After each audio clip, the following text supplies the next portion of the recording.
Yeah, yeah, yeah.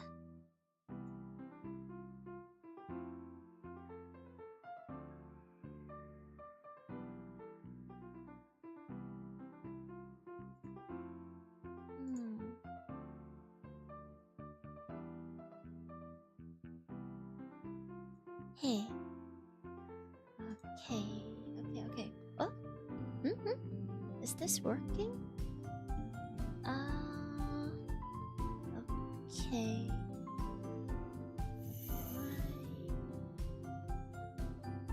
Okay.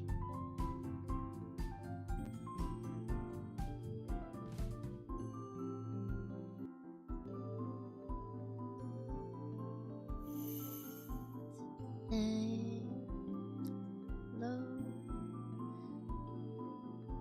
Okay.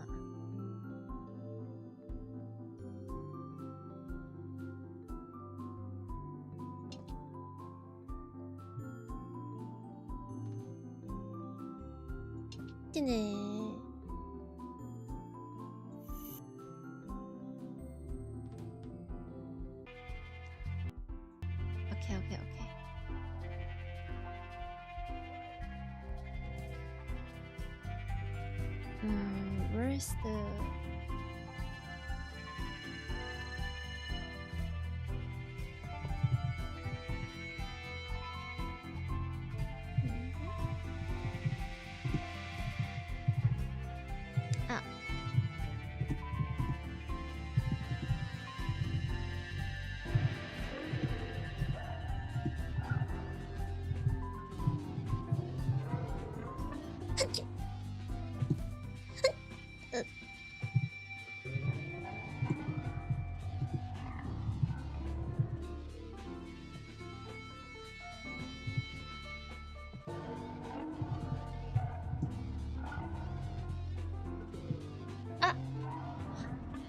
What am I doing?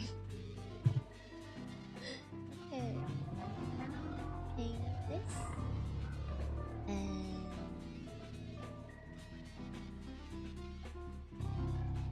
this. And... YouTube. Eh? Hello! Why are you so fast? I mean... I know, but...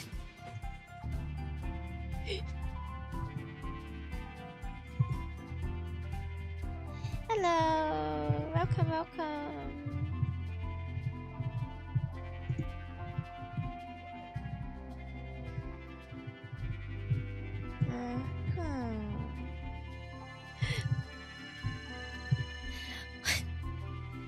What are you talking about? I was here yesterday. It's been like around 24 hours. But anyway, I'm back.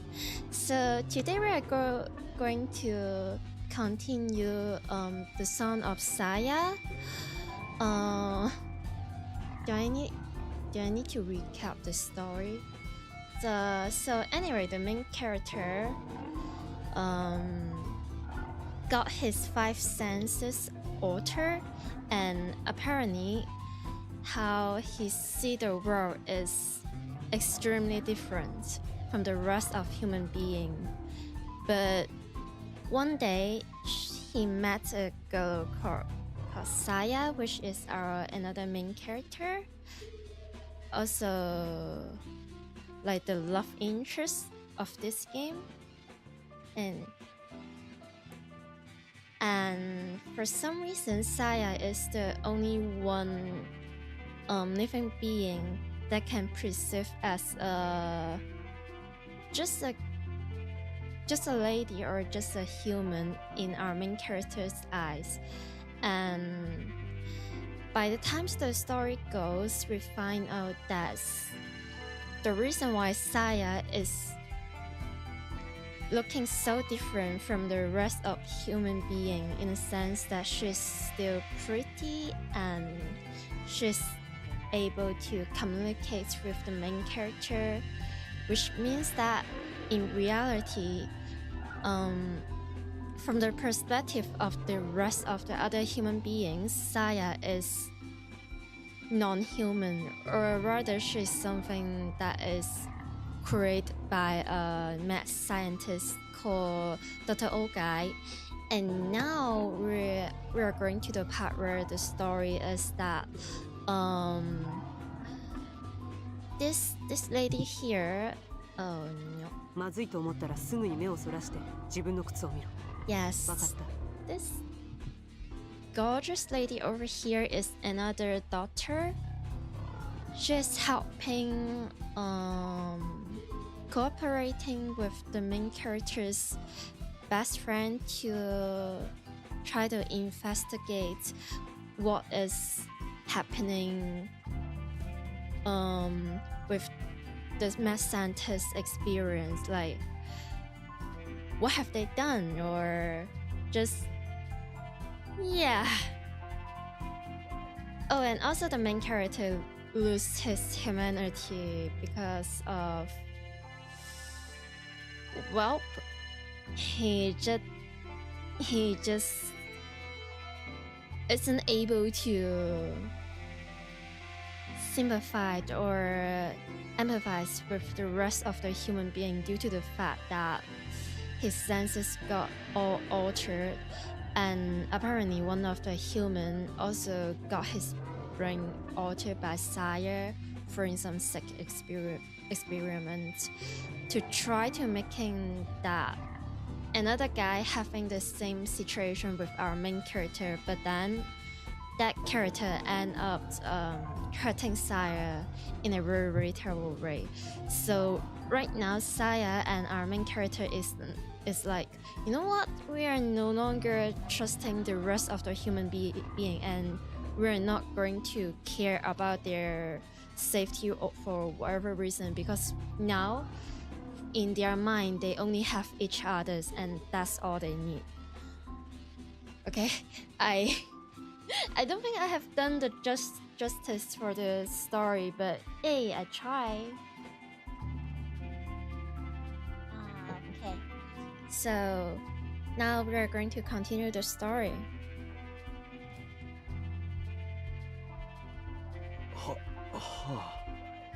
So, main character tried or attempt to murder his best friend,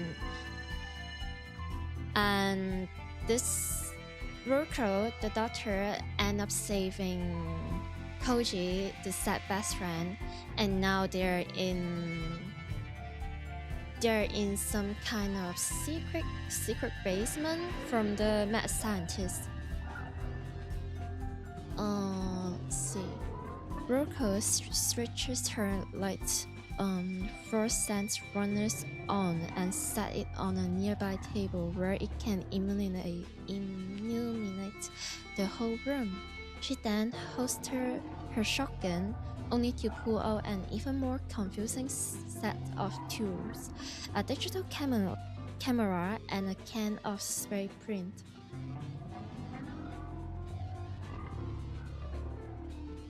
Oh. I mean, I've only started this stream for what, like 6, 7, 8 minutes? For some reason my throat is already dry.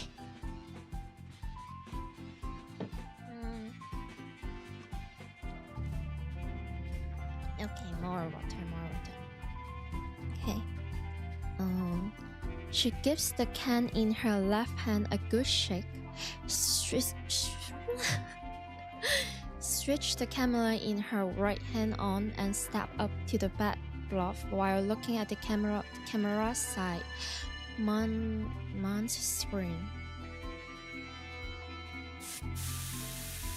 After recording one set of symbols, she covered it with a thick layer of print, then moved on to the next.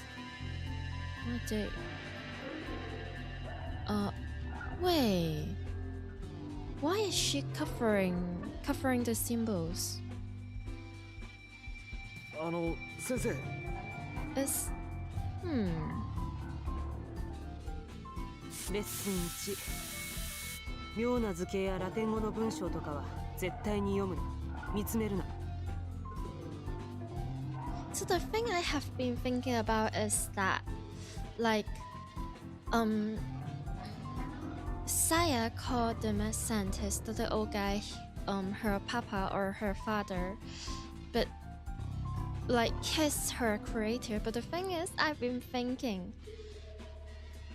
did he create her or did he like summon her? Like, why is the symbols or letter, like the Latin letter there, is need to be covered? Is some sort of like cult thingy or like dark magic or alchemist? Or 機械の目で記録しておいて、後で注意深く調べればいい。現物はその場で塗りつぶすか何かして破壊しろ。Now that she mentions it, Koji realized that she's only looking at the screen of her camera. Even then, only in short glimpses and never directly at any of the drawings. Or, I mean, the whole story or the whole thing about Saya's existence is heavily implied that she is some sort of Cthulhu-like creatures, like how she possessed the foreign knowledge that is so unsettling for humans that we're not supposed to comprehend or understand at all, and she's able to alter the living beings, like any living beings, any animals, from inside out, like from their mental state to their physical appearances. Like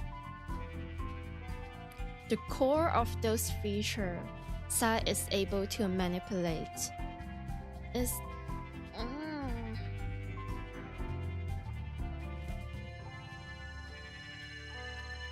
yeah, exactly. Like he understands what she's saying, but it still doesn't make any sense. 一体どういう？ここまで深入りしたんなら高額のために黙って聞いておけ。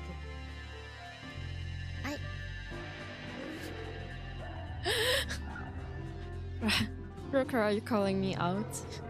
あと水晶球とか鏡の類も危ない。下手に壊すとヤブヘビになったりするから、とりあえず布でもかぶせるかペンキを浴びせて封印しろ。And now there is crystal balls. Like, anything can happen if you break them. It's like infection or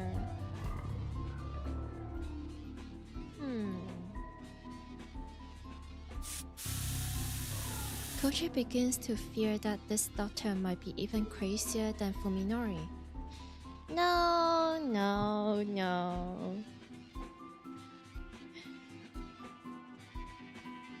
Koji, you're so wrong about that. This doctor is just literally the best character in the whole game. And she saved you. She just saved you from death. She's not crazy. She's a hero.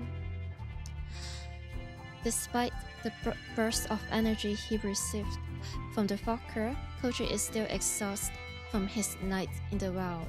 Yeah, Fuminori, which is the Meow main character, just push Koji to the wild.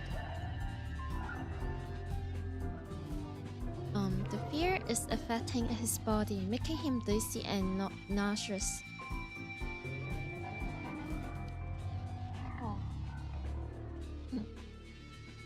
Soon, the walls are covered in black paint, and the stale air is thick with the smell of turpentine.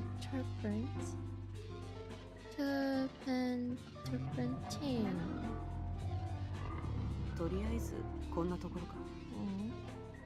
Roko said with relief, then tossed the empty can aside and put away her video camera.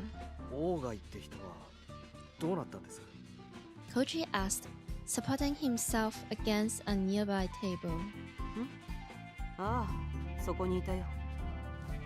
But is he still alive?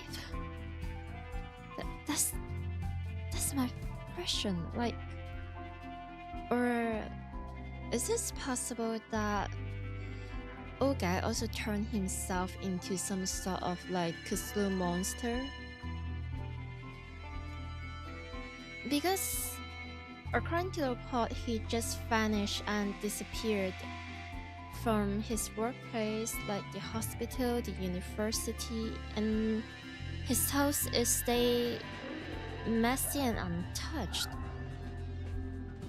Without stopping her examination of the papers on the writing table, Ryuko points nonchalantly to a Chinese-style screen standing in one corner in the room. He was there. Her clinical choice of tense makes her meaning instantly obvious. Are they going to find their crops, or the urge to see for himself is irresistible?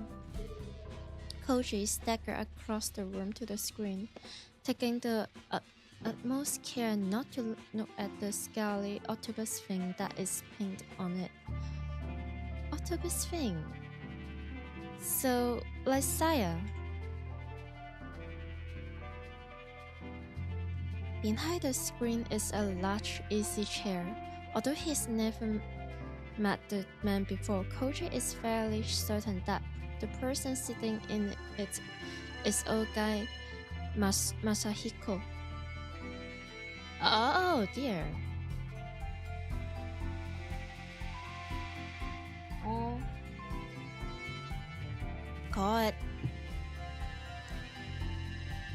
Ogai's crops must have shrunk significantly while dying in this sealed chamber. The body is barely the size of a child's, with only the business suit hanging from the bones, offering any hints of Ogai's former stature. Well, did he commit suicide or decide did this? Because according to Saya, she said that, oh, one day my papa went missing. But is she the murderer, or is she behind all of this? His empty eye socket and the wide open jaws are filled with the darkness, the same darkness that surrounds Koji at the bottom of the well. Yeah. Compared to those gaping voids, the tiny hole in Ogai's right temple is almost demure. The revolver that he presumably used to kill him. Yeah, he off himself. Is still clenched in his dangling right hand. It looks like a child's toy compared to Ryuko's shotgun. Ryuko must have noticed Ogai's corpse while she was spray painting the walls, and still she kept working without batting an eyelash. Impressive. Though not exactly surprising after what he's been through. It's getting difficult to remember the last time he spoke to someone sane. But if not for her, Koji remained himself with a bitter smirk. He would have ended up joining these mummified crops here, and no one would ever have found him. Koji's vision suddenly dims. He pushed himself too hard, and the spiritless fucker can't help him anymore. He collapsed to the floor, unable to hand on him, sleeping conscienceless, and the last thing he see are Oga's Masashino's gaping eye sockets staring at him.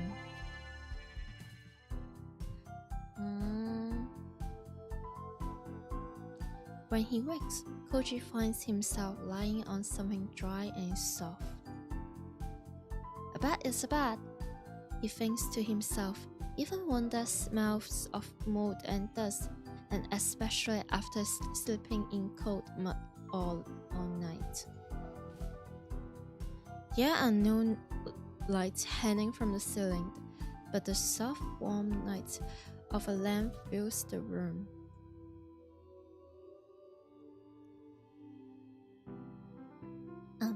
Simple furnishing, non-existent decor. Koji realized that he's in Oga's cabin, in the bathroom that he searched before Fuminori pushed him into the well.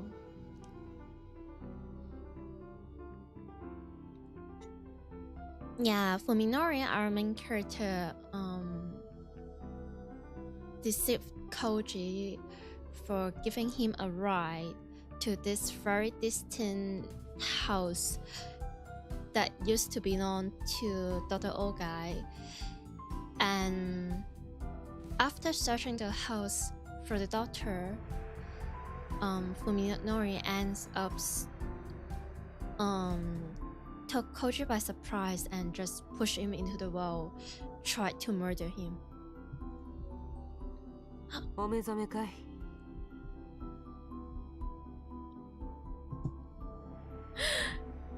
Pretty. Roko is sitting in a chair against the wall, her expression blank as she studies the pile of documents on the table in front of her. She must have brought them up from Ogai's underground lab. She turns a page, then takes a bite from the sandwich in her free hand.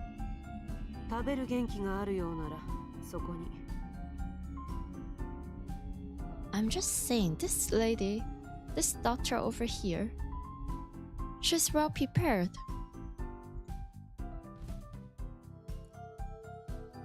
Without looking up from the files, she gestured towards the convenience store bag sitting on the light stand.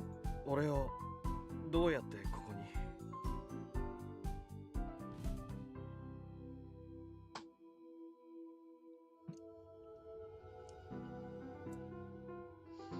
Do you even have to ask?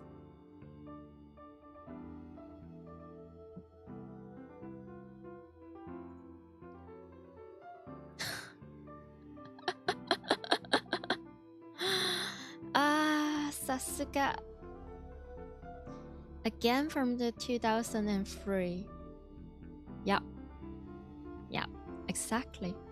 Koji can't imagine that a woman, even a woman like Roko, could have climbed out of the well with him on her back. あの地下室、本棚の裏に開かない扉があってね。Roko mutters, taking care not to let their explanation interfere with her reading or eating. Roko literally said, "Words matter, not harder. Use your brain." But, I mean, to be fair, Koji isn't really in his best situation, so to speak. 苦労して破ってみたら別荘のボイラー室に出た。反対側は薄くモルタルを塗って隠してあったんだな。隠し部屋に機材を運び込んでからドアを塞いで、その後は井戸から出入りしていたんだろう。周到なもんだ。そこまでして隠さなきゃならないものがあの部屋にあったんですか？ I mean... 昔はね、それにさっきまでも。Having finished her sandwich, Roko picks up some unsoiled paper with her free hand and waves them in the air. 世界中の研究者が誰もかも学会で演壇に登ってリサイタルをやりたがるわけじゃないのさ。Is it like those artists that just choose to private their Twitter account and still end up to posting their art anyway? I feel like it's like a really similar situation. They are doing this for themselves or like their own curiosity or just the love of some, maybe some medias, if it's like some fan art.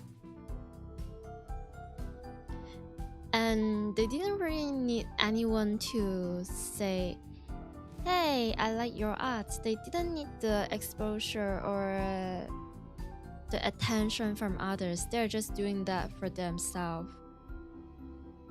And 自分一人が秘密に通じて、最後には自分のしたいもろとも秘密の墓穴にしまい込んで満足するような、そういう変態野郎もいるんだよ。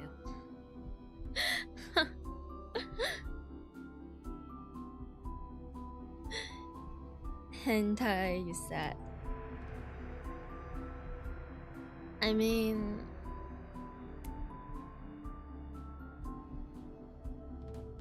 it's just human curiosity.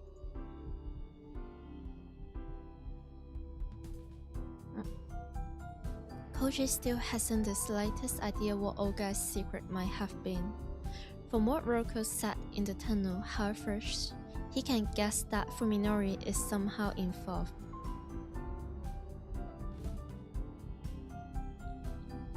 You can also say Fuminori is somehow inside. Every night, every single night. どうなっちまったんですか? What happened to Fuminori? Koji asked desperately, no longer caring who get answers from. 地下の死体と文則と一体どういう関係があるんです？先生は一体何を追いかけてるんです？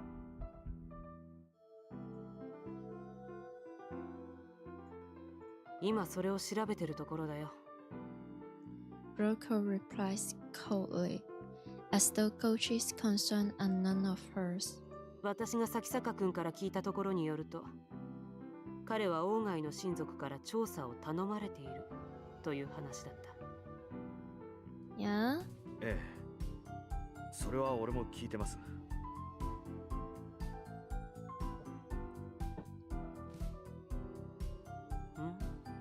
そうか、一貫してるんだな。Roko puts several shades, not that, of loose leaf paper from a different file. だが王外に血縁者はいない。私は咲坂君が嘘をついているものとばかり思っていた。だが、もう一つの可能性を考えるべきだっ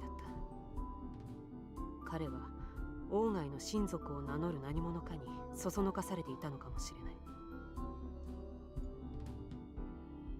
Roko pauses, then looks sidelong at Koji. サヤという名前に心当たり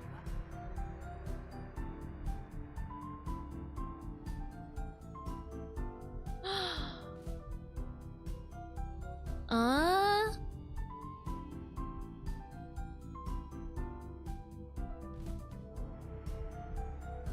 さや？いえ、誰なんですか? Is this from the papers, from the research, or does she? No, it wouldn't be. For sure, Roko knows that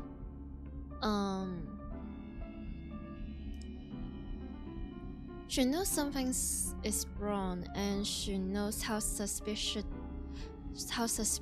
the doctor was. But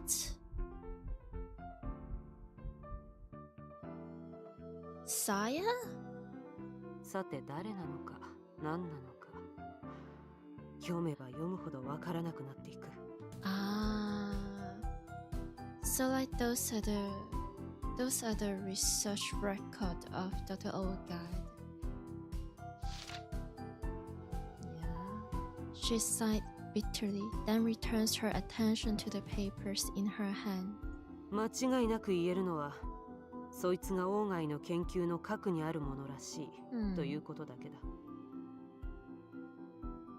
もし咲坂君がこの鞘と呼ばれるものとすでに深く関わっているのなら、彼はもう引き返せないところまで踏み込んでいるということになる。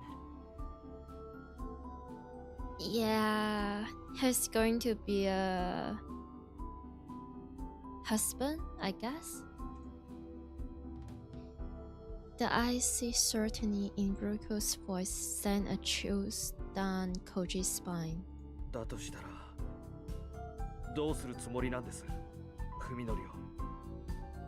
He has to ask, even though he already knows the answer. さっきも言ったよね。1年前の私も手元に銃を持ってればってどれだけ後悔したか知れないんだ。Ruko replies, smirking at the tension in Koji's voice. もう二度と後悔するつもりはない。俺が警察に行けば済むことです。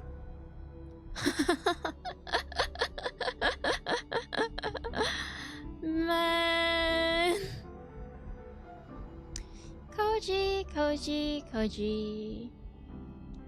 Koji-san.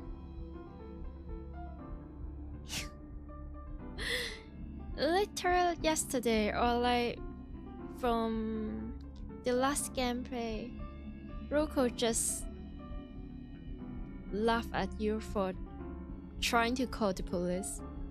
Do you really think, like, in this fictional setting, the police has the power to deal with Saya or whatever any more things that Dr. Ogai has created? Are you sure?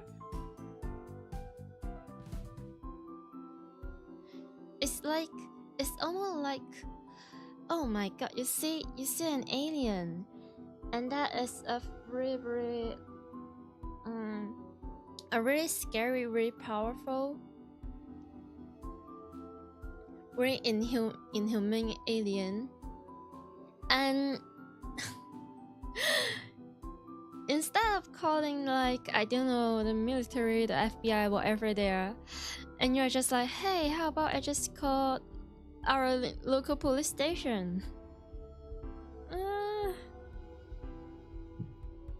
文則がやったことは殺人未遂です。俺が訴えればあいつは犯罪者として。Oh, that. Oh, at least this makes sense because Fuminori is basically very much still a human. Like, except for his like morality and his brain, and like the 5 sense that they're the way that they are. But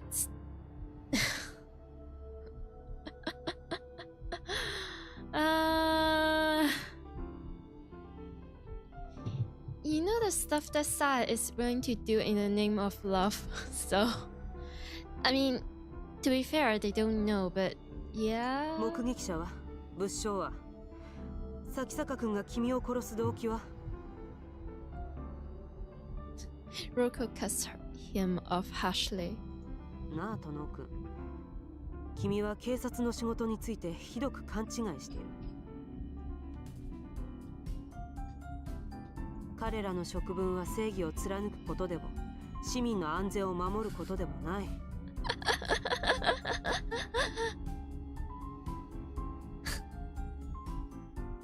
I'm not saying anything. そんな。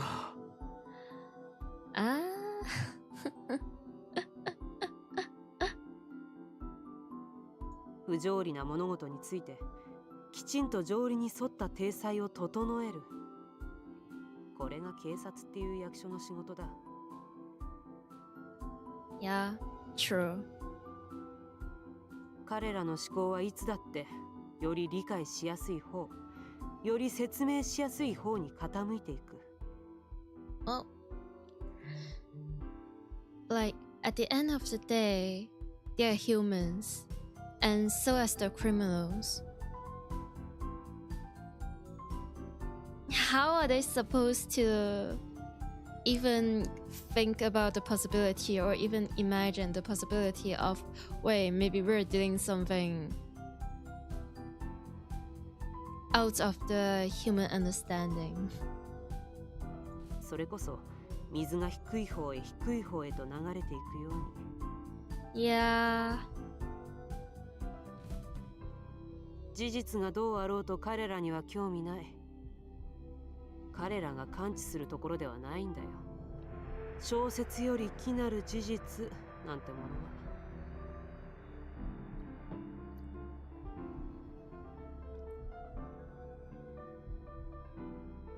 そこまで決めつけることないでしょう。話してみなければわかりませんよ。And you will end up in a mental hospital. Or you will get arrested for whatever reasons. Like, I guess interrupt the law enforcement. そう、わからない。そこが問題だ。Rocco states as she pulls another sandwich out of the bed. He hasn't spared Koji a second glance since looking at him earlier. Even while talking, her attention is always focused on the papers in front of her. 君が錯乱した親友の手で井戸に落とされたと主張する。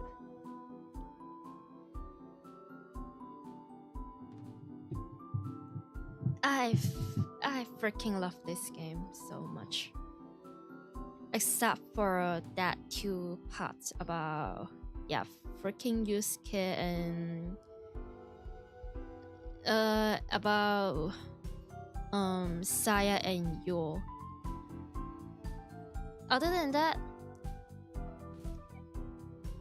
I just love every single thing about this game.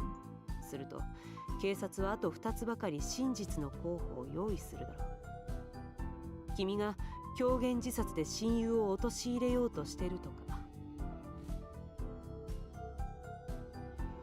あるいはもっとシンプルに事故で井戸に落ちた君が錯乱して親友を疑ってるとか。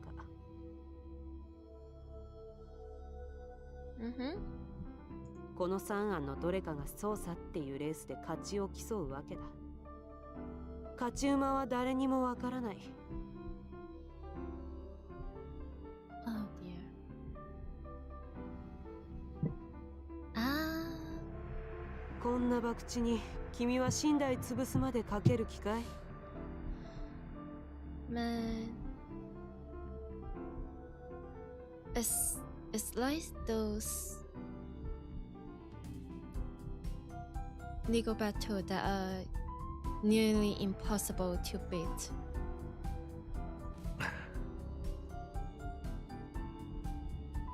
Koji has no response. Can he really explain with cold, clear logic what drove Fuminori to do what he did? How can he convince anyone else when he doesn't even understand it himself? Mm.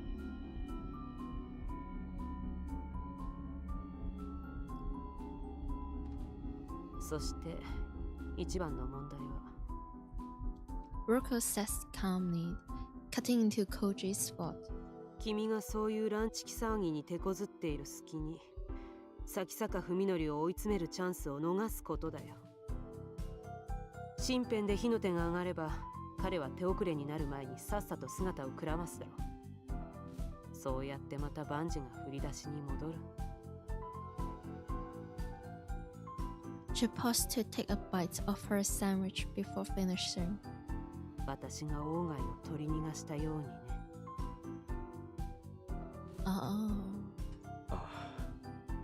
So she's speaking from experience.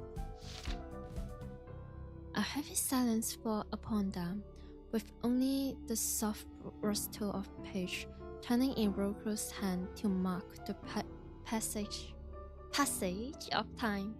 教えてくださいよ、先生。Koji said, his hushed voice breaking through the quiet.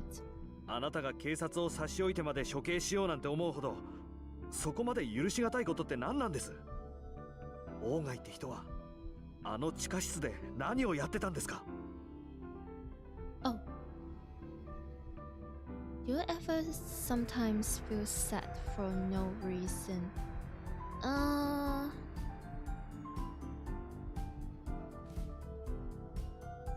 Yes?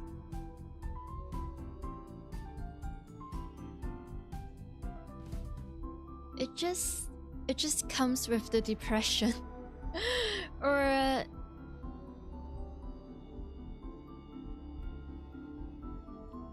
I would say the chemistry inside your brain can be really interesting sometimes. But let's focus on the game first. Once again, Yoko ignores Koji's question. This time, however, Koji doesn't back down. His silent glare demands her attention as she pours through the documents before her.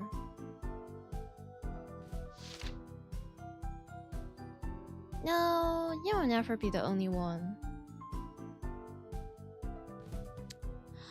After some time, Ryoko rearranged the papers in her hands and set them aside, as though having come to some conclusion. She then turns her chair to face Koji for the first time since he awoke. なあ、殿君。Her heart stare.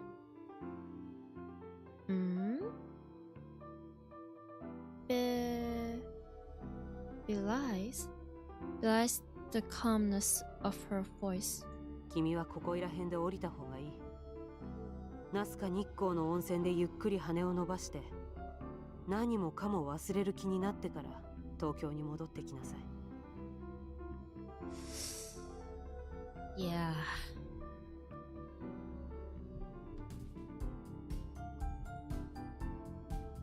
She's doing this for his safety.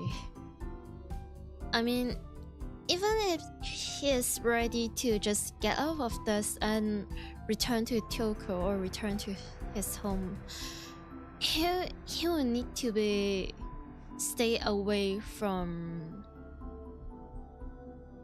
like whatever is related to Fuminori, the main character, and Saya.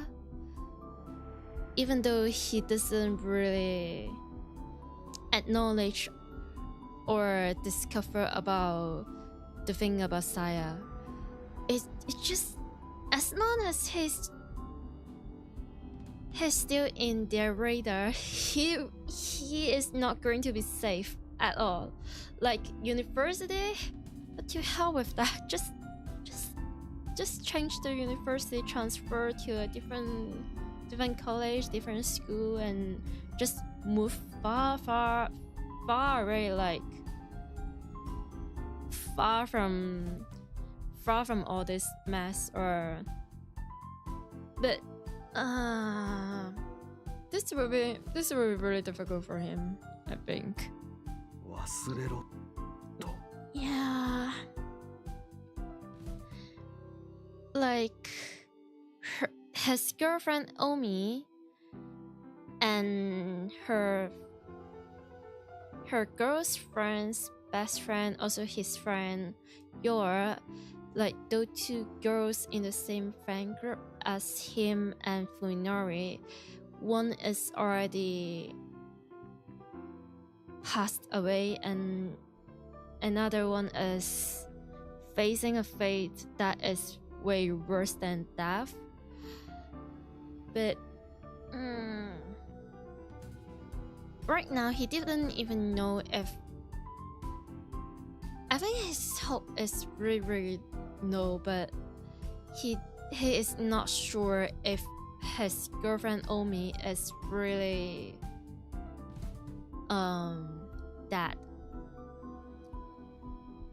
Yeah, Koji feels anger rise within him. 近江は俺の恋人でした。文則は俺の親友でした。それを忘れろと。Yeah, and Koji is like that kind of character that I I would say for some reason he reminds me of Ryoji from Persona 5. Like he's like that very outgoing, very kind, the very best friend to the main character, and a very extrovert, outgoing, and very loyal to his friend. But they're also a little bit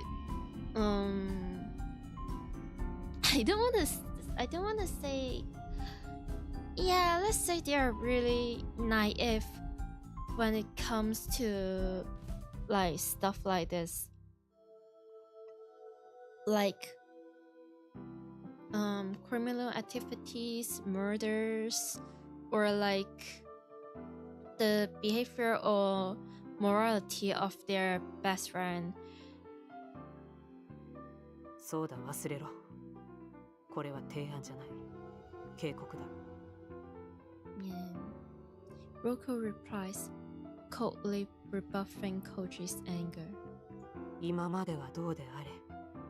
これからの君の人生に、その二人は一切関わりを持たないだろう。断言してもいい。If there is still a life waits for him, then yeah, I guess. But I'm just saying that the threat, like the death threat, is everywhere. I can't see them being safe or making this out alive. じゃあつくばは Oh right, Tsukuba is your the girl that has a crush on Fuminori's for some time, and now she's with Fuminori and Saya in the worst way possible. Yeah, it just Koji shouts, unable to control himself. 彼女はどうなる？あの子は電話口で俺に助けを求めてた。どこかでひどい目に遭わされてたんだ。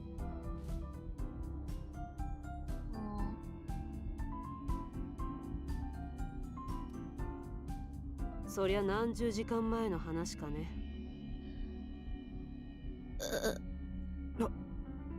私が君を助けてから何時間経ったと思う？そうでなければ井戸の中の君があと何時間持ったと思う？ Yeah, it's like for her, she can either save the girl or save Koji, but the thing is, she only has the yes, she only has the location of Koji, but not the other girl. And just speaking out of her perspective, speaking from a viewer's perspective, we all know that there's no way the doctor is able to come back with Sai in any ways.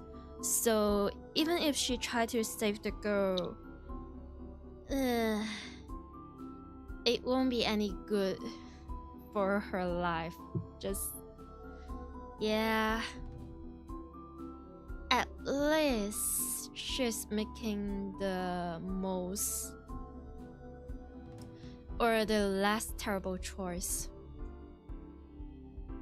遅すぎるよ。彼女はとっくに死んでるだろう。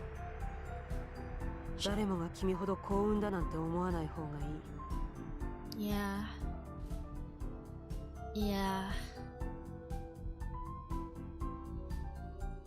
It's better to think that she is already, past than what is happening. Yeah. She shook She shakes her head, then declares coldly, あんたは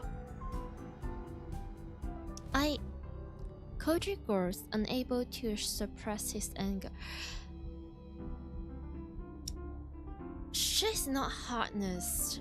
It just is not possible for her to. At the end of the day, she's just a regular, like, ordinary human being. Like, what do you expect her to do in that circumstances with that limit of resources and information? But then again, Koji's anger is really reasonable.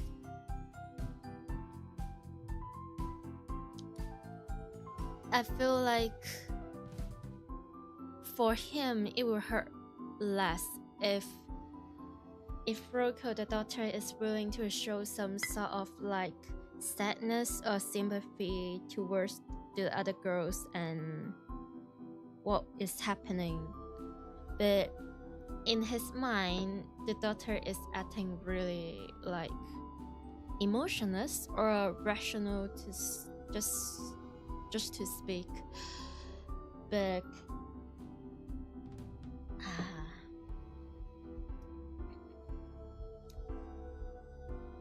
this really isn't. I don't think this is possible for this doctor to consider the incident in a really, how do I speak? She doesn't have the time or energy to do so. Like in her mind, she's like, "Oh, I need to settle this, or else." あの井戸で俺の死体を見つけてもあんた何とも思わなかったんだろうな。 No, she saves you. If you'd find. No, it's just that what has been happening is already too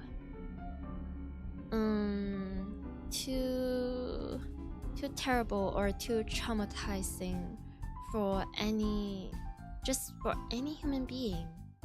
Like, different people have different reaction when it comes to things like this, like death or murder. It just, but man.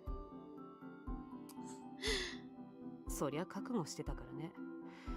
まさか生きてるとは思わなかったよ。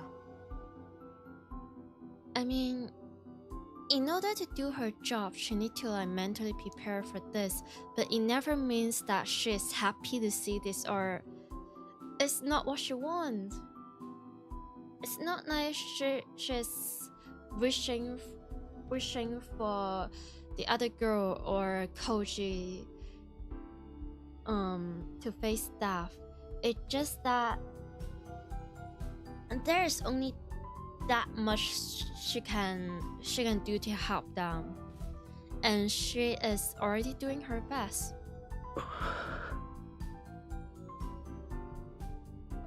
It's futile to argue with this woman, Koji realized. Her values are fundamentally different from his own. Nothing he can say will ever move.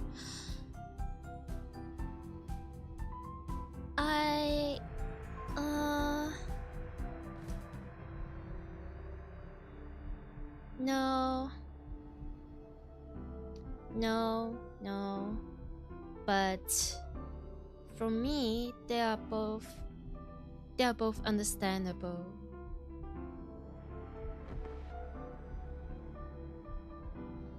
Koji gets out of bed and stands on shaky legs. どのくらい俺は寝てたんです。ざっと半日ばかり。消耗した後速やかに休息が取れるってのは羨ましいね。若いうちだけだよ、そういう無茶が効くのは。Koji looks at his watch and sees that it's 4 in the morning, which means that it was already early evening when Ruko rescued him. He can't believe that he survived in that well for almost 2 days. Oh.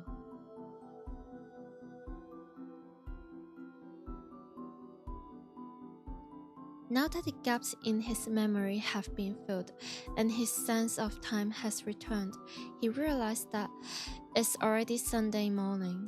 Ruko's right. A lot of time has passed since he spoke to Yo on the phone. Yeah.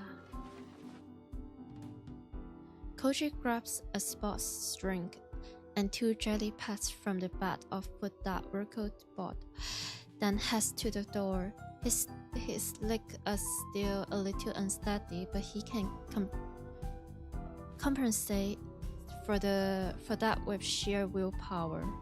念のため聞かせてもらうが、どこに行くつもりだい？ No. 東京へ。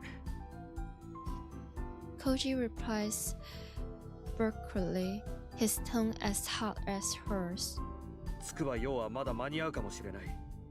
彼女を助けに行きます。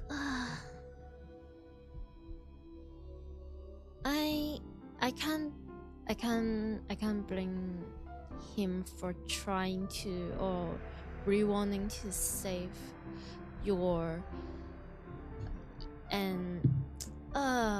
but I'm just saying it's a one-way trip. No.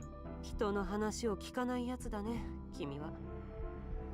But I feel like as much as I want him to stay safe, because it's just already too late to save your, and he wouldn't be able to recognize your anymore. In fact, if they met, most likely it won't end very well. Like, he will just going to react from horror and scared and just finish your bit. Maybe that is even better for you, because you know it means that it can end her misery. Just at this point, just let her go, let her die.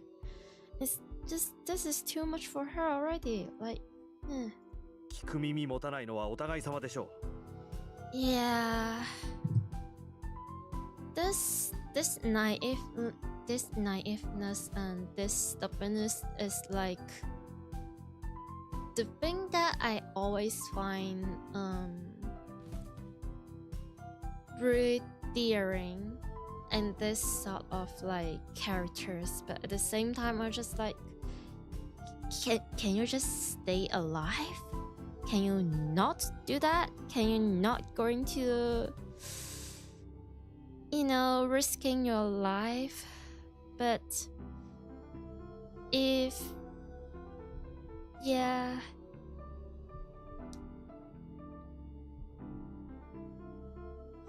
oh,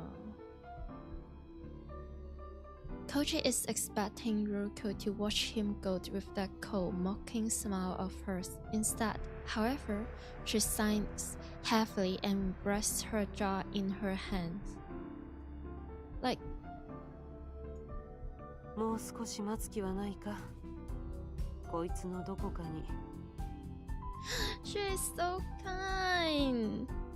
It just Koji is not able to see her kindness in this moment, but she is actually really kind, really sweet. She is really a really nice person. Just, yeah. Like, if she really doesn't care at all, she won't be even thinking of just suggest Koji to leave behind all this stuff. She just want to save him. She thrusts her chin at the mountain of papers in front of her. オーガイがサヤと名付けたものが何だったのか答えが隠されてるはずだ。そいつを突き止めてちゃんと対策を講じてから動くべきだと私は思う。筑波が死んでると決めてかかってるあんたなら当然そう思うでしょうね。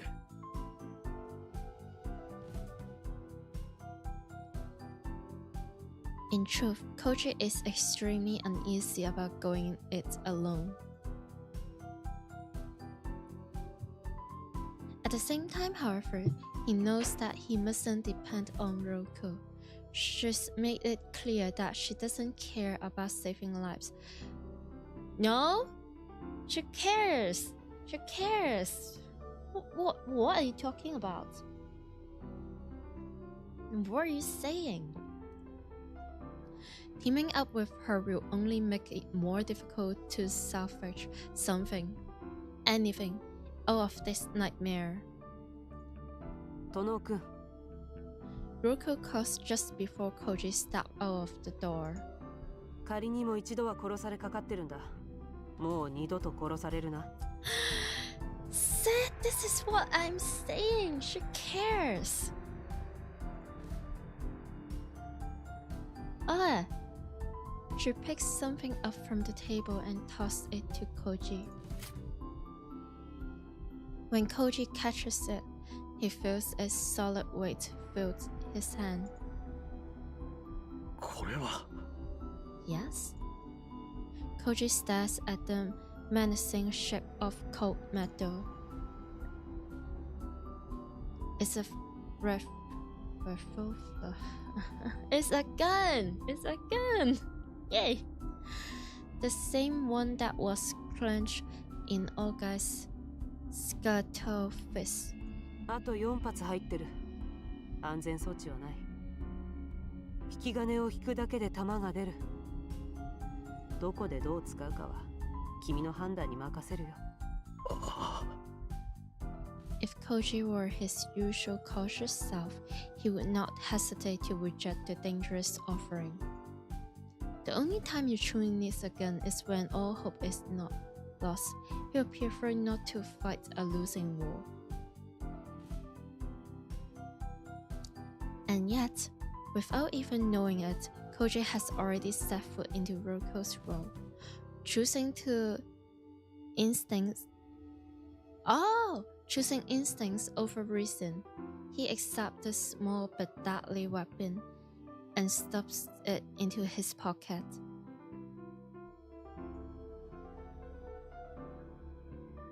There's no question that Koji intends to save Yor and bring Fuminori to answer for his crimes.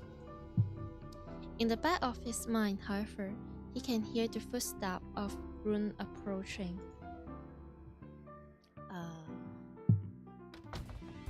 And we're going to witness that, don't we?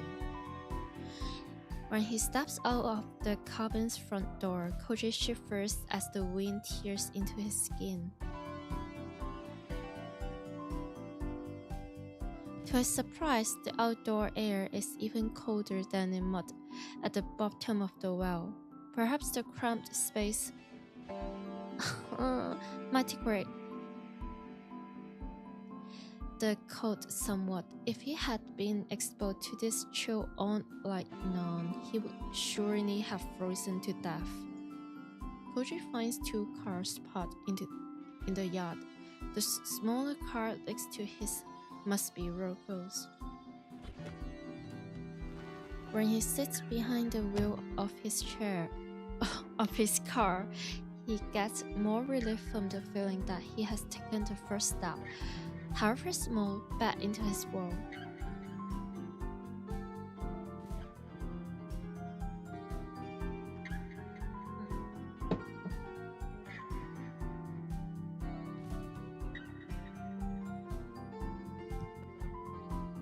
He sipped the sports drink, wetting his parched throat, then washes down some jelly.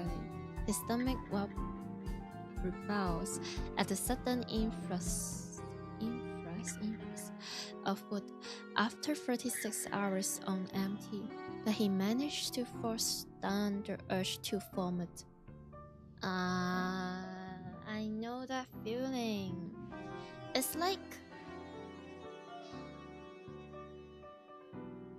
It's like when you have been sleep deprived for so long, and after that, if you're going to sleep for example, like 10 hours, 12 hours, 20 hours, and when you wake up, your body will be in shambles. It will be just like, oh, I can't believe I'm still alive. I'm dying. You will feel so tired. It's the same. If you have been hungry in hungry states for so long, like the moment finally some food is entering your stomach, it will make you want to vomit because your body is not used to this. It's almost like your body has forgot like how to be healthy or how to function as a human being. Koji needs the energy. No matter how hard it is, he must regain enough stamina to overcome the challenges ahead. I don't know. Other than stamina, you probably need like a lot of protein. You can't wait to see Saya? Yeah, but what I'm afraid is, I feel like the moment we see Saya, Koji is going to be dead, and I really don't want that. Or the doctor. They are so nice, but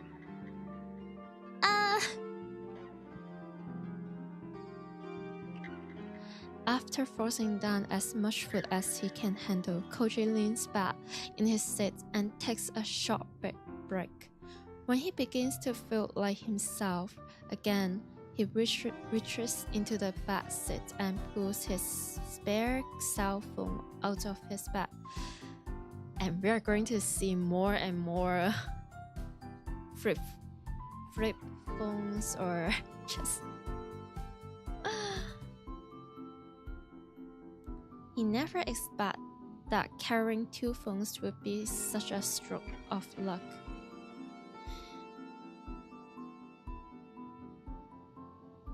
Thank you. I just hope Koji can stay alive. He seems like such a good friend to have. It just his luck is really... I mean, so is Omi and Yor, but yeah, it's too late to say that.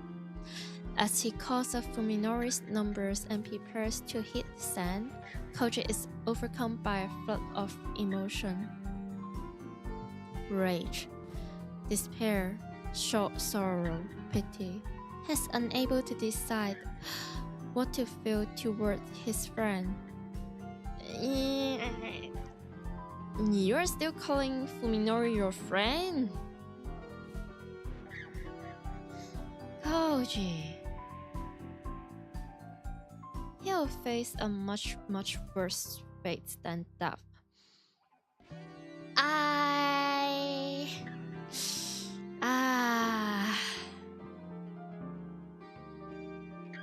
The thing is, I'm not even surprised. I'm not surprised. It's a given. The moment I choose this ending, it's a given. Like, yeah. However, there's no time to dwell on his past. Every second lost diminished the chance of saving Omi and Koji refused to consider that it may already be too late. He stills himself and presses the button, then holds the phone to his ear as it rings. The shrill sound seems to go on for longer than it ever has in his life. Yeah, not only Koji is really stubborn, another thing about him is that he's also really naive. It's like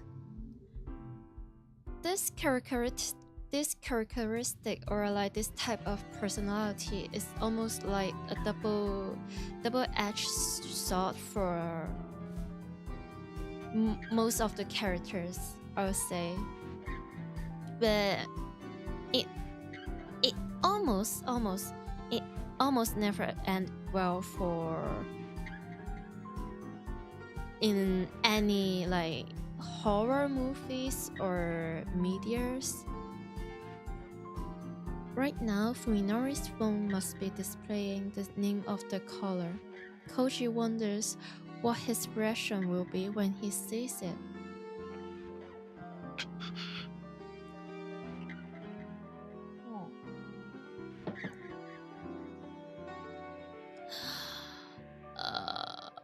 The call goes through. In the silence on the other end of the phone, Koji sensed surprise, apprehension, and dark fury.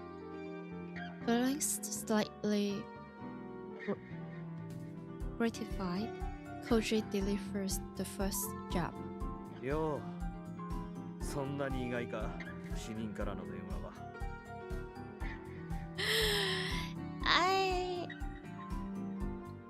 As much as how stupid it is to tell your murderer that you're still alive, this dialogue is really cool, and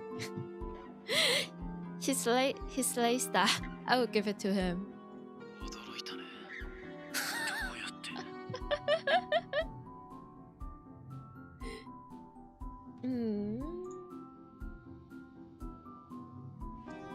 As Koji is about to answer, an idea suddenly comes to him. 井戸の底に仕掛けがあったのさ。地下の隠し部屋に行くためのな。You stupid! Literally your savior is still working inside that lab, and now you're telling your murderer that used to be your friend that has lost his humanity and morality. You're telling him that, hey, you know what? I found something that you will want to check out. You want to see. You want to know.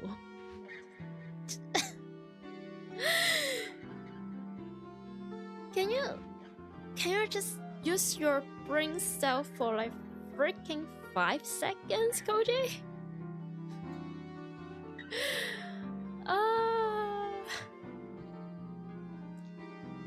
He paused to let that sink in. Then, with satisfaction filling his voice, he says, 会えたぜ、大貝正彦と。I mean, yeah, I know you're furious and I know you're really mad with Fuminori, but just for the love of God, stop talking for once. Stop. Get some help. And not from Fuminori.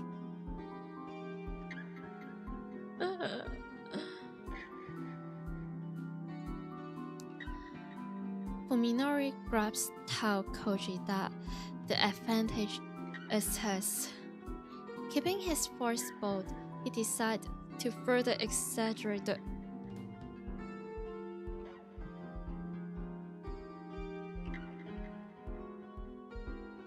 Great. 何もかも分かった。サヤってやつのことも全部。お前たちは終わりだよ、文則。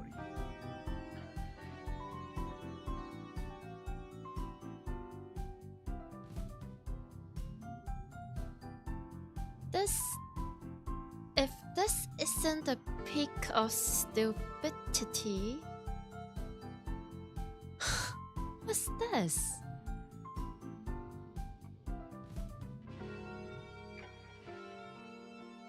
Huh? 何もかもバラしてやる。ところ構わずにぶちまけてやる。証拠はちゃんと揃ってるからな。Shush! Shush! Shush! Brother, shush! You just got your life saved by this really, really smart and kind and cautious daughter. And now, see what are you doing? You're...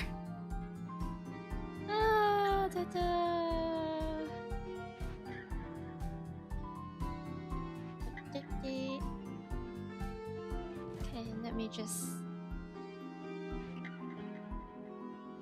Boop. You son of a... You son of a chihuahua.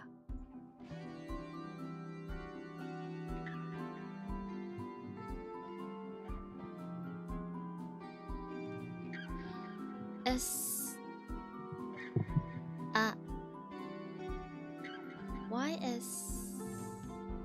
Huh.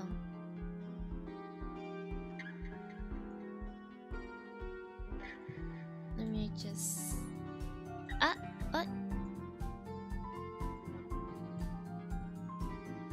It's obvious from Fuminori's tone that rage has overwhelmed his reason. Koji's buff is working perfectly.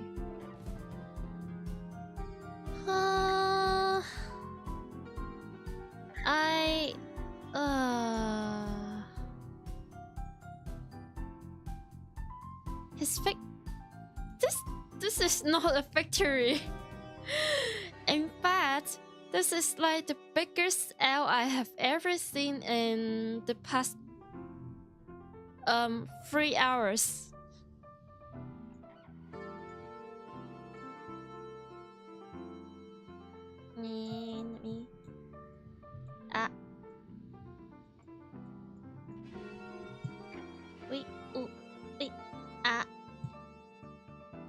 Why are you?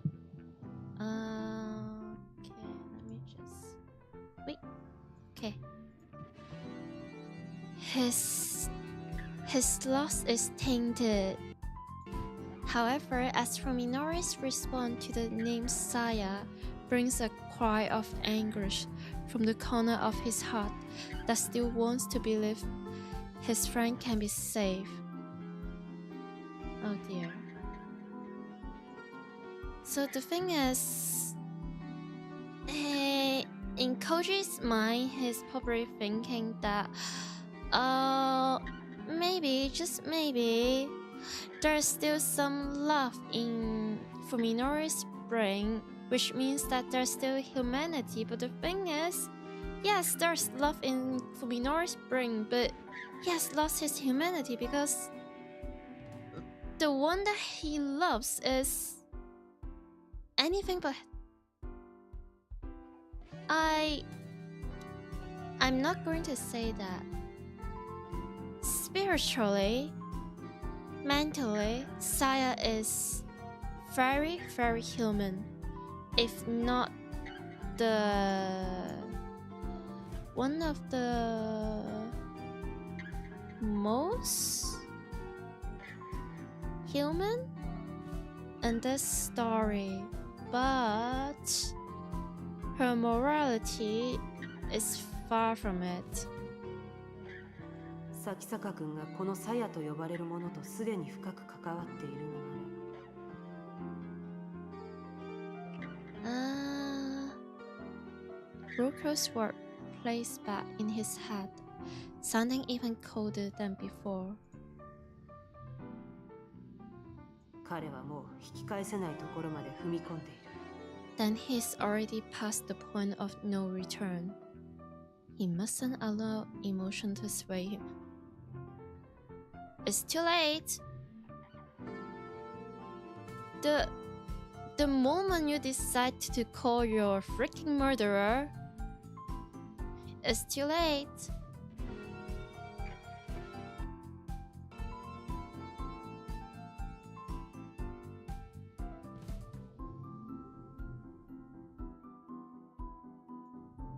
海のり、近江と筑波はどこだ？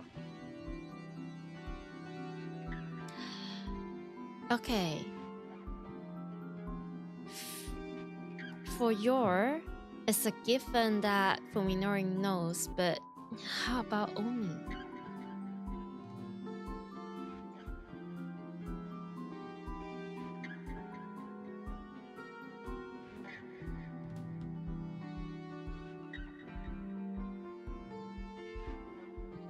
Koji suddenly switches topic, trying to get Fuminori off balance.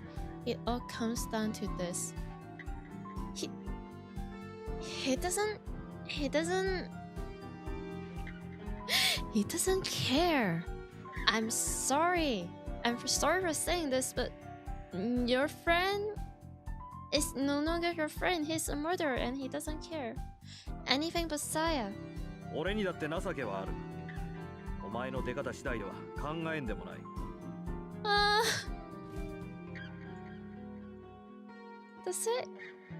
Does he really think that he is able to bargain about this? Really?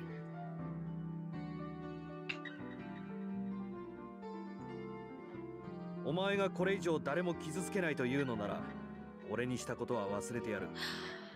この別荘で見つけたことも。Oh. This.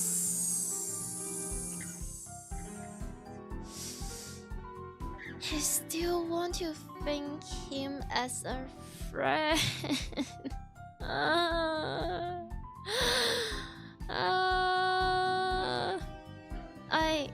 I guess this is a way to like bargain with your friends, quote unquote friends, I guess.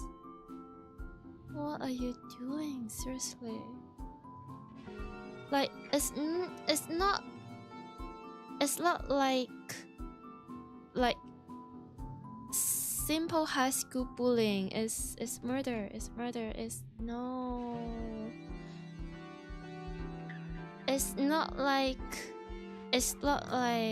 that random person in your class calling you stupid and call it a day. He murders. It's I'm just I'm flabbergasted. Sai is the perfect human wife material. I mean,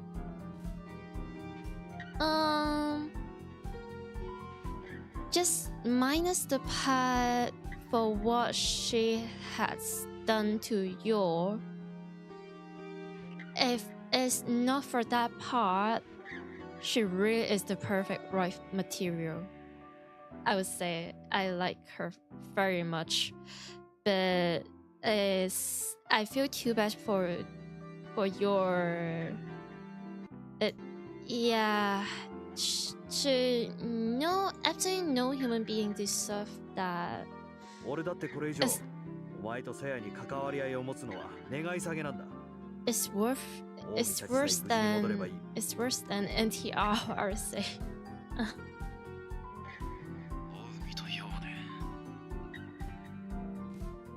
Yeah.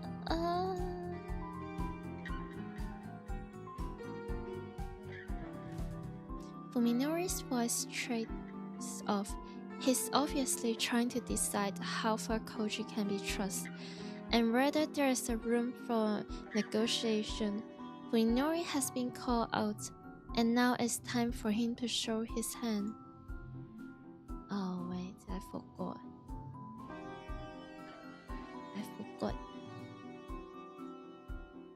This VC face thing is silly.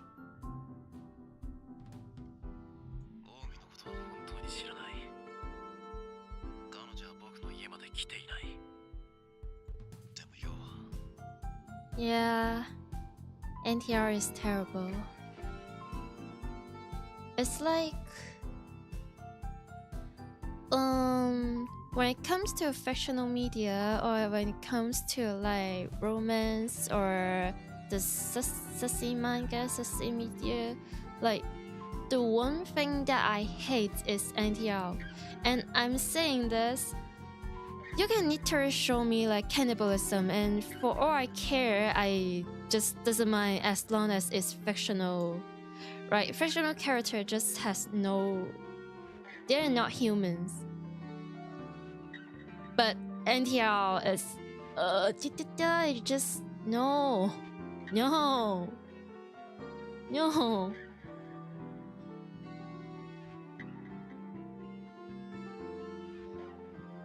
So, okay, so Fuminori know nothing about Omi.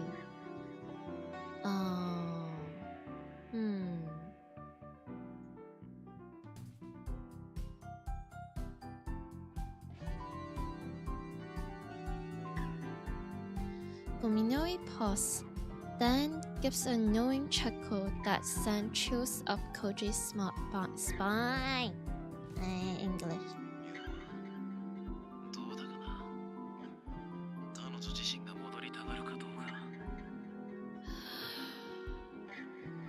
You freaking psycho!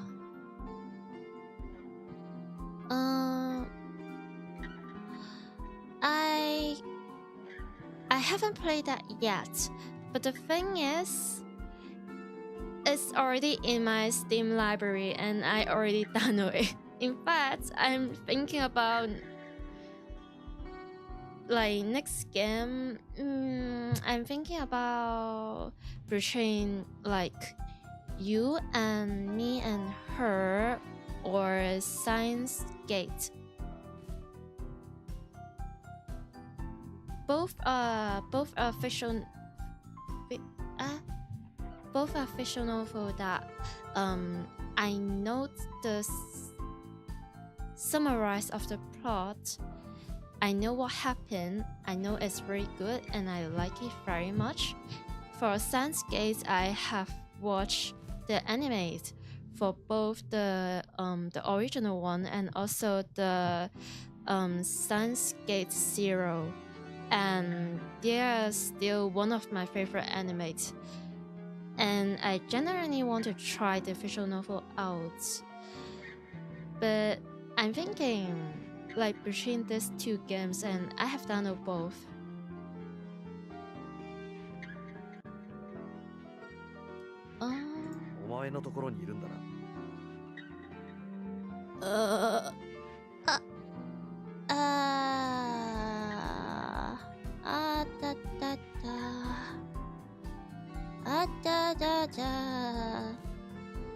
Koji is relieved to learn your location and that she is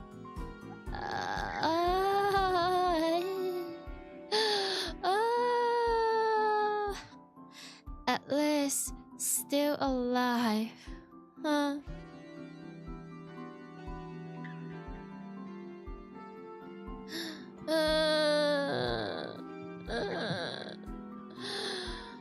At the same time, however, he remembers that horrifying phone call.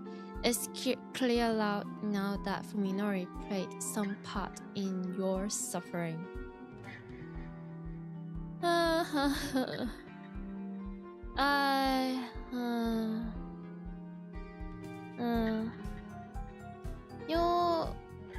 You is very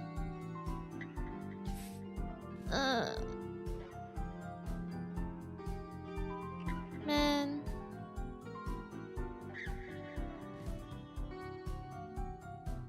It's, yeah, I've heard about it's very good. The film is much better than the. Well, from my understanding, it's always difficult for any visual novels that has multiple love interests and multiple endings to be adopted into an anime. It's never easy.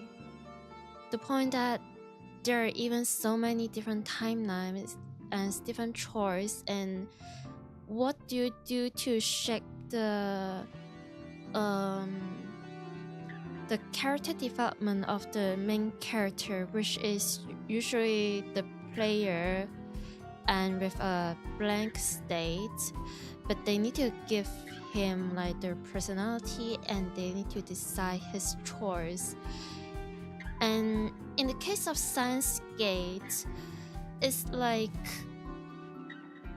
there are so many love interests, but they're separately they have such a good can I say chemistry, such a good plot and chemistry with the main character, but considering that each of the love interests has a huge fan base, you can never satisfy like every friend by making it into my last 5 brain cells is trying to cook and now they are smoking. So the thing is, they can't be too focused on the only one love interest because this will upset the defense of the other love interest.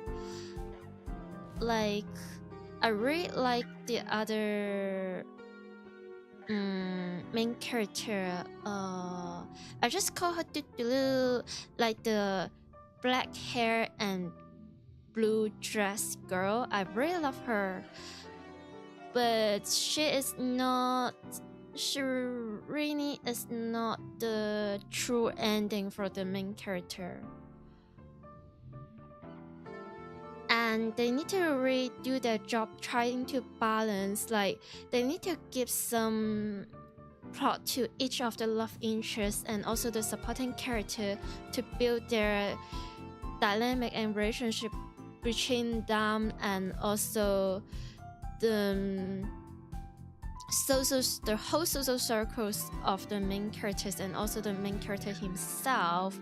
But also they need to take care of the plot about like the time travel thing and like all the mystery and the death and the time loop, the stuff like that.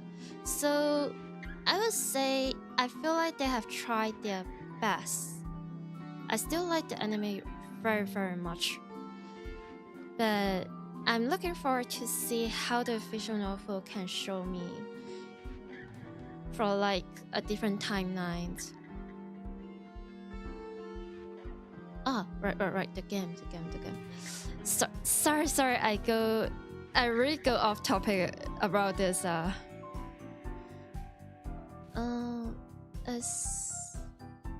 Has she already fallen into his trap back then? What has happened to her? How is she being treated? Oh, you wouldn't want to know. Koji, you wouldn't want to know what happened. No. 彼女はね、念願かなってようやく僕の持ち物になったんだよ。お前と海のお膳立てもようやく実を結んだわけだな。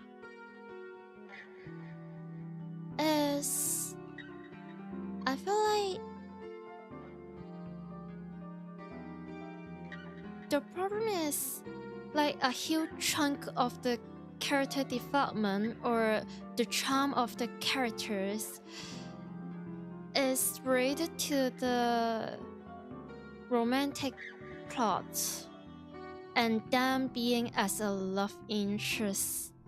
So the best they can do is to show that, oh, this and that character in this and that timeline is showing interest to the main character, but they are staying friends.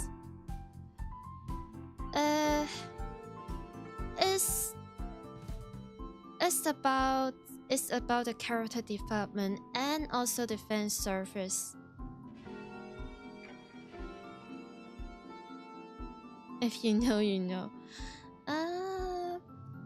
I will see about that. At least I will try to judge maybe after I finish the whole visual novels, or maybe we watch the anime, because I don't know, I just love that anime very much. Like, especially like how they choose the pacing and the tensions. Like, you need to be so patient for the first like 12 or even more than 12 episodes until the moment that, if you know, you know, but sorry, no, too off topic. I need to finish Sayonara.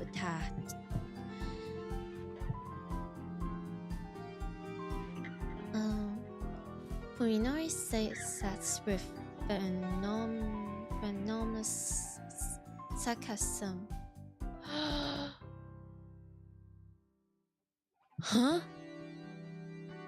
Huh? Huh?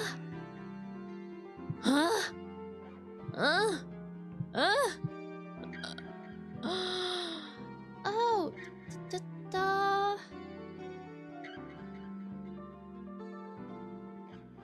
Jess, you're... No!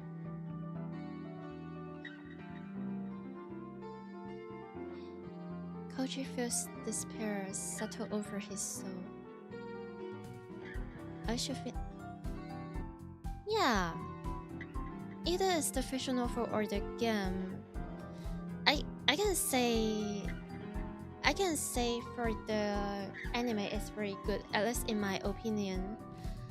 But the fiction novels, I have quite a high expectation, and I trust they will deliver. How much lower will this man go? Must Fuminori seek out and destroy every memory of the friendship they once shared? This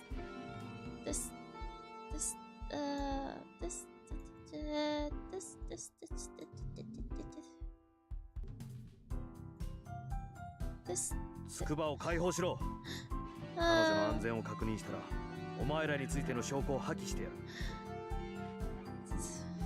It's so sad. 信用できるか。そっちが先に。No, no, no, no, no, no, no, no. Don't listen. Don't listen. お前に選択の余地を与えるつもりはない。Koji instinctively realized that it's dangerous to push his bluff any further.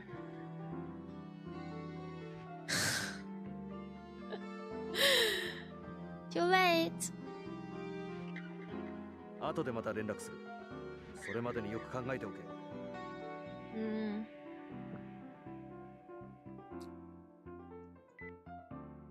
He hands up without waiting for response. Fuminori doesn't know that Koji is still at the cabin in Tochigi. Right now, he's probably worrying about whether Koji will show up in 1 hour or 1 minute. Koji hopes that he will be able to take advantage of Fuminori's confusion. 3 hours. That's how long it would take to race all the way back to Tokyo. You foolish, naive, but also with a heart of a gold human being. Why are you doing this?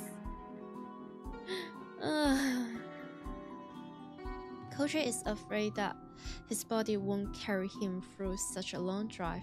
His mind is clear, but his limbs still feel half asleep, like they're weighed down with lead. Lead? Oh yeah, like the chemical. Yeah. Thank you. I'm sure I will enjoy it. Although he knows that he has to stay resolute, Koji still longs for the peace he had just a few days ago, when life or death struggles were the furthest thing from his mind. He just really cares about his friend and girlfriend. Like, even with his past ex-best friend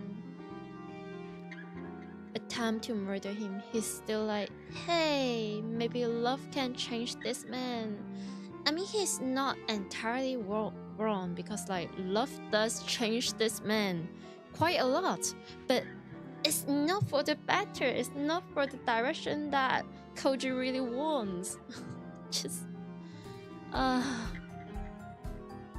back then he could never have imagined himself fighting to rescue a friend from the clutches of a madman. With each passing moment, he feels himself becoming less like the person he was. When all of this is over, will he be able to return to his old life?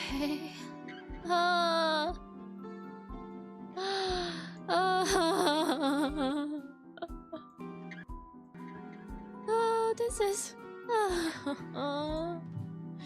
Or will this change continue until it has consumed him utterly? That can change many. Man. Yeah.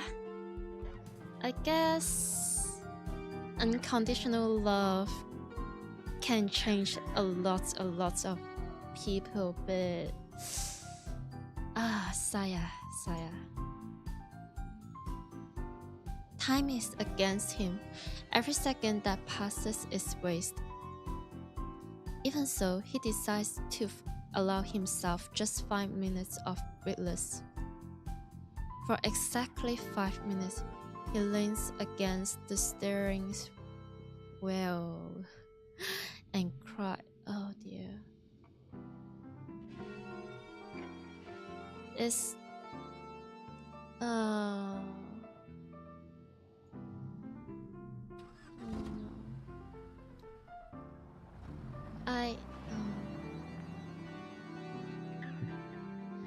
as much as I love Saya and her relationship and love with Fuminori, it just... I feel so bad for other people. Oh no. And when his tears have run dry and his heart is calmed, Koji starts up his car and drives away. I mean, having an average being cook you a warm meal afterward, then ready the bath for you. That's a good one. Yeah. I mean, I would want that as well. Just... I felt like it's almost a human's instinct to be longing for some sort of like the sense of safety and belongings. It's not just Saya are willing to cook for Fuminori or just ready the bath or something like that. It's that she's willing to be with him in his lowest point of his life and generally just being very kind.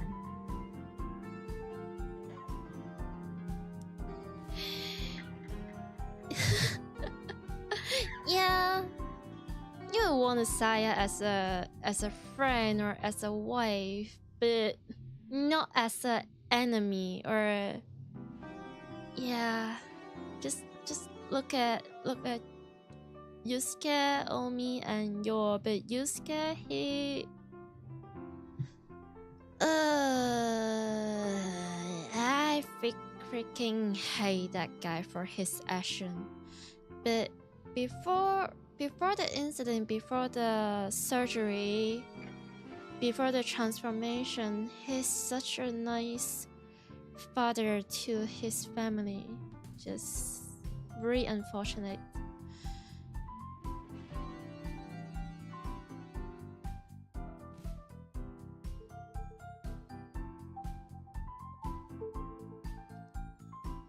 I stare at the silent phone in my hand.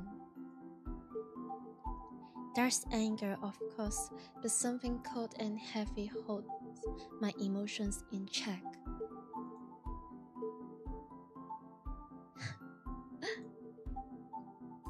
Yeah. It's like...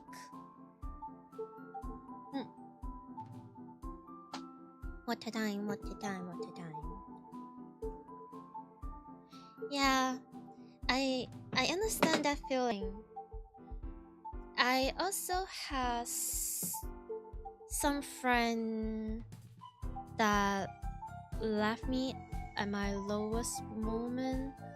I mean, it still really hurts and it's sad, but the thing is, as time has passed on, I just realized that they also have their own struggle and life. Sometimes it's just really unfortunate because like you really tried and they also tried, but the situation is so bad that it's go way beyond or surpass their ability to stay with you. Maybe it's costing too much of their well-beings, and man, but I hope they are doing alright. It's just that we're not friends anymore. It doesn't mean that they are a terrible person. It's just that back then I was also a terrible person and they couldn't handle that.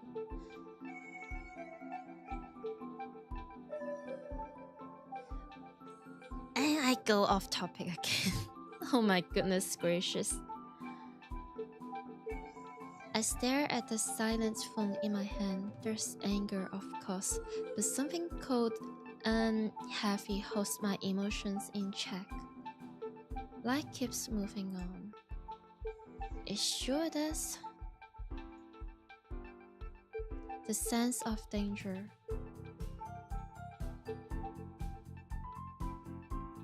To be honest, I'm surprised at how calm I am. 主人様。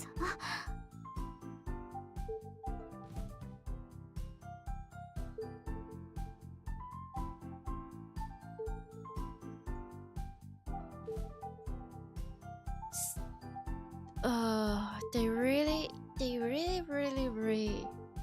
completely broke your mind.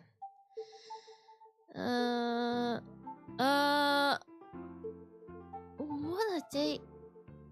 You know, I'm not even going to ask what they are doing. No, no. Find your wife. Just leave this poor girl alone. Yola looks up at me apprehensively, her head between my thighs. She was attending to me throughout the call. The remaining fragments of her memory seems to have joined together as she has regained some degree of speech. Upon realizing this, Naslight Sa began to teach her language once more. I assume she find our... Alright. 怒らないでよ。頑張るから。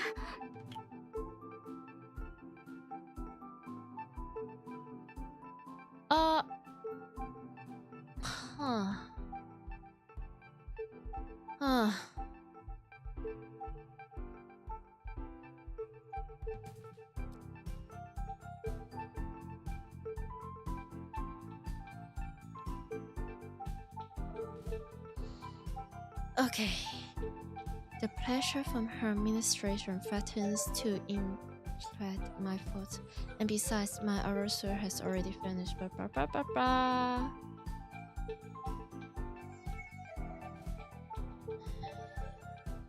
At first, I considered making her stop.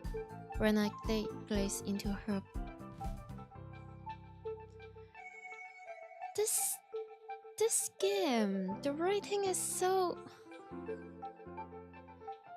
It's diabolical. It's diabolical to describe you as this puppy dog eyes my butt. However, I begin to think differently. Thanks to Saya, I have a family once again. For the first time, I'm becoming aware of the responsibility that placed on me. I think... no... I do not think... that is considered to be an element of a family. Is... Huh?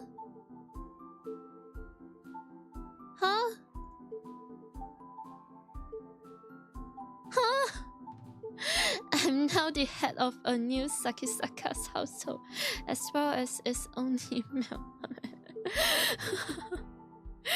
This game is so silly. It's my duty to protect, comfort, and ensure the happiness of the...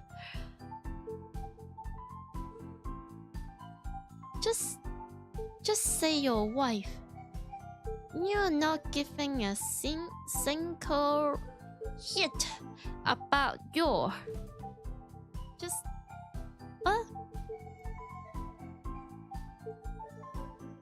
And even if you are not the head of a household or whatever 2003 thing belief that is, as long as you're in a family or in a house with someone, be it your girlfriend, your friends, your wife, just your flatmate, you still have responsibility. You're still part of a household. This freaking foolish man. With that in mind, I know that I mustn't show fear or confusion. That will only cause them distress. Huh. And now Fuminori, our silly freaking man, is acting tough. Wow, nice. Brilliant. Impressive. Thank you. Thank you very much. 続けろよ。Continue. Yay.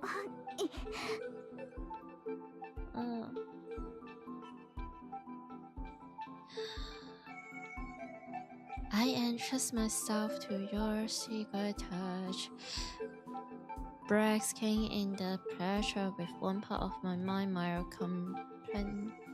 contemplating our current predicament with the other.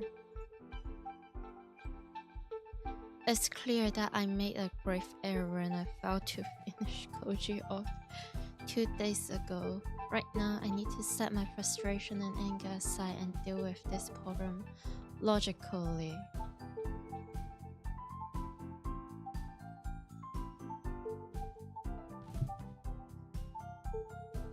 It's time to leave. I have no ways of knowing when Koji escaped from the well, or how much he has learned, or how many people he has had contact with since then. Now that it's impossible to know how far the problem has spread, merely disposing Koji won't guarantee our safety. Koji, you dummy.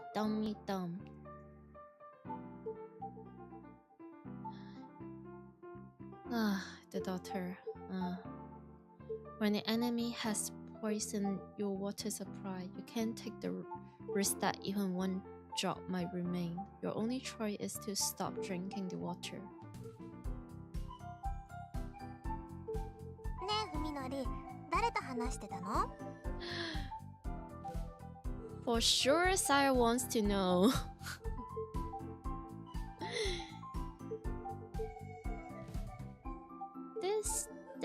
This lovely yandere. Saya returns from the kitchen. Yeah. Where she'd gone in search of a midnight snack. She's munching on her favorite spare ribs. And now you can tell the difference. So like, is spare ribs like chicken wings? Or like French fries? No, there's meat and there's bones and there's seasoning. Chicken wings.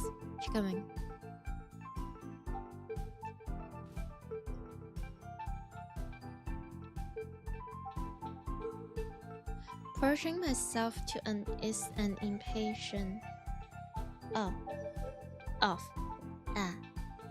I respond with a casual shrug. ちょっと厄介なことになりそうだ。工事のやつが生きててさ。It looks... あらま。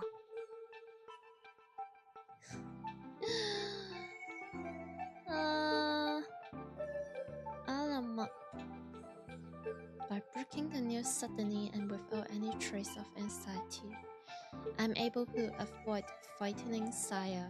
Instead, she's merely surprised. I knew that remaining calm would work. You naive man. You really think Koji can frighten Skaya?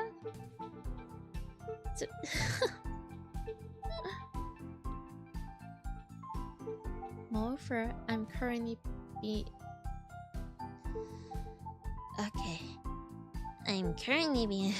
okay, no. This bio, it would be hard for anyone to get too serious under these circumstances. Are you horny that much? なあさや、僕たちこの家を引き払った方がいいかもな。そうか。Saya lowers her eyes and strokes her chin thoughtfully. まあ、どっちみち鈴見さんの一家が消えたのがバレれば、この近辺も騒がしくなってただろうし、遅かれ早かれこういう日は来てたと思うよ。Saya nods. I can tell that she's relenting to live, but at least there's no sadness in her expression. Everything will be fine. I will protect my life with Saya just as I have up until now. I have that power, brother. Saya does everything for you.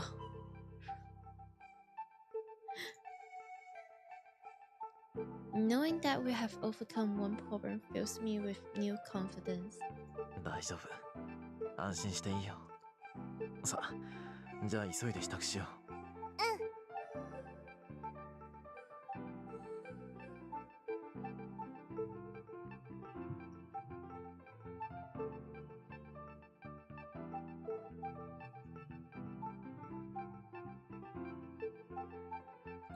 We can travel light and take the Suzumi family car.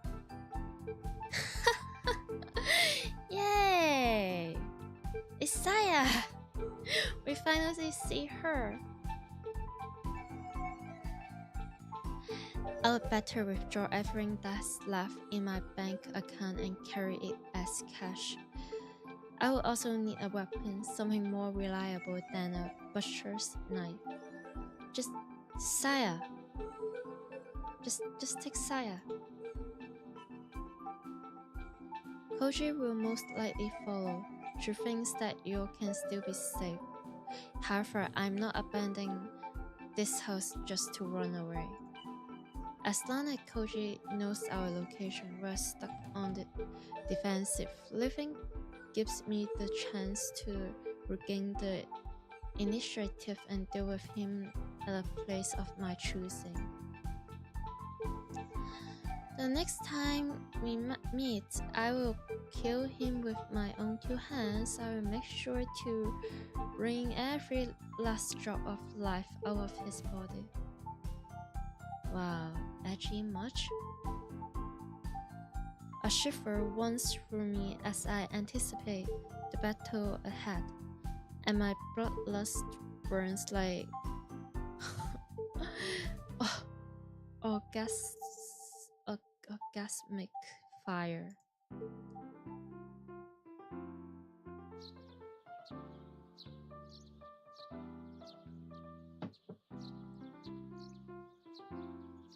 When Roko looks up, the morning sun is already steaming in through the window. Tired from hours of poring over files, she removes her glasses and massage her aching eyes. Her dreams are always filled with horror, yet the night she just spent was more nightmarish than them all. It was not over as she has only just set foot on the freehold. As expected, the file left by Ogai Masahiko were not the sort that Roko could simply pick up and read. Fortunately, Ogai had been too old-fashioned to put his trust in electronic media. If he would encrypt his file on a computer, he would have had to find a hacker to decipher them. In fact, he had not employed any kind of code in his writing. That would have been too time-consuming by hand. The method of obfuscation he did use was quite simple. 2003. Of the files Roko pulled from his underground lab, the majority turned out to be notes, and this from Ogai's days as a student. The important papers were the diaries and research notes that had been scattered through the piles of worthless crap. At first, she was unable to understand the documents that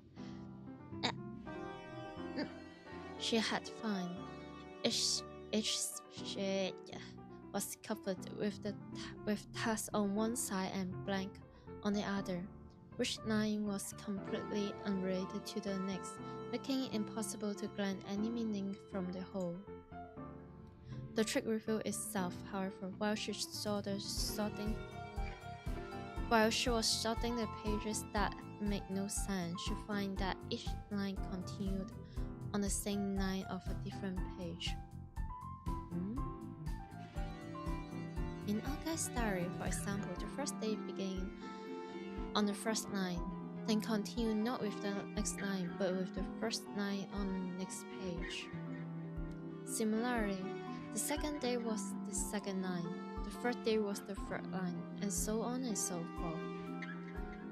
After filling all the lines on one set of pages, Ogai had torn them out and scattered them among his other files.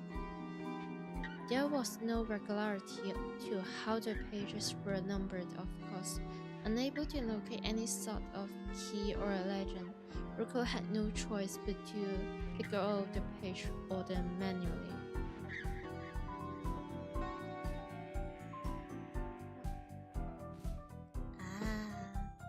Despite knowing that the task would be exhausting, Roko sat it falling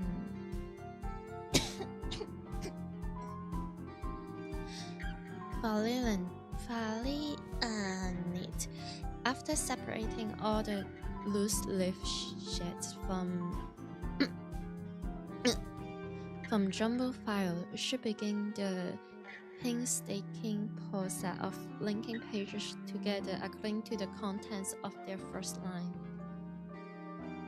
She one day organized has dismantle and scatter his diary each time he complete a number of days, equal to the lines on one page, and had done the same with his research notes every 30 pages or so. The diary was much easier to restore because the entry varies in length. Neither page just had a larger number than blank line. The pages with only one line, therefore, was the last page of the diary, and those with the most blank space could be considered closer to end.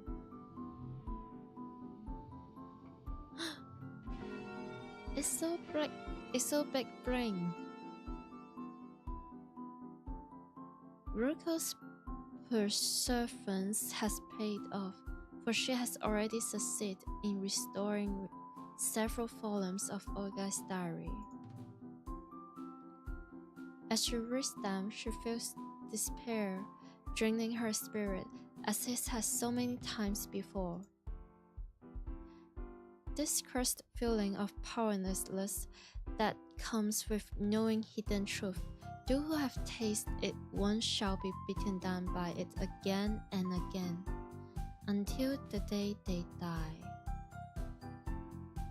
All secrets are connected after all. Once you have glimpsed even the tiniest fraction of the world's true face, you have no choice but to watch in horror as the fell rolls itself back inch by inch. All that remains is to wait for a day when insanity will crush your reason under its every mounting weight.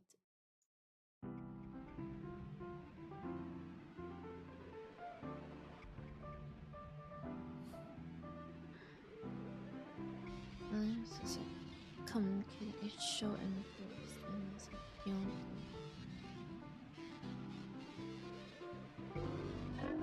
Saya has body language? Wait, does that mean that Saya can dab?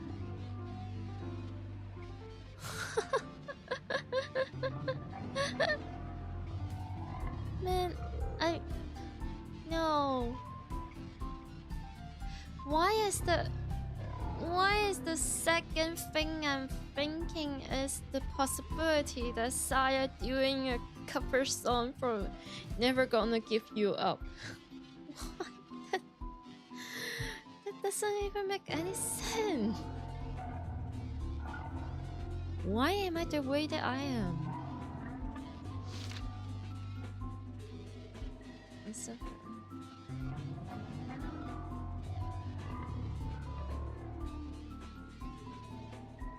no desire to be recognized as an individual. She wants a family, or she wants someone that is same as her.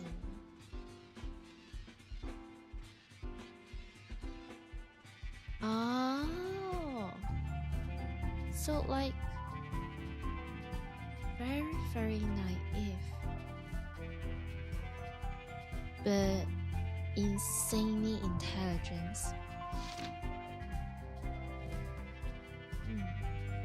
The speed of the organism's lingers is something.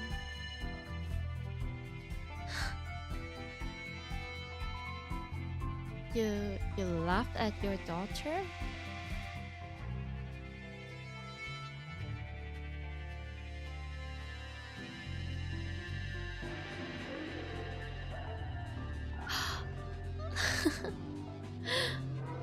Hey.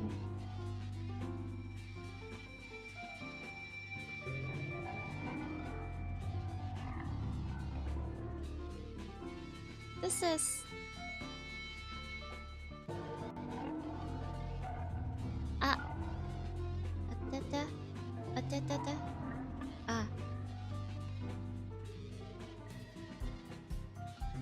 this is actually adorable. Just imagine the tiny meatball Saya just she just want to make her papa laugh. No.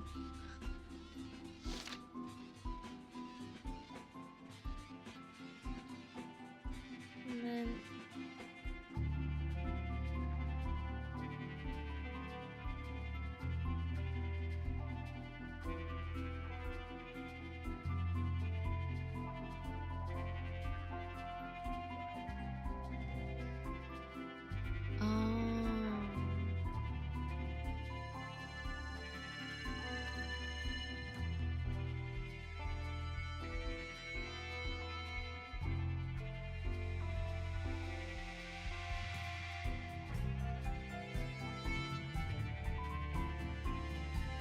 so he made himself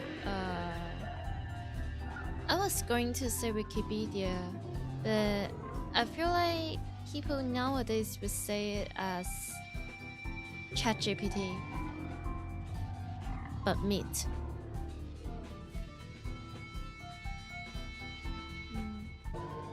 That's great.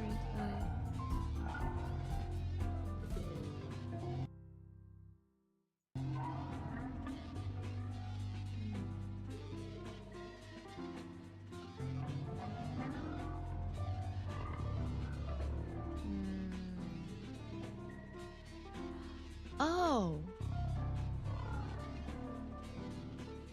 so she is okay. Rocco smiles humorlessly for the umpteenth time since she started reading. How wonderful it would be if she could laugh the diary off as the delusion of a madman or the work of a science fiction author. Alas, she knows far too much. When she thinks back to the many horrors that old guy brought into her life, the words before her take on chilling credibility.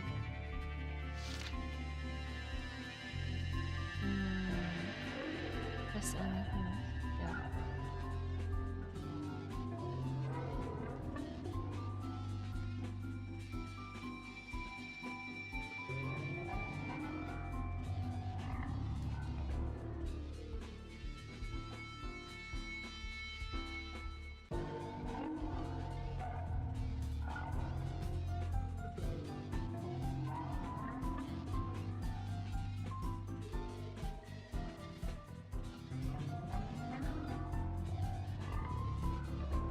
Wait, is there any updates about the recent primes? So the 39th is back in 2001 before 2025. Hey, let me cook. Let me be a freaking nerd. But it's mathematics. I am not good at mathematics, but I like reference. Primes 2025. Oh. Oh. Okay. The thing is, back in 2001, they have calculated to the 39th primes. Before this year, 2025, it goes to 52. But with Saya, it goes to more than 70.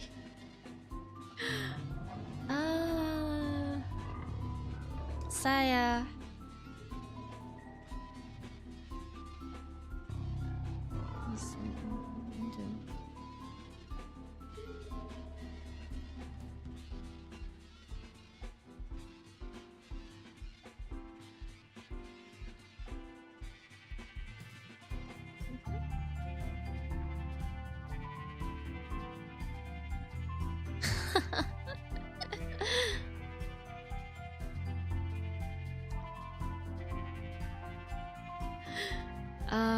dear.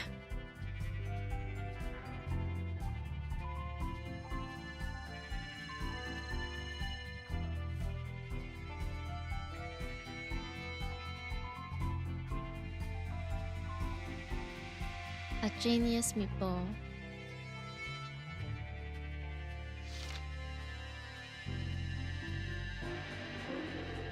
Oh.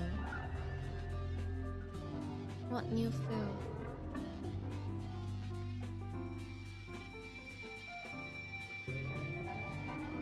Mathematics. Now these are sociology and then science.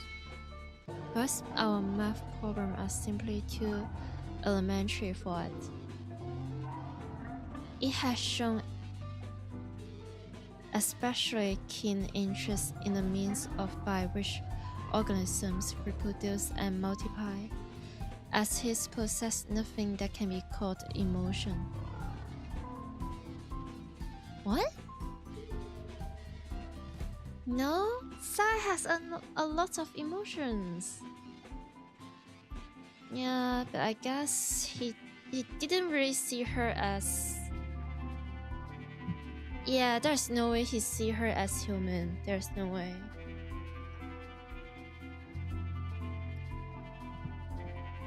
So he's not treating her like one. He is like treating Sai as some pets or aliens that he does not really understand or respect. This is what I'm getting from this. I hesitate to use this description, but when it learned about DNA, it seemed somehow excited. In fact, the organism in itself seemed surprised by its reaction. When asked about the nature of the impulse, the organism decided to label it instinct. If this description is indeed accurate, then this is an extremely significant development. It would mean that there are a deeper level of psyche than just the knowledge it has acquired since coming to this world. If I can use this discovery to trace its root, I might be able to learn what it truly is. Note: candidate for the plane and role of the organism's origin are discussed in my writings on the Silver Key, filed separately.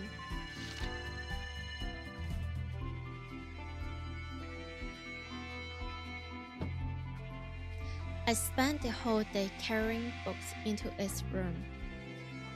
Apparently, the organism is no longer satisfied by the knowledge I am able to impart. It should come as no surprise considering its linguistic powers. Power.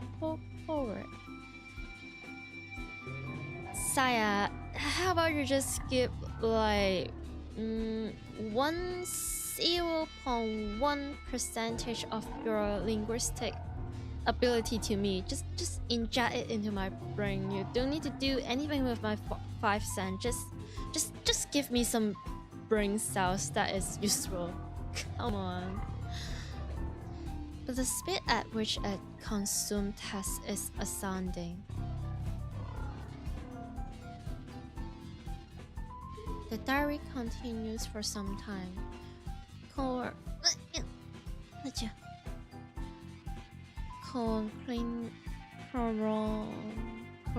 Chronicling the intimate relationship between Ogai and the organism.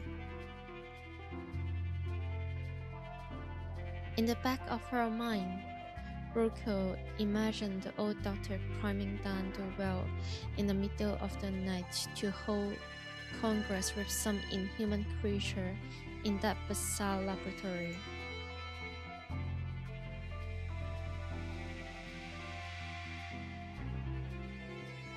The is disturbingly similar to the nightmares that have shattered the silence of many nights with her screams. What follows, however, makes even her worst nightmares pale in comparison.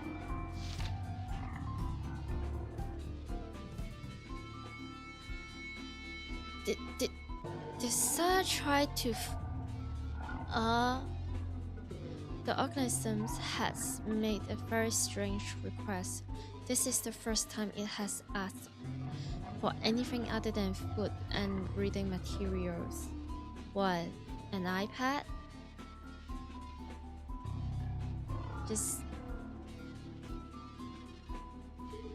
I feel like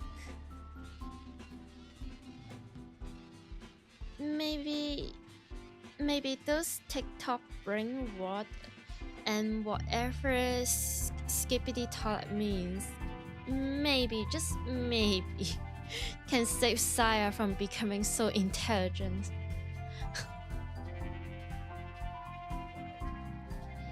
I can hardly believe it, but it wants to consume the sperm of living creatures. This is separate from its desire for food. Once again, it's describing this impulse as instinctive. Am I paying an eloge?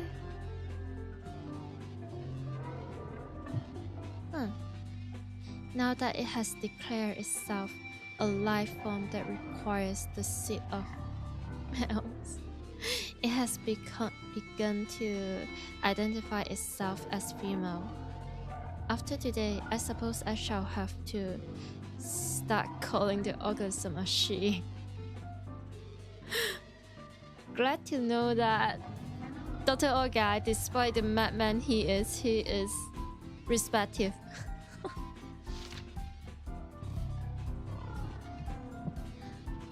It's the personality that she has begun to exhibit really just an imitation created for her amusement?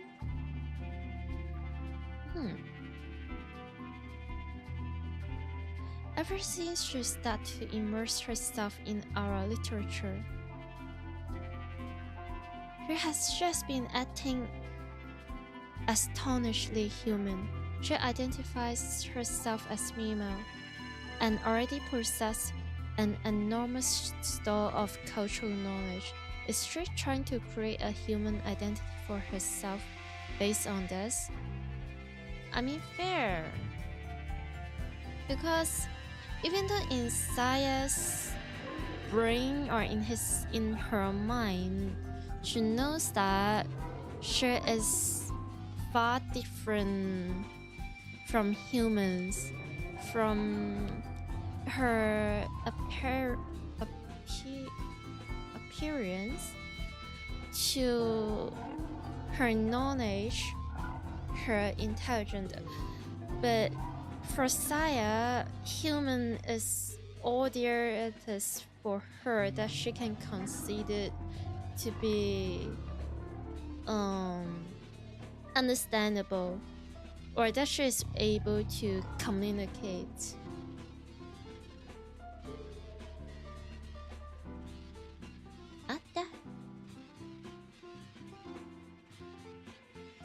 I have seen her laugh, grow angry, and today she cried. Is she just copying our emotional displays? If not, then she's already... It's the soul of something that any intelligent life form can acquire. I tend to believe yes. I feel that I'm witnessing something more mysterious than the genesis of life itself.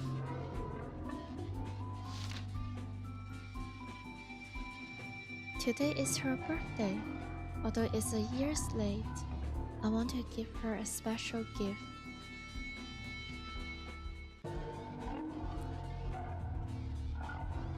Saya was the name of my mother's cat. In childhood, she was my sole friend and my beloved. I decided long ago if I were ever blessed with children, I would give this name to my daughter. Suddenly, this is so heartwarming and sweet. Oh, I thought she didn't care about Saya despite the fact that he can use her knowledge and intelligence, but hey, he cares. She does.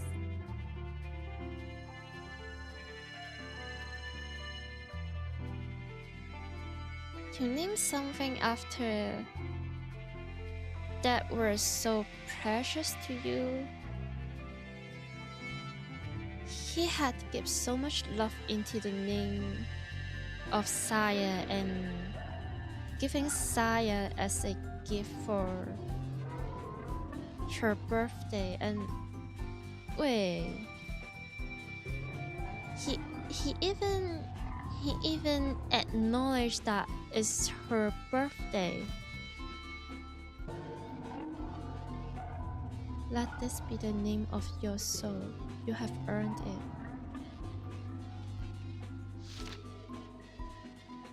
The ability that Saya has discovered in herself is showing more extraordinary results each day.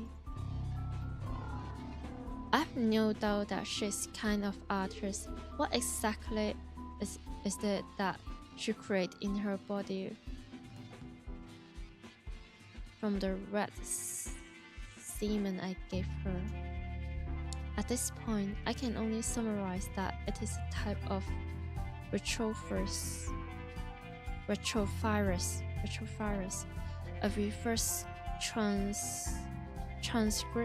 transcriptase enzyme that creates exactly what she desires.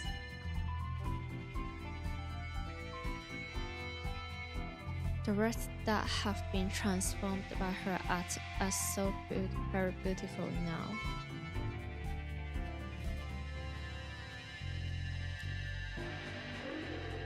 You mean more pastas? More lasagnas? The many enzymes secreted by her body and the various appendages she used are discussed in detail in my biological observation file separately. Here I will say this. It's so well organized. Sasuga mad scientist.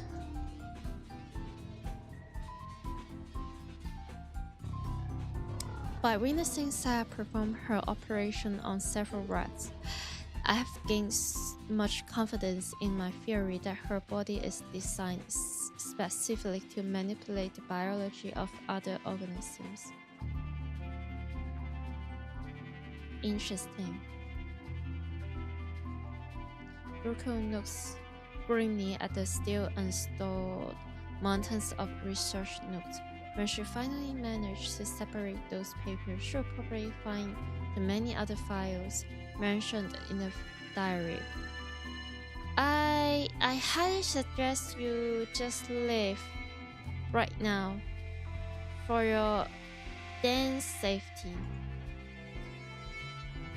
Oka's biological observation. At the very least, she wants to look through those before facing the thing called Saya. Under no circumstances does she want to go into a battle unprepared. I like this daughter. She looks at her watch and sees that it's already 7 in the morning. Assuming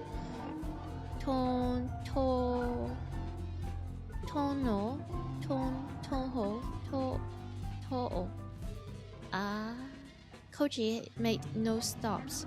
She should be arriving in Tokyo about now.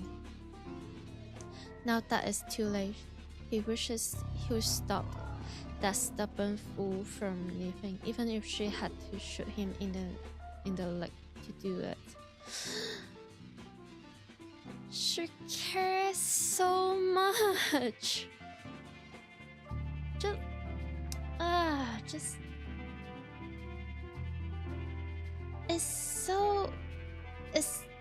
it's understandable, but also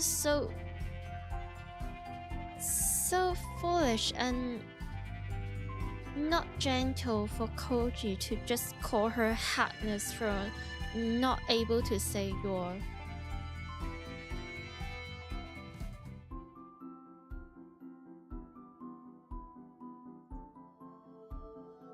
Koji pulls up 2 blocks away from the Sakisaka's house and stares at the silent building. In the bright light of morning, the house seems so round. In a dark miasma, like a black hole torn out of the landscape. Is this just a fragment of Koji's imagination?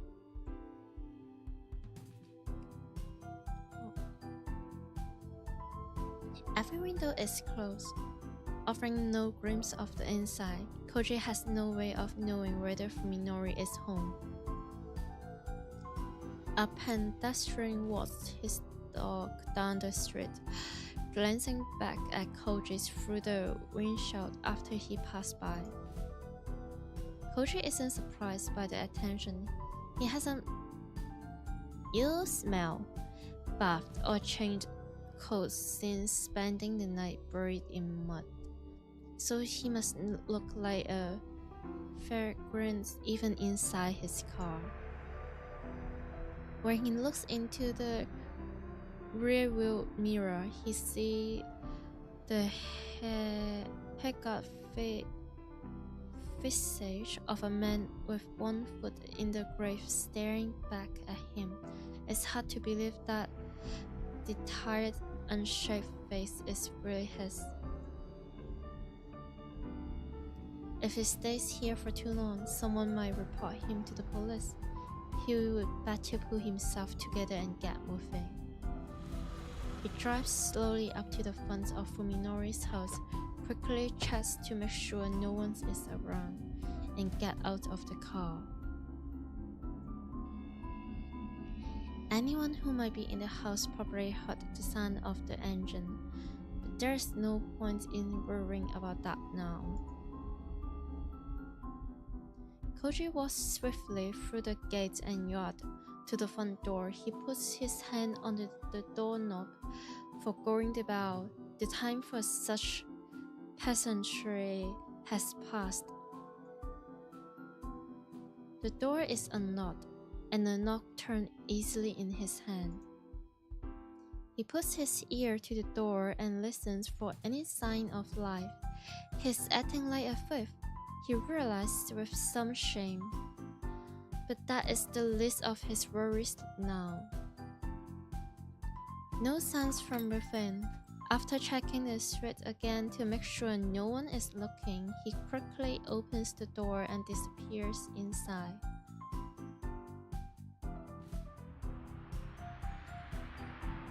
An indescribable sting immediately assaults his nostril. He's already prepared for anything. However, so rather than discourage him, the stench only sharpened his caution to a razor's edge. He has crossed this threshold there many times in the past, and his memory of days spent here were still bright.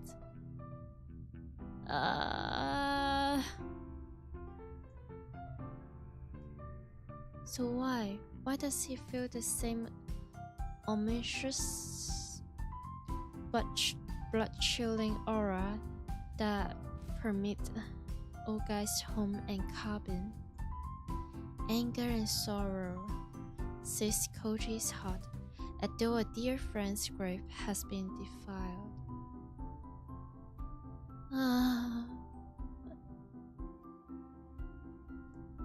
Yeah, Fuminori used to be his dearest friend, and now, there.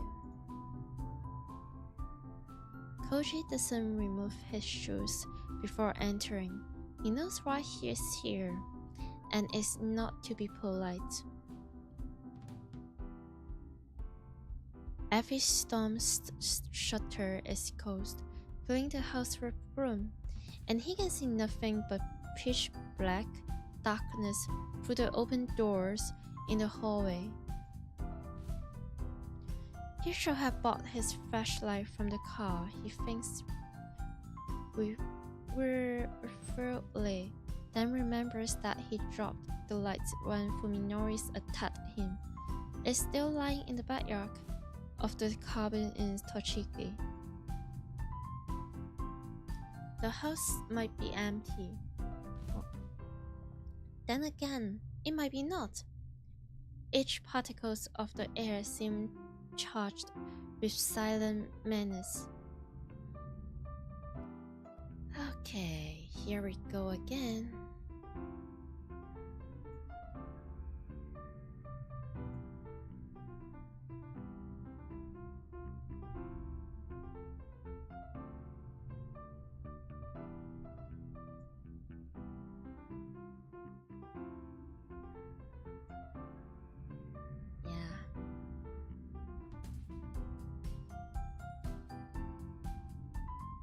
Is his enemy lurking somewhere in the darkness? It's not hard to imagine Fuminori waiting for a chance to take him by surprise and finish what the well felt to. Koji walks down the first door hallway, then climbs the stair and checks the second floor too. He moves slowly and carefully, keeping his sense sharp, but feels nothing watching him from the shadow. Did they already move? Or they're just hiding? But usually if they are really hiding, the writing would be like, oh, he feels someone is watching him, but he doesn't know who is there or where they were or where they are. After completing his run safely, he's convinced that the house is empty. And isn't this house a bit too clean for what we have seen before? Like,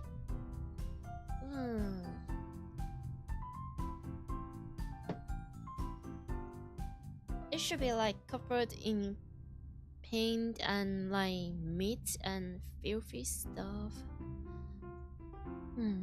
He suddenly realized that his right hand is touching the cold steel of the gun in his pocket. Did he intend to draw the weapon upon encountering Fuminori? Now that Koji thinks about it, his own action seems mysterious to him. What is he planning to do when he meets Fuminori? Will he lay into him with curses and epithet? Will he force him to turn himself in, or will he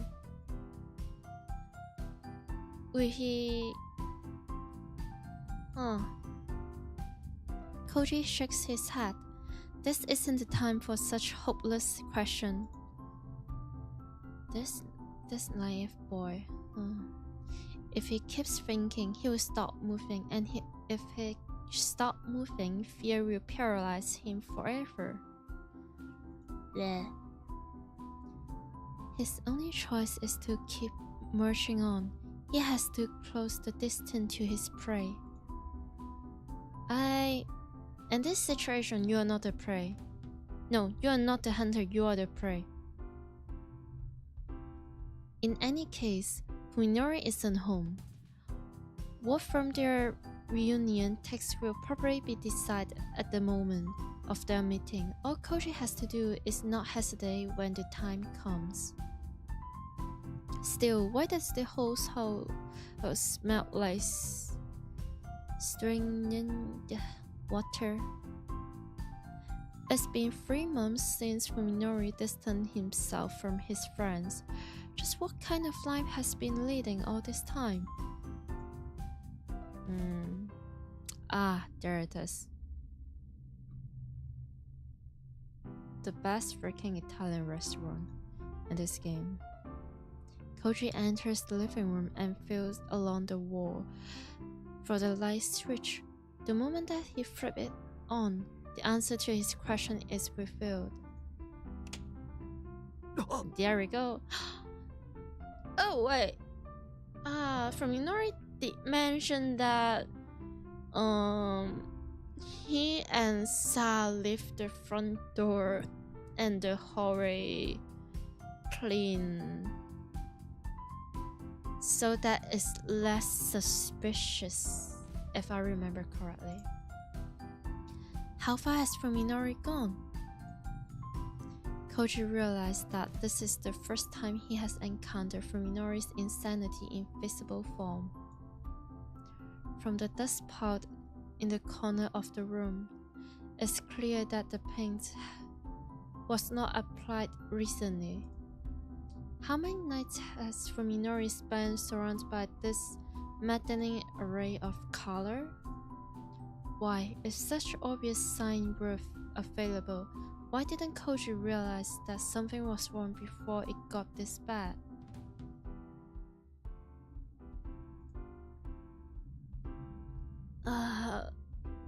Was he deaf to the dying screams of Fuminori's sanity?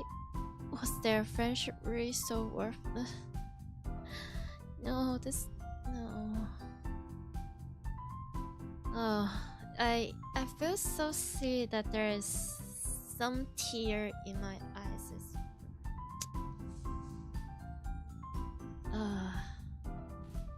It must feel so bad to witness your best friend has gone so far, and now he's like blaming himself for not able to help Fuminori, but in fact the whole fan group try. It just completely out of their capability and their hands. They are not able to save Fuminori in any shape or forms. It's not something that any human being is able to do.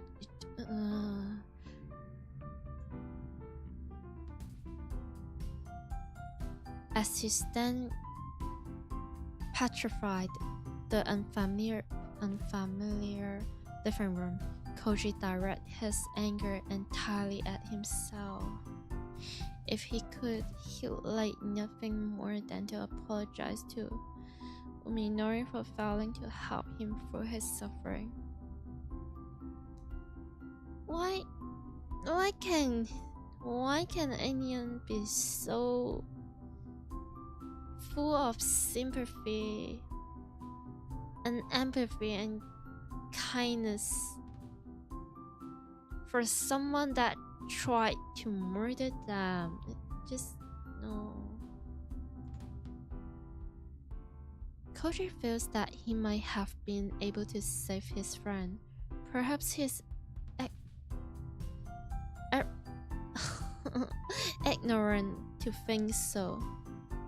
But if so, it is ignorance born of kindness. Yes, it is. Very much it is.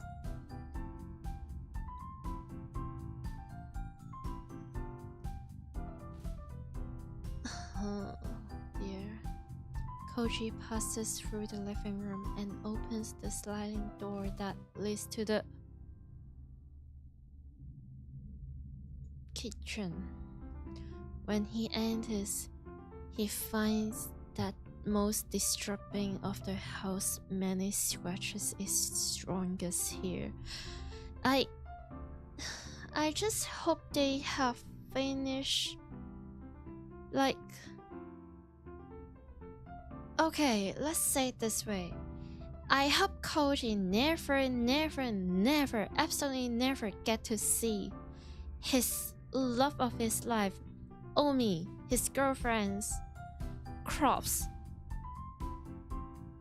in the fridge. I mean, there will be some organs and some, I don't know, maybe livers, heart, and maybe brains, eyeballs, whatever there it is. But for his sanity, I hope it is not recognizable. But then again, this is a freaking horror game. What do I expect? Just, yeah, back up here. Be prepared. But the room is redolent with the smell of countless layers of blood, grown stale over time.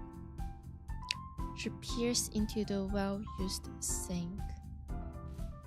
Around the room, she sees faint, brownish black roaches that water alone couldn't rinse off.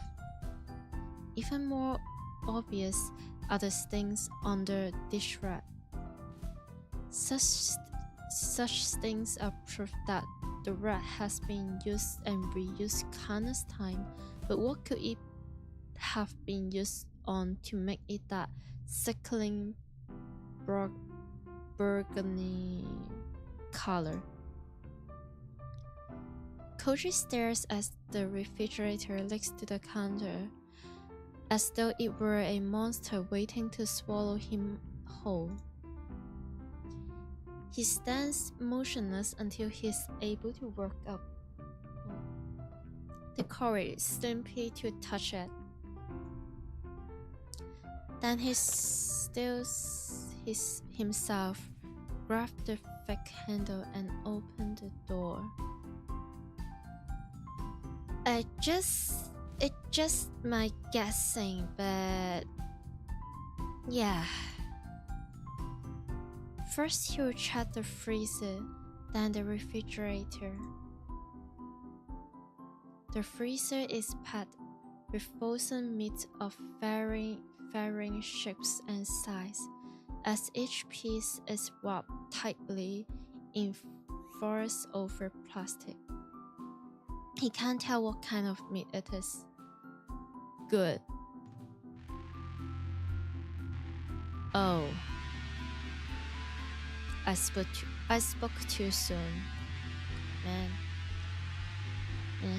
The meat in the refrigerator, however, has already been for consumption.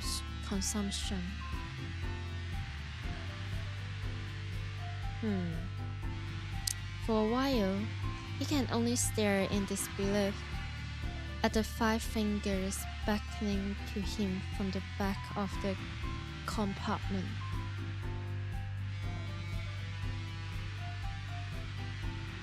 They are the long, slender fingers of a woman, their bursting giving them the appearance of westwards.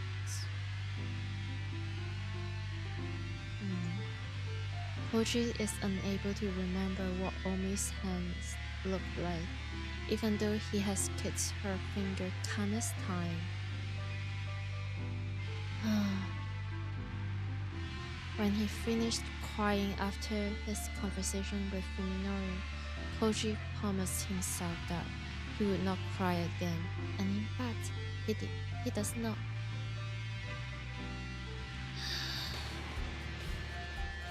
He regrets his decision, however. He indulged himself too early. He should have saved his soothing tears for this moment. For now, he knows that truly nothing is scared. At last, his doubts about Fuminori have been utterly obliterated. Koji pulls orgasm revolver out out of his pocket and wrapped his hand around its grip like he would a charm. Its definite presence, its promise of merciful annihilation, is the only thing keep his sanity intact. He will surely do it to kill Sakisaka Fuminori. Not for revenge, not for justice, but to make this world once more a place governed by reason. For that purpose alone, he must annihilate this anomaly.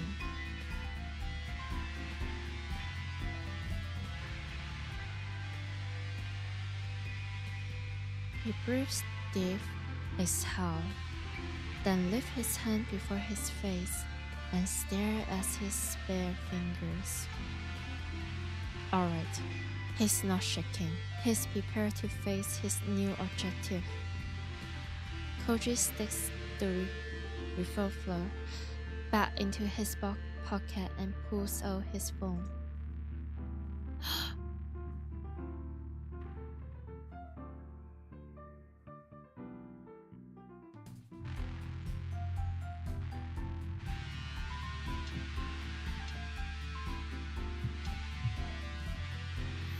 Okay.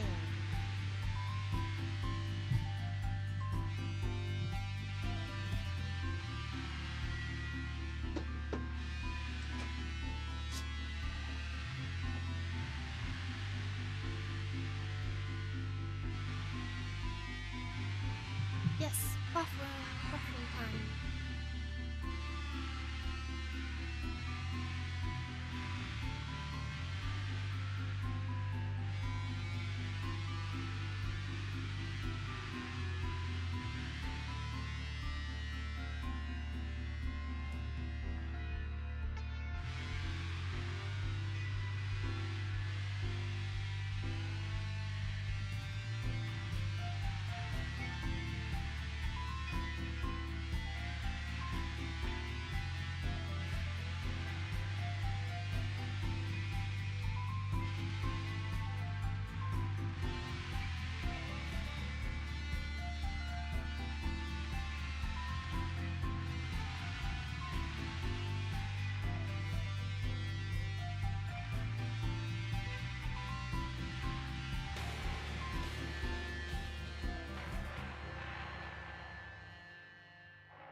I'm back.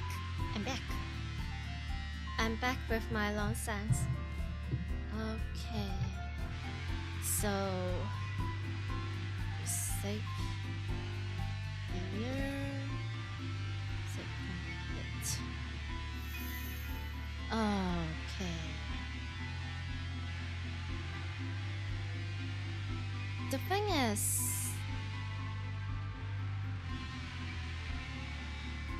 I feel like if I'm being honest and real, it's too late.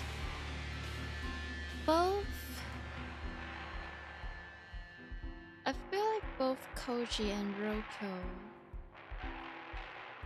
is going to be that very soon. But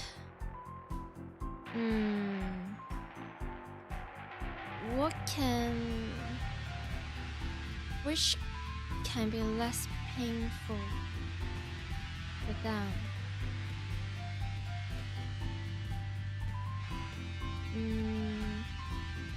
Or maybe he should just consider to like call Roko and apologize, say, "Hey, sorry, I out your location. You better run. It's too late." But the ending we are trying to do is the one that is considered to be a happy ending for Saya and Fuminori, but not the rest. It will be a living hell for the rest of human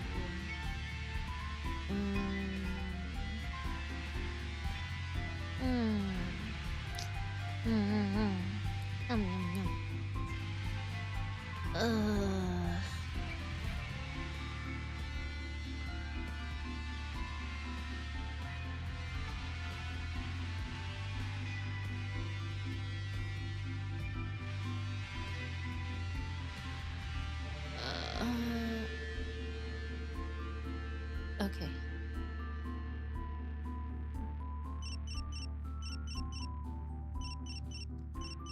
The ringing of her cell phone interrupts Roko's labor. When she sees that caller is told Koji, his unwittingly breathes a sign of relief. See, I like this daughter way too much to let her die. ダンボだ。どうした？緑の家を調べました。 Even over the phone, Roko can hear the change in Koji's tone. He is the dual-flat voice of someone who has all the energy beaten out of him. 人を殺してます。もう何人かもわからないほど大勢を殺して食ってます。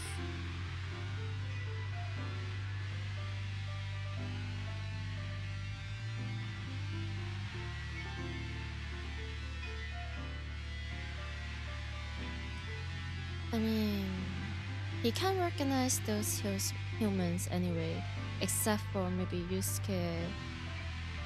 And Yusuke had it coming.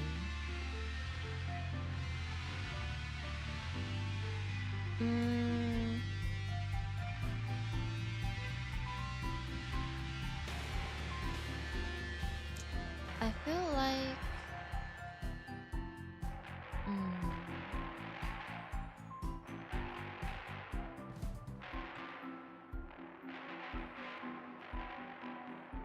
his first step into Roko's world had already brought him face to face with something particularly gruesome. In consideration of its probable state of mind, she decides to say nothing.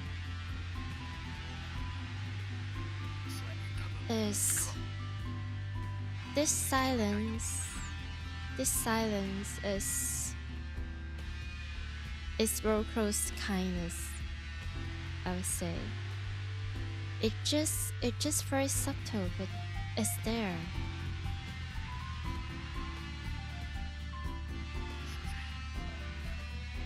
俺が間違ってました。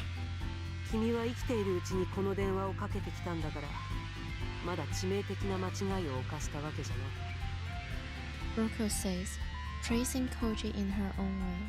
Whether he is comfort or not is up to him. ともかくもう今度こそ間違うな。私が戻るまで動くんじゃない。君が相手にしているやつは一筋縄じゃいかない相手だ。 With her understanding of Saya by the hour, Roko is able to make this declaration with new confidence. 俺が生きてることを知ってます。誰に助けられたかまでは教えてませんが、ともかく奴は警戒してるはずです。 But you said red. Okay. そうか。 Koji's actions were rash, but there's no point regretting them now. The more proactive approach would be to use the pressure that he's placed on Hinori. Roko's involvement is still a secret. That makes her a wildcat. Depending on how she plays it, this advantage could be decisive. 先生の方は何か手がかりをつかめましたか？まだ十分な量とは言えない。 Roko answers, glancing silent at the loose leaf pages still scattered across the table. そうだ。夜までには目処をつけて、夜半には東京に戻ろう。それまで君は余計なことをせず、おとなしくしていい。はい。 The lack of emotion in Koji's voice is actually reassuring to Roko. He's a machine now, able to do whatever it takes to accomplish a single goal, the extermination of Sakisaka Funori. Is still a very human response when faced such a traumatic experience. He's even willing to accept help from Roko, whose principle hardly matched with his, a price-worthy change indeed. After Roko hands up, he grimly counts the stack of loose leaf that need to be restored. There's no time left. He will only be able to get the general picture. If she has to go into battle with only fragmentary knowledge, then there's one thing that she absolutely must decipher. Ogai's biological report, which should contain information on the strength and weakness of the organism called Saya. Does she has any? All she can do now is pray for luck as she dives back into the mountains of paper.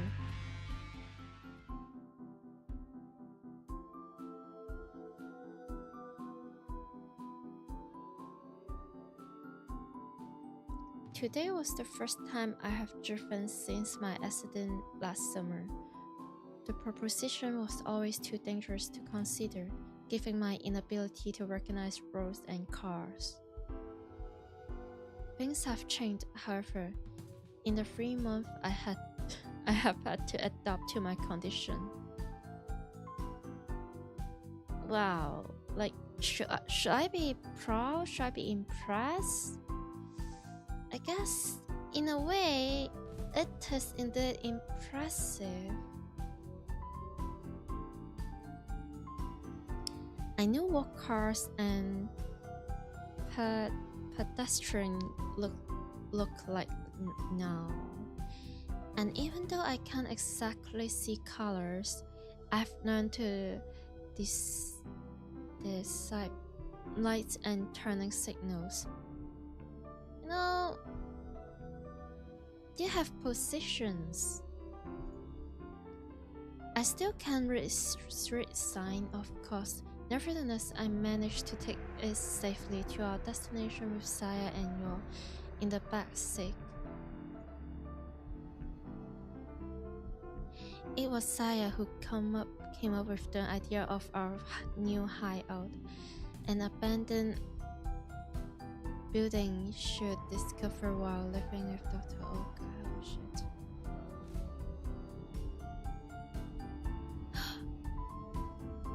In this holy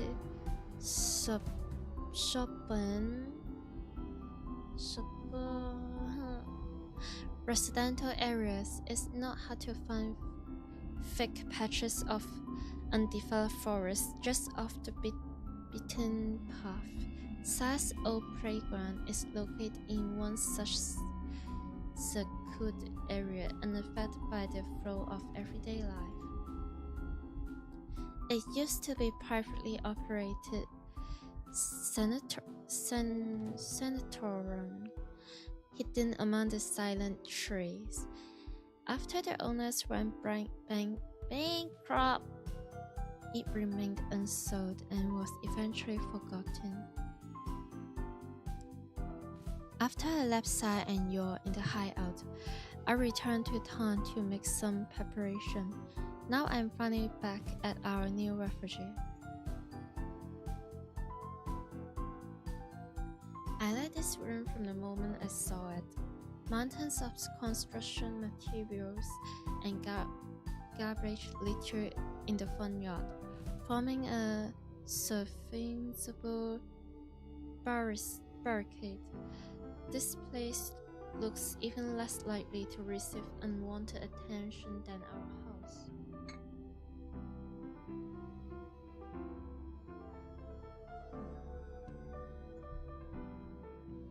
Since my brain sees humans as revolting monsters, places they have been tend to stink or seem covered in filthy slime. Ruins like this, long empty of life, are the places I find the most restful.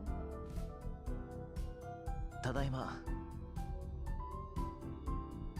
Is this any better?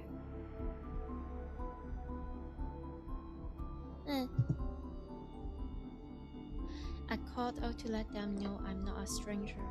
Then I go down to the basement where they're hiding.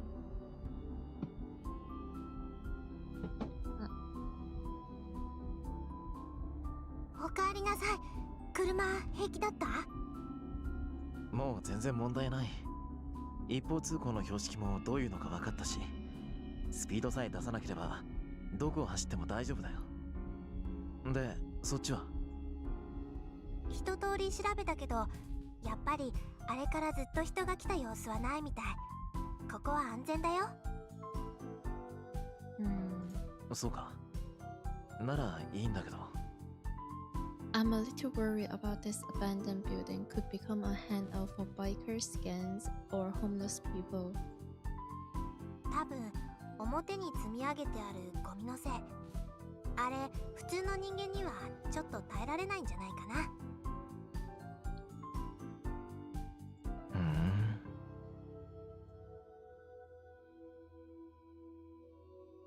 It doesn't bother me at all. I rather like it. In fact, but of course, normal people would feel differently. で、文則の買い物はいいの見つかった？ああ、もちろん。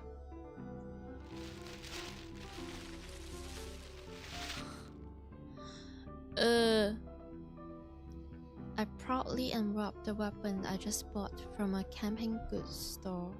A 1 meter long wood axe. The biggest and sturdiest I could find.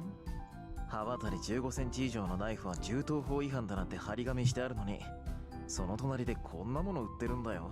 お笑いだよね。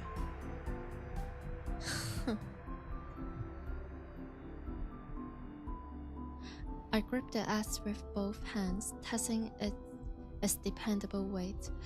then swing it like a baseball bat. The deadly steel blade swept through the air right there as a person's neck would be. Yo, who is sprawled on the floor, flinched at the sound and cruised herself into a ball. 切れ味とかどう？イオで試してみたら？ Saya, you... Huh. いや、それはちょっと。Huh.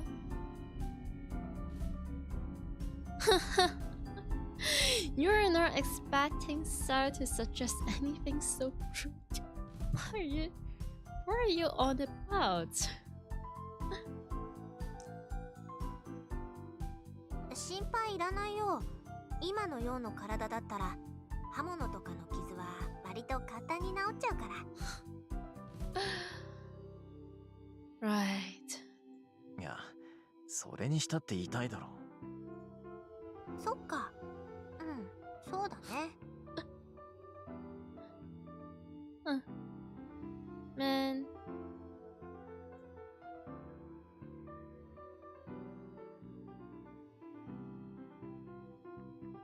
It must have slipped her mind completely. She smiled at the oblivious yaw as if to hide her embarrassment, then says, "No." The more Fuminori is so briny enough to the point that she really believes Sai needs his protection, or Sai is this kind and innocent, this is just beyond humorous. でもさ、委託された時のようの声って、それはそれで可愛いよね。Huh?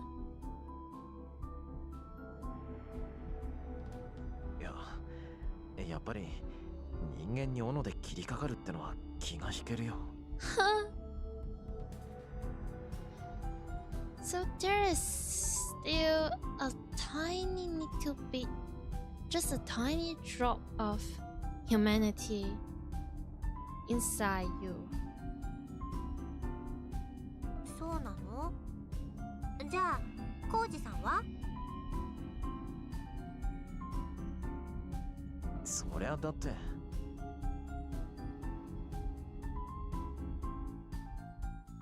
It should have been obvious, but I guess that Sasu doesn't understand. やつは僕には人間に見えないから切ろうが潰そうが平気なもんさ。Huh.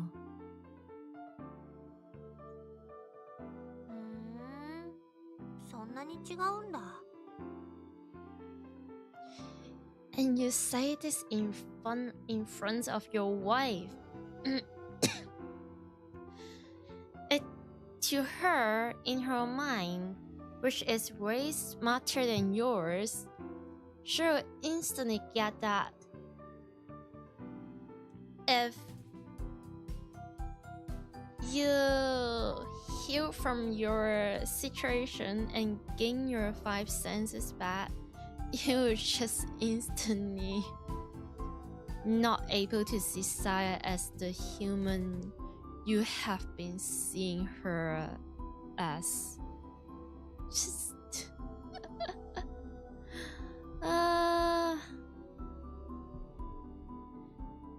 そうさ。人間には良心があるからね。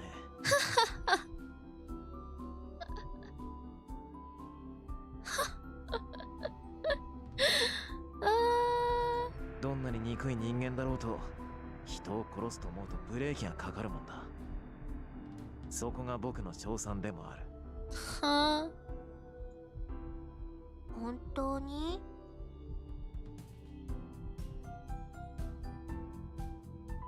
Sas seems awfully subdued.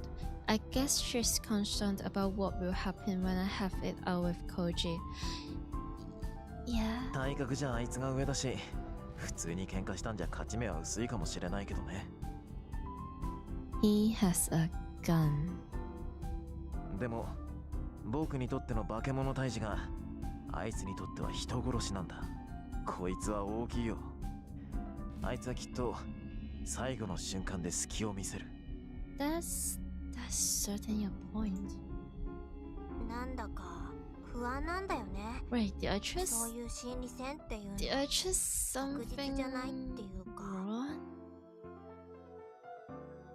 Saya says softly, staring at the floor with unusual gravity. She raised her head and looked straight at me. ねえ、やっぱり私が買った方が良くない？ I appreciate Saya's consideration, even though it could be interpreted as a lack of faith in me. She's still putting my safety above hers. Nevertheless, I can't accept her heartfelt suggestion. サヤの腕力だとさ、ヨウみたいな女の子なら楽にねじ伏せられるだろうけど、男を相手には厳しいと思うんだ。How foolish! Oh. Yeah, that. The bitter memory of Saya is still fresh in my mind. Saya falls silent for a moment, seeming to understand what I'm thinking, but then comes right back to stubbornly press her case. でもね、あのおじさんも最初の不意打ちはうまくいったの。大抵の人間はね、作用を見たら力が抜けて動けなくなっちゃうんだよ。病院だってそうだった。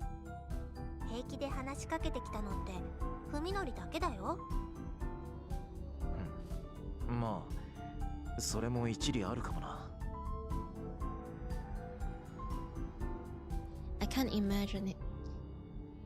imagine it personally, but I suppose it's possible that Saya's appearance is shocking enough to make someone lose their nerves. Suzumi was able to gain the advantages because he had the same condition as me, which let him see Saya as a cute girl. Fear doesn't necessarily make people weaker. However, depending on the situation, it can even send someone into a berserk rage and make them harder to put down. In other words, such a tactic would be the same sort of gamble that Saya's worry about. じゃあさ、サヤ、こういうのはどうだろうか。When I tell Saya the new plan that just popped into my head, her gloomy frown turns into a bright smile. それめえやん。文則って頭いい。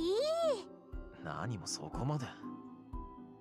It's not exactly a great plan, but I guess the fact that it lessened the risk to me is enough to excite her. She's so easy to please, but that's part of what makes her so cute. で、いつ頃来るの？浩二さん。わからない。いずれ奴の方から電話があるだろう。そしたらここに誘い出して仕留める。Koji will come. I know that he won't leave us alone. He could just keep running now that we have started, but I want to eliminate Koji as soon as possible. Therefore, when he contacts me, I intend to meet with him unless it's an obvious trap. せっかく人間一人分の肉が仕入れられるのに、ここだと腐らせちゃうね。他の動物を誘う餌にできないか。野良猫とかカラスをおびき寄せてさ。それ危ないよ。万が一取り逃した時、よそに持っていかれて他人に見つかったら大騒ぎになるよ。You're just saying this. So you just love the taste of human. そっか。それもそうだ。Humans are extremely dangerous. and their filthy, stinking body makes me sick just by being nearby. Ironically, however, nothing tastes better than their meat. I truly regret having to abandon our well-stocked fridge. まあこの辺だと森にもいろいろと住んでるからそんなに食事には困らないんじゃないかな。3人分だよ。大丈夫かい？任せて。これでもさや狩りは得意なんだから頑張っていっぱい捕まえてくるよ。 Cute. Very cute. そうか。じゃあ今日からはサヤが一家の大黒柱だな。へへ。 Saya giggles happily at my praise. I find these childish qualities of her adorable. 今度はどのぐらいのんびりできるかな。 Because of the casual way she says it, I almost miss the emptiness to which her question leads. どのぐらいかな。 Saya's right. This won't last forever. No matter how safe this hideout might seem, we'll have to abandon it eventually. The slightest mistake could put our life together in jeopardy, just like when I failed to silence Koji. Some dumb kids might decide that this old rune is a good place to test their courage, or this land might be target for new development. In order to be together with Saya, I have chosen to live apart from society. We will never find lasting peace in this world teeming with humans. Not unless we can somehow escape from it. Is that the cat girl? It depends. It really 長い depends. 旅だと思えばいいさ。 Is Saya a cat? Thinking of it like going on a journey, just the two of us. I put Saya into my arms and fold my hand around her slender shoulders, then whisper. どうせ人生なんて旅みたいなものなんだ。時の流れを見送るか、自分自身が流れていくか、それだけの違いだよ。そうだよね。 So, are you saying her as a cat girl? A Cthulhu outer space cat. Maybe. I guess you really can see that in her hair. There's two pointy hair is really similar to cat ears. Just resemblance.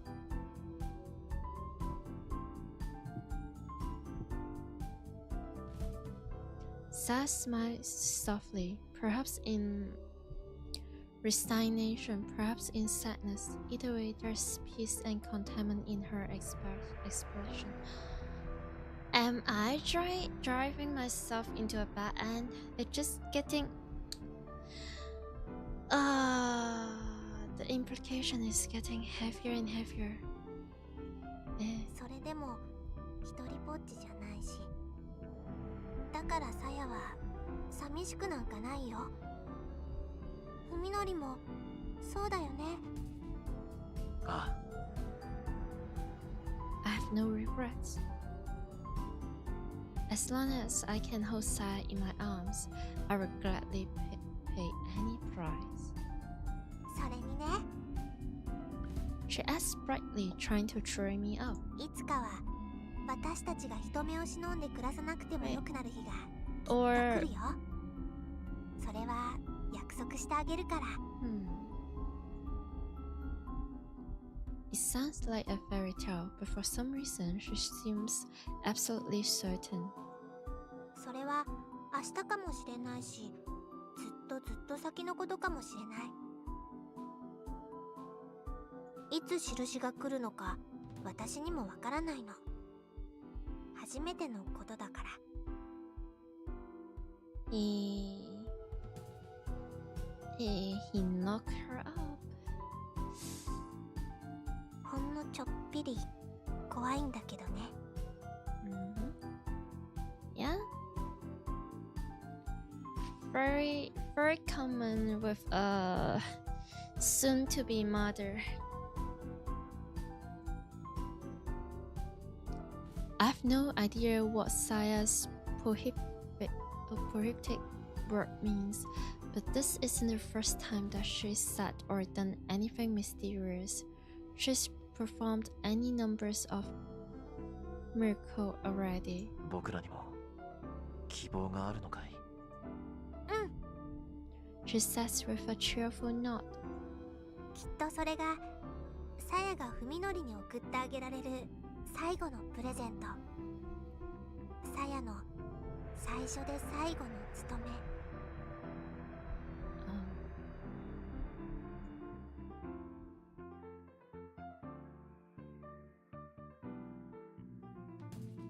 The hands of his watch moved with agonizing slowness, as though counting down to the end of the world. In the hours since contacting Roko, Koji went back to his apartment, showered, changed clothes, and even has his first full meal in days. He wanted to take a nap, knowing that he needed to rest, but no matter how hard he tried, sleep never came. Forcing himself to relax only made his nerves colder and sharper.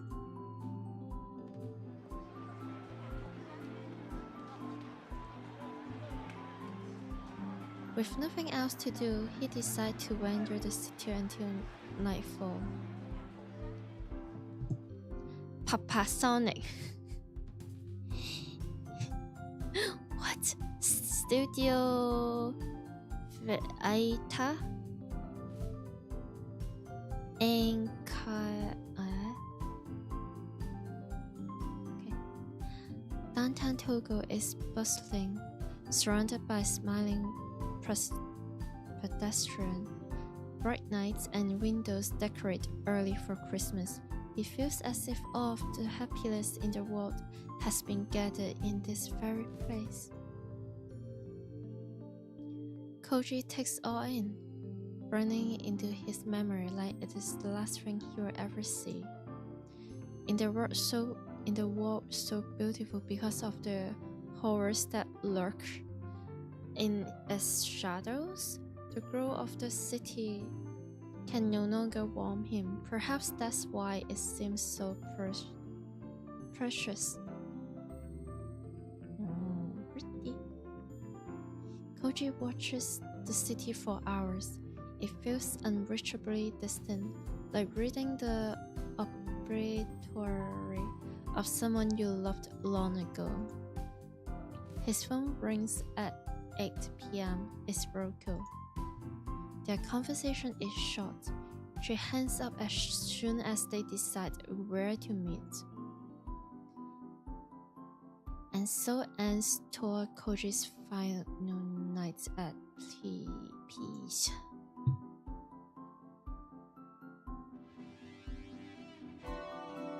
Roko arrives at the dinner at 1 a.m., 1 hour later than agreed upon. She has a heavy-looking duffel bag under her arm. Koji doesn't feel like asking what the budget represents. すまんね。いろいろと準備に手間取った。Hey, it feels like she's very confident.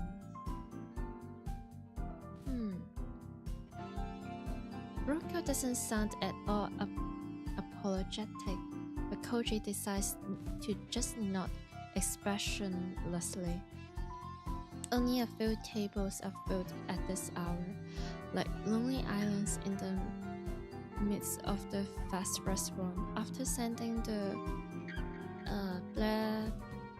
blurry-eyed waitress away with an order for 2 coffees. Yeah, on a limited budget. Hey, waitress, please. Koji and Roko are left all alone in a corner of the dining area.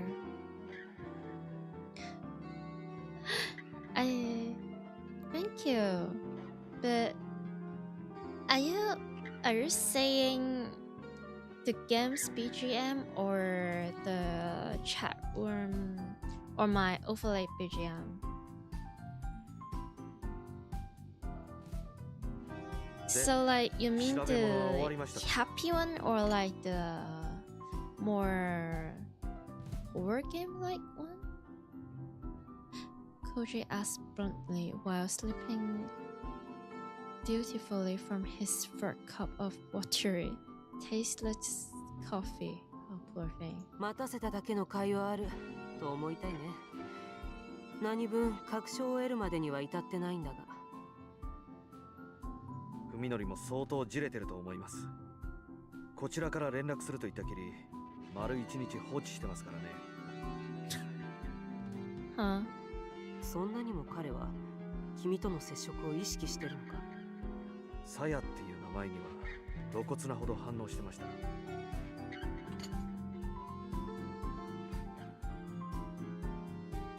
In the silence that follows, Koji tries to soothe his parched throat with another mouthful of weak coffee.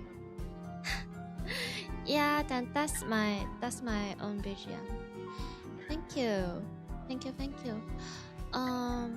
If you really like the music, there is the credit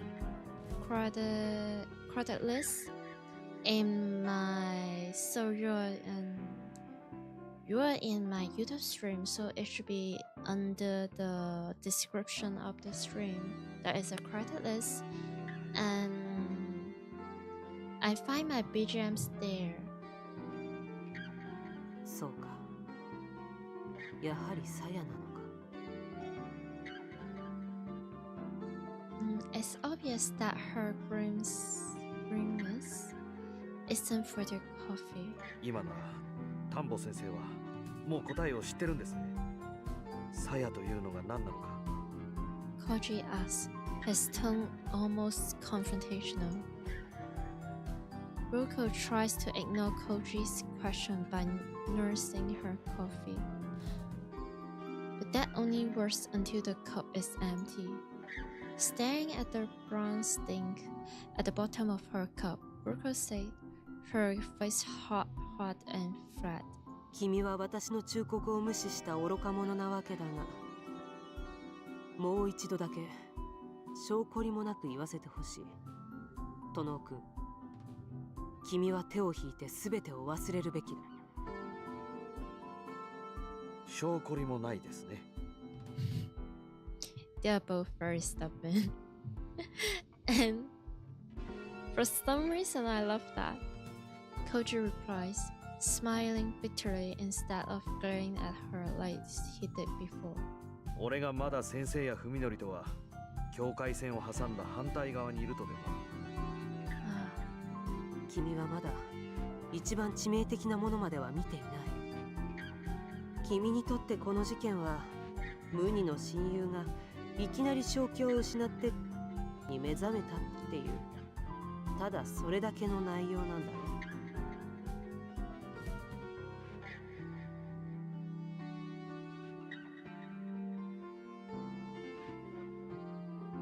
Best friend in the whole world.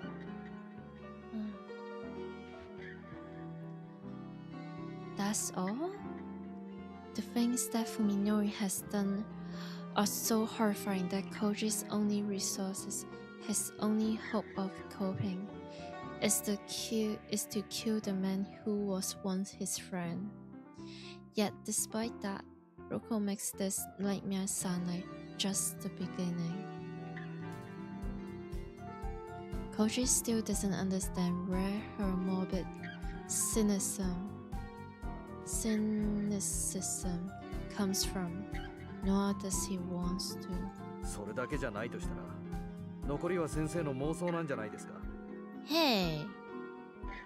そう思えるならまだ君の傷は浅いってことさ。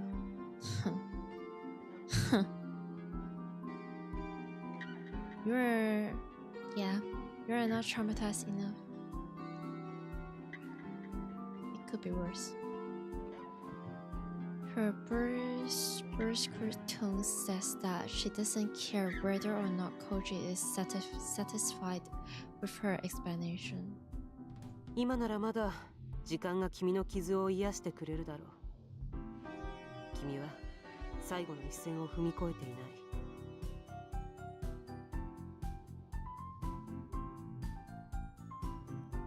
Koji considers Roko's word calmly, without letting himself get emotional like before. The final line, true, Fuminori is somewhere beyond that. Although Koji has gone far enough to be willing to kill Fuminori, he has no intention of eating his enemy's flesh once he's dead. That, at least, still separates the two. What a naive man. Then what about Roko, who has treated Koji like an ignorant fool ever since she saved him from the well? How close is she to Fuminori? She is not close to Fuminori at all. She is close to the knowledge and the truth about Fuminori and Saya, but it's very different things to say.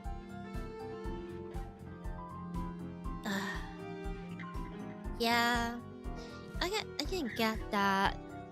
Like most of the people will be upset if they feel they're treating as an ignorant fool, like they're being belittled. It's only normal for a human being because like we have our integrity and our ego, our self-esteem, such things. But once again, the Dr. Roko here really is just trying to shove Koji's away for his safety. 先生の傷は俺よりも深いと。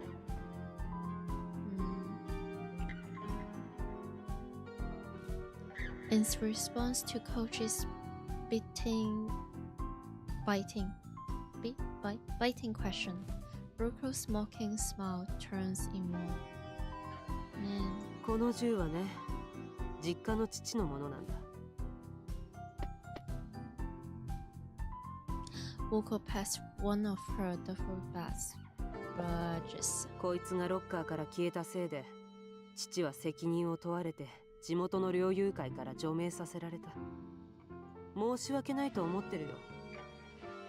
私は両親にとっては自慢の娘なんだ。それが金庫の銃を盗み出すなんて想像もしてないだろう。Hi, my first time seeing this game. Welcome. So the thing is,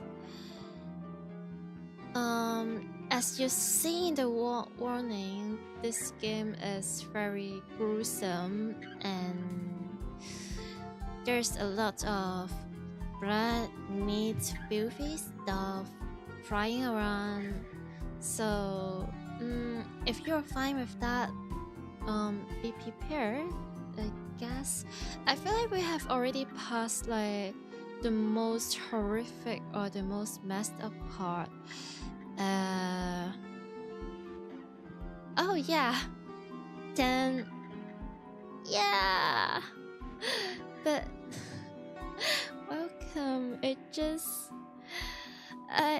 I'm sorry. I feel like we're getting really close to the ending. Yeah. But it's still a nice story with a lot of laws and details. So if you want to oh wait, I'm also thinking about getting Higurashi. They're also very, very famous for their horrors and gruesomes. そうするだけの必要が先生にはあったと。いいや、全然。This okay, so this doctor here, Roko, she is my favorite character out of this whole game. She's just, how can someone be so smart but also so sarcastic and silly, and but also she is very heroic and protective by trying to getting this man here, Koji, out of the mess they're about to face. Because the plot right now is so you have heard about this game, then I will assume you know the summarize of the plot. And right now these two characters has kind of some sort of idea about what Saya actually is something that is not just Cthulhu horror meatballs, but with insane intelligence and instant that she identify herself as female and want to have children with, I guess, another human being. Some people get traumatized playing this. I think it's not impossible because some people, they're horrified by like gruesome, or like even if they see the warning, since the writing in this game is so detailed and so well done, I feel like if the player have a very soft spirit or a tender heart, they will get very distraught, or it will just traumatize them. And also we have passed to I wouldn't say intimacy, it's like very sexual scenes, but it is how do I put this, very much violence and non-consent. So some people might be very uncomfortable with that, but those gruesome things and terrible traumatized things aside, it's still a very good story, I would say. Especially the way they're shaping like the character development, like seeing how the main character of this game, Fuminori, is going from losing his 5 senses and seeing humans and all the surroundings as terrible stuff, to the point where he is now getting used to his 5 senses, but the cause is he can no longer see humans as his equal, and he lost his humanity by doing so. Sorry, I had to get backlash for.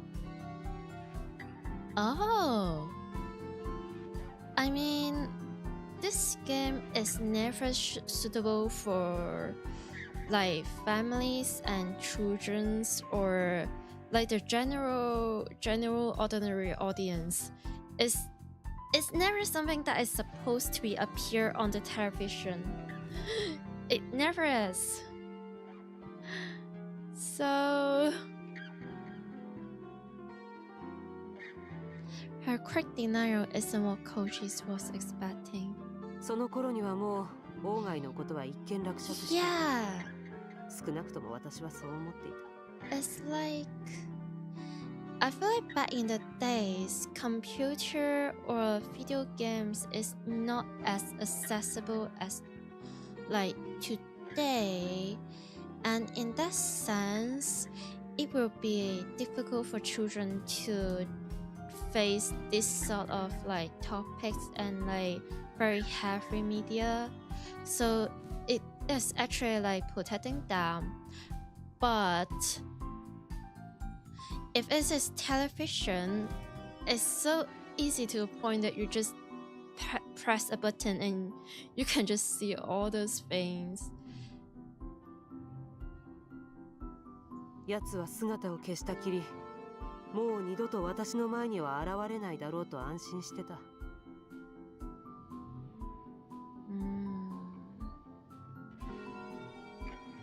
この銃で何かを撃とうとか殺そうとか、そういう必要があったわけじゃない。じゃあなぜ？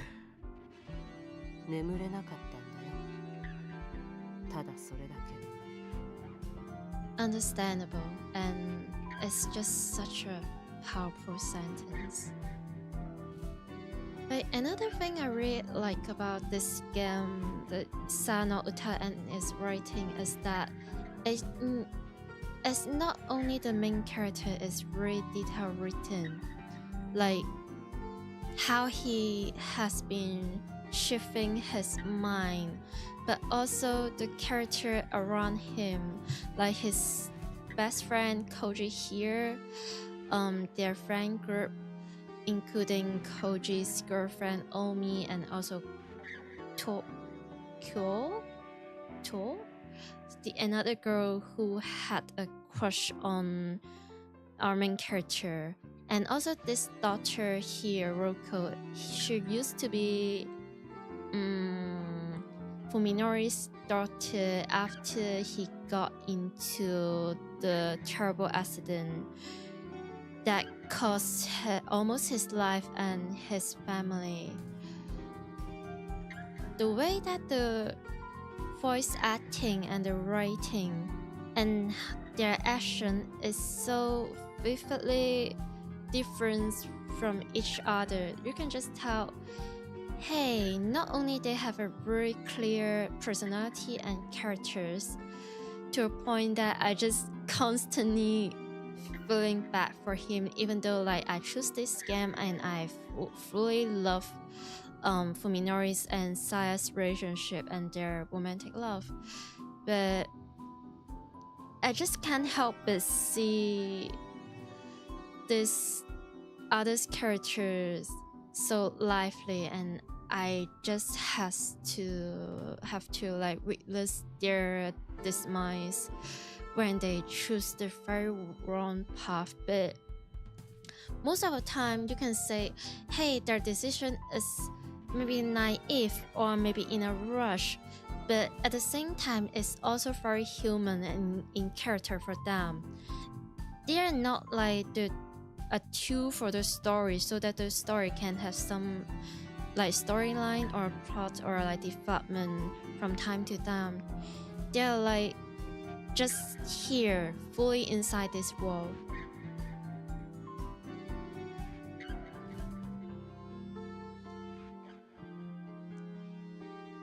Yeah, like actually this version I'm playing is from Steam, and this game originally is coming out from the year of 2003, but if I remember correctly, just a couple years ago it's released on Steam, maybe after some compromise maybe between like the Steam and also the developers or the development, the game company, the nine it is called like Trolls, I'm not sure, but they're a very famous company. Like I feel like they might have censored a little bit like the sexual scenes, maybe to some extent, and they actually used like a HD, like a high resolution artwork for this game. So this is not a remake. This is still the original game, but their artwork is so much more clear. from if you get the 2003 version, because like obviously like the computers and the technology specs for monitor is really drastically different from today or like the recent years. Yeah. それまではベッドサイドにナタを隠しておいたんだ。 She 夜 continues. 一人で部屋にいるのが耐えられなくてね。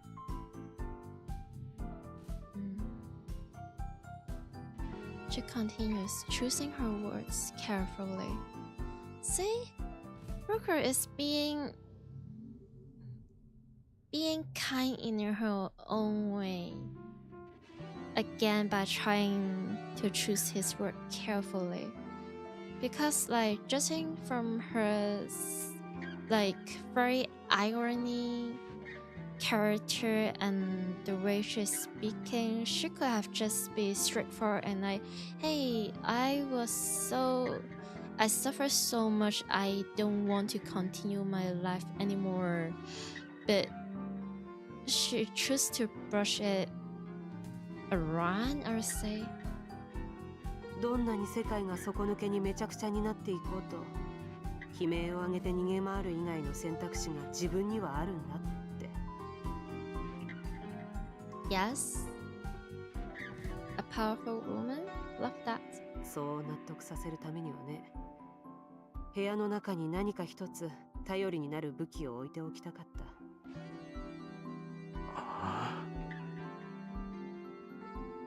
た。 Koji doesn't know what to say.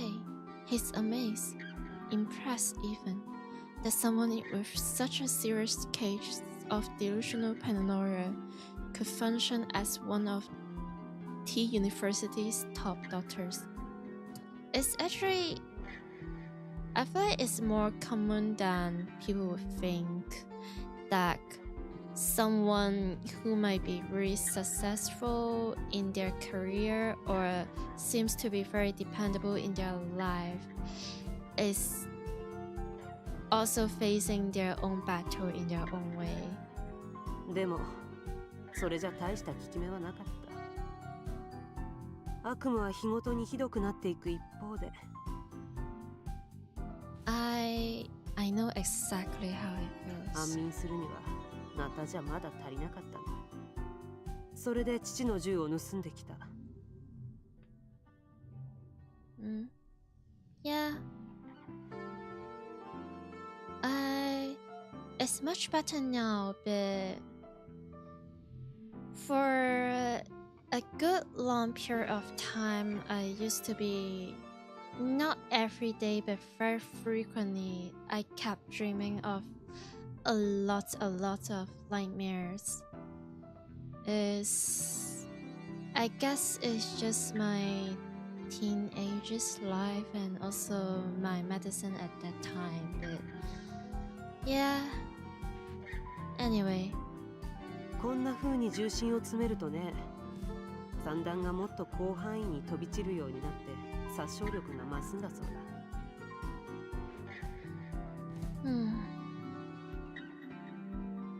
だ。アメリカでも重罪になる改造なんだとさ。私はそれをクローゼットの奥に突っ込んで、それでようやく眠れるようになったよ。3日に一晩ぐらいはね。She really is suffering.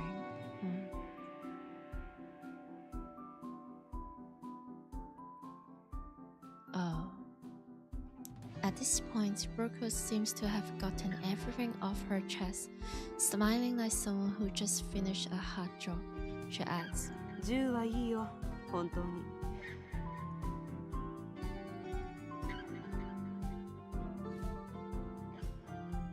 Is it Sunday or... oh! It's also Sunday on my time.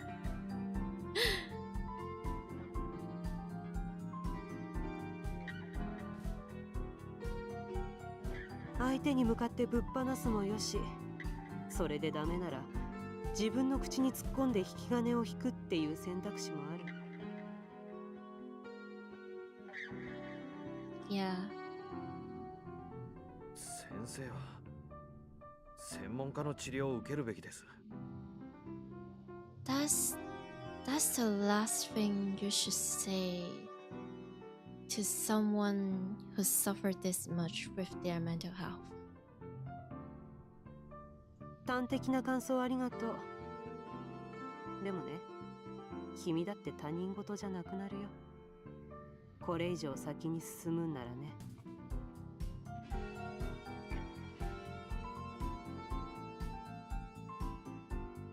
Koji is already doubtful that meeting with Roko was the right thing to do. Now that the game BGM is getting like lower and deeper, it just makes my own BGM so messed up when they're talking about life and death and depression and traumas. And my BGM is like okay.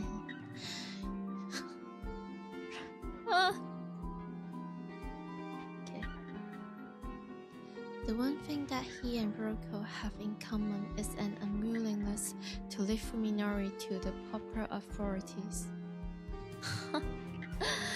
This is also very common. Minori not only killed Koji's lover and friend, but even went so far as to defile their corpse.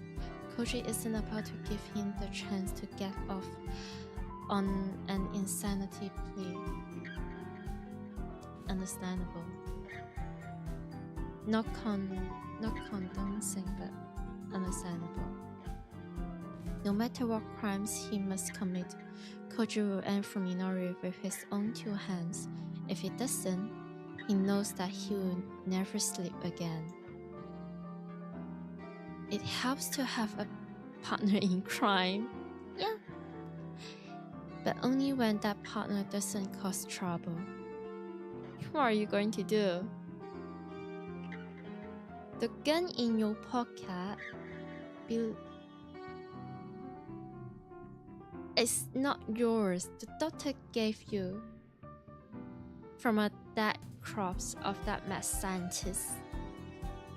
You really think you have that power in you, huh? Roko talks big about exposing Olga's secret, but she might just have a head full of delusions. If so, Koji needs to rethink this whole thing. It's such an interesting take, judging the fact that he clearly knows that there is something that he is not aware yet, which is Saya, Batman and Robin. Yeah, in this case Koji will be... No, but Robin is actually very powerful as well. Like, you know how in DC Comics, there are actually like a bunch of Robins because for some reason Bruce Wayne it just keep picking up children and raising them in such a unique way. He's like the most powerful and most emotional constipated single father. And if I remember correctly, there's like a lot of Robins like in different timeline end up doing something amazing or something that is nearly as same as Batman himself. Like in some timeline, if Batman is that like I remember some or one or two of the Robins would take the man of Batman and just continue Bruce Wayne's business. Yeah. Wait, what am I? Why am I? Okay. I just suddenly goes on and on about. Okay. この先全てを先生に任せろというのなら先生のこと信用させてください。Hmm? Which is very fair. Koji says with unfathomable determination. 先生をそこまで追い詰めるほどのものがオーガイっていう男にあったという証拠を、彼が何をしでかしたのか全て俺に見せてください。そこまで言うかね。まったく。Ruko smirks and shakes her head resolutely, but puts up no further resistance. She pulls a stack of paper from her bag and hands it to Koji. The loose leaf shed a bond rib string. 一行読んだら続きは次のページの同じ行だ。まあ触りだけでも読んでみるといい。As Direct, Koji looks through the handwritten pages and gives up after less than 3 minutes. Why? Ain't you also a medical student? 怪奇 SF の装甲か何かですか。罪のない悪ふざけですね。彼にはこんな子供っぽい趣味があったわけだ。And no, horror novel is not a childish hobby. Anyway, Koji deliberately scoffed at the document, doing everything he can to show contempt for what he just read. At the same time, he tries desperately not to remember the mountain of bones in Olga's bathtub and the unidentifiable smell permitting Fuminori's house. 1年前、オーガイがうちの大学に持ってきた資料もその文章と同じぐらい突拍子もないものだった。Has she seen... Did Ruko met Saya? Ruko says, coldly ignoring Koji's disdain. 奴は大学の機材を無断で使ってこっそり検査をしようとしたらしい。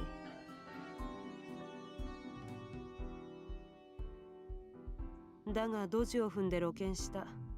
そこから先はもう大騒ぎでね。オーガイが使おうとした機材から察するに、奴はそいつを P3 レベルのバイオハザードとして取り扱うつもりだったらしい。Oh dear. And Fuminori is kissing this P3 nerval biohazard every single night. その程度の用心で十分だったのかどうかも知れたもんじゃないんだが、近隣の住民を退去させるべきだったんだが、まあそこは偉い人たちが偉い人なりに頑張って全部なかったことにしてくれたよ。頑張ってた。MIA in 1990 Japanese. その代わり私たちはキャンバス中のネズミを一匹残らず駆除する羽目になった。ネズミとかつてネズミだった何かをね。At their first meeting, Ruko brushed Koji off when he asked about Ogai Masashino. Now, however, she's telling the whole story, her voice as flat as and emotionless as a machine's. 事の究明には結局皆がサジを投げた。オーガイが持ち込んだ資料がどういう起源のものなのか誰にも突き止めることはできなかった。まあ結局みんな賢明だったわけだ。理性は理性、ざれ言はざれ言、そういう線引きを危うくしないで済む程度ってもんを心得ていた。でもあいにく当時の私はそこまで賢明じゃなかった。Yeah, it's like the thing that once you have seen, it's impossible to unseen it. It's just one of those things. Ruko paused for a moment, then grinned with self-disdain.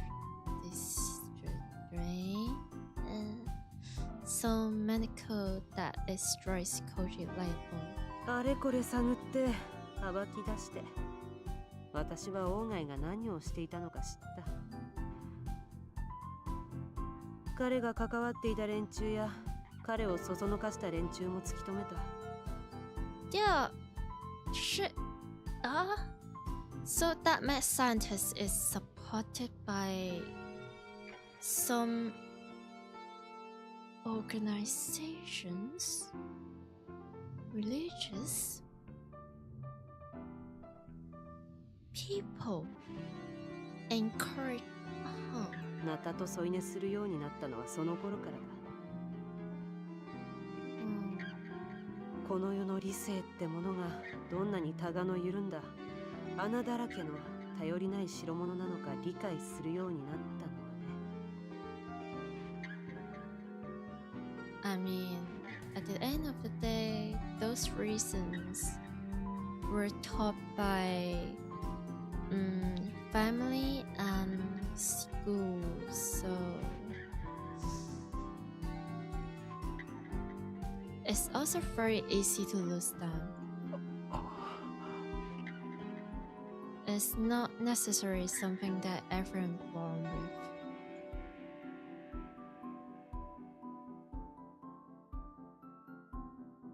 Like, the truth is, we're educated into a civilized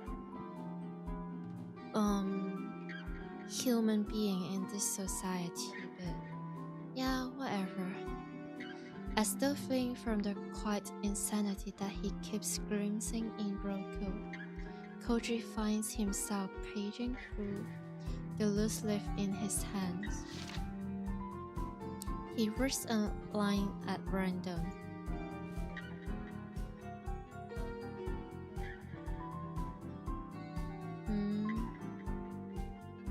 Okay, it's bad to do. The organism's flesh is not fibrous, but reticulate. Put simply, it's an extremely tough substance that expands and contracts, not in one direction, but in all directions. This means that slashing or piercing damage has very little effect, since the flesh can contract in any direction freely. Any wounds will be sealed instantly. It's nonsense. What else can it be?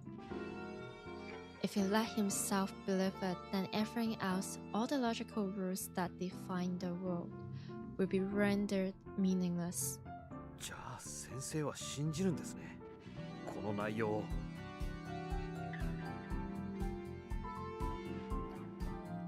It will not be rendered meaningless. It will just add a lot of unwanted details. 疑う理由なんてとっくの昔に見失ったからね。Walker reaches into her duffel bag again, this time removing a stainless steel thermal that looks able to hold about 500 cc liquid. こいつが鞘を倒す切り札だ。調達するのに手間取った。 Surprising. 多分こいつは敵面に効く。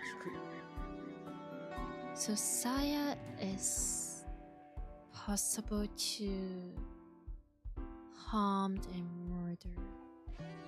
ついていけません。 Koji snaps, no longer able to distinguish his frustration.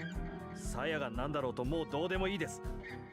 俺は文則を終わらせることができればそれでいい。あなたには任せておけません。Naive. So naive. そうか。 Now that she's giving up on frustrating him, her accent is swift and cold. At this moment, Koji's fate has likely ceased to matter to her. いいだろう。君は先坂文則を仕留めるために全力を尽くすといい。私もその気に乗じさせてもらうとする。君の邪魔はしないし、君が仕損じた時にはきっちりと私が帳尻を合わせてやる。Despite the determination in her voice, Koji can't bring himself to trust this Penelope doctor completely. あなたの持ち合わせている理由で文則を殺せるんですか？潔癖症なんだよ、私は。ああやって人の世界の拉致外に隠れ住んでいるような奴らが我慢ならない。I mean, it wouldn't really be a problem for me at least if Fuminori and Saya just stay in the forest, living as far as the rest of the humanity, and they just hunt down like some stray animals that are not humans, and if they haven't like murder or eaten any human beings, actually it's not that big of a deal if it is just them living in love. 奴らは寝室のゴキブリだ。枕元でカサコソ這い回る音を無視して眠れるか。But the thing is, Saya wants more than that, and they both has 見つけ次第 cause. 殺して駆逐する。そうせずにはいられない。私の精神衛生上の問題だ。Her reasons are similar to Koji's own. He doesn't want to bring a murderer to justice, nor does he want revenge for Omiyo and Yo. If he did, he could have left everything to the police. The reason he can't is that the villain is Fuminori. The man he believed was his friend has turned his whole world upside down. Everything and everyone with a part in this madness is to blame. And that includes himself for allowing the betrayal. His self-loathing, his desire to destroy is what's keeping him on his feet. さあ、それじゃあチェックメイトに駒を進めよう。先坂君を呼び出すといい。Koji knows pull out his cell phone and call his friend for what will probably be the last time. The call goes through quickly. Fuminori must have been waiting for it. 待たせたな、文則。こっちの準備は整った。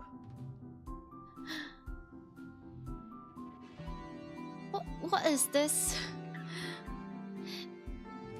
What is this Naruto shit? Oh, my friend has changed. So I need to. Oh.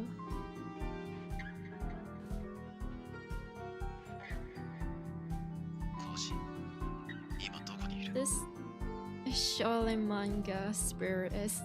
Oh dear.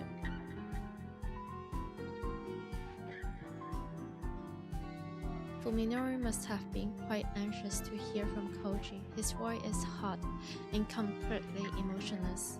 お前のすぐ背後とでも言っておこうか。Ain't you slick? Koji can't help but smile at Fuminori's disappointment. Perhaps Roko's medical sadism has rubbed off on him.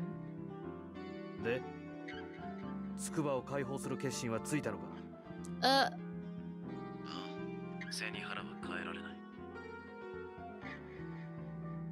He's lying, Koji thinks, remembering the contents of Fuminori's refrigerator. Just what part of your did you eat, huh? You crave that poor girl of lab. Worse. Far worse. お前は集めた資料のすべてを証拠ともども持ってこい。その内容を見て納得できたら、僕らは用を引き渡す。いいだろう。場所は？まずは王線の Y 駅まで来い。そこでお前が一人なのを確認してから、詳しい場所を教える。念の言った話だな。細工はなしだ。45分以内に来い。 Fuminori hands up without waiting for Koji's response.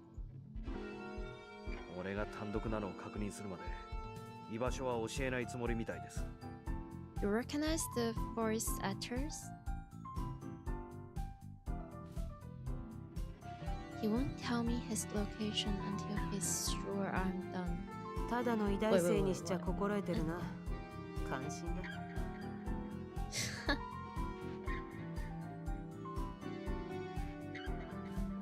Ruko's praise sounds serious, drawing a glare from Koji. 私の車はここに置いていこう。殿君、君の車のトランクに人一人が入る隙間はあるかい？大丈夫ですが。正気ですか？映画の見過ぎですよ。そんじょそこいらの映画よりは危険な冒険なんだよ、これは。Oh, no wonders. Because his acting is actually so good. It just so well done to a point that I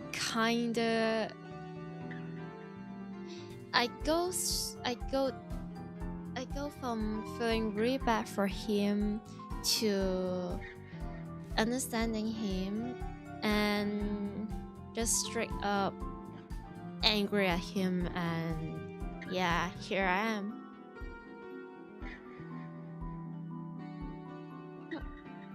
With those bold words, Ruko grabs her duffel bag and rises from her seat. で、この店を待ち合わせに選んだのは君だったな。そうですが、何か？コーヒーの責任を取れ。Are those coffee that expensive?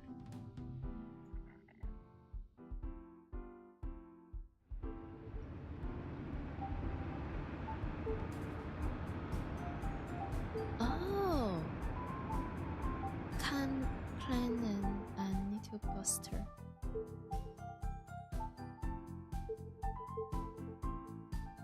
I'm thinking about playing Planet, but right now it's more like Yumemi and her, or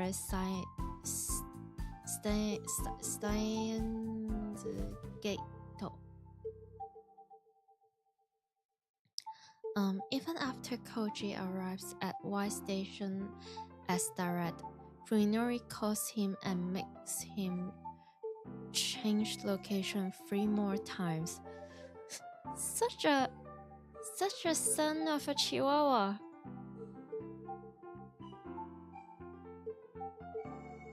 Koji is beginning to doubt that Fuminori is watching. He might just be using the time to gas when Koji arrives at each designated location.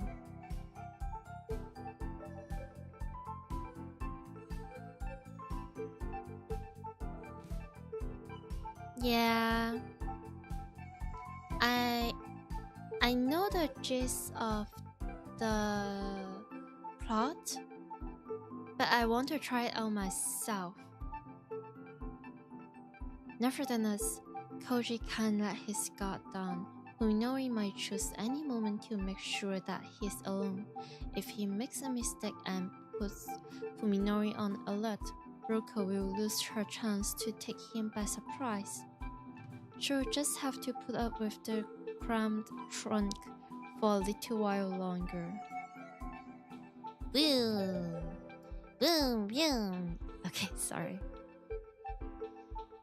After the nature preserve and the dry riverbed, the 4th location to which Fuminori sends Koji is in the thick forest at the top of the foothill, high above the developed area at their base.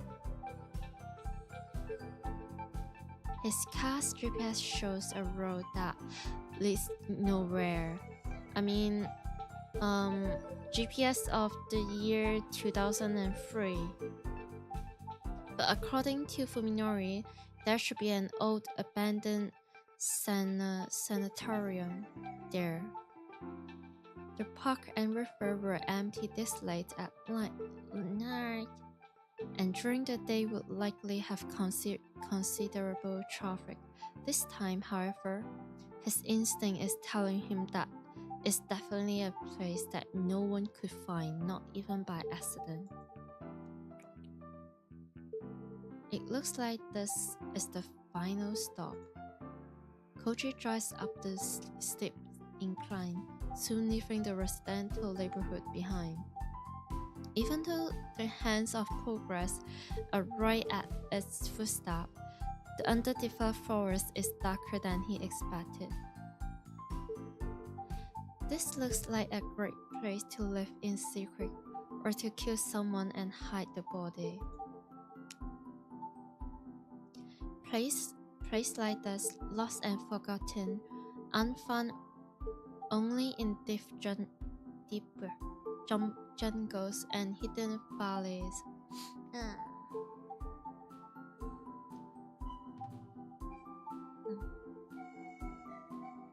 Holes in the world are everywhere, even in the midst of civilization.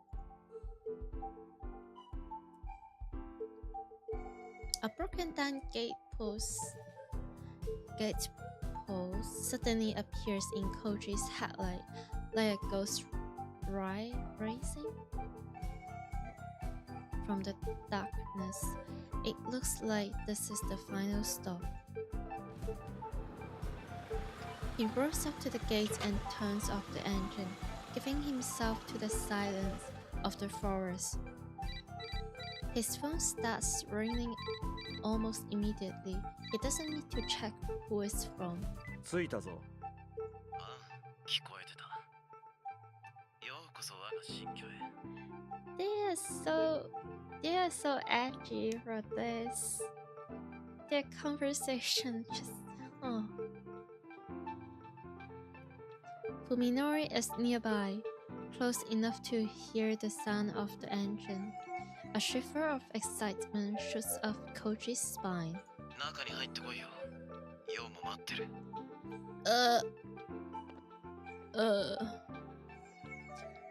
Fuminori hands off without another word. After grabbing his new flashlight from the glove compartment and checking that the revolver is still in his pocket, Koji opens the door, making sure to pop the trunk at exactly the same time. Ruko shouldn't need any more explanation than that.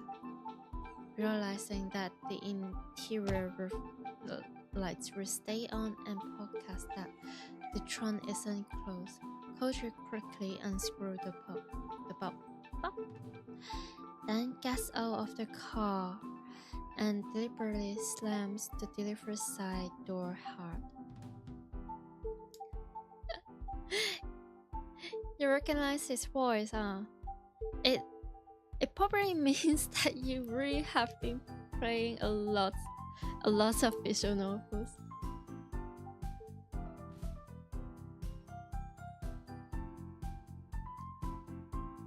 Mountains of trash litter the farmyard, forming a serviceable barricade.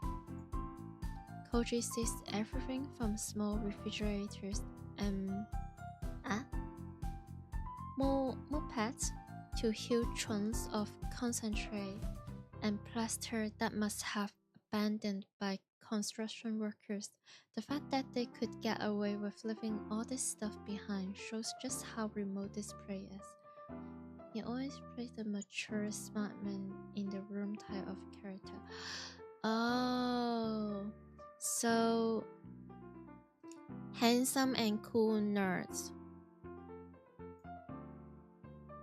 I mean, this voice does gives that kind of feelings and vibes. I would say it's adorable, but also his voice here just boiling my blood so much. It just the acting is too good, and the characters is just the way that he is. Glancing silent at the rear of his car, Koji sees no movement inside the barely open trunk. Ruko shows what she is doing. She'll probably wait until Fuminori's attention is focused on Koji before making her move.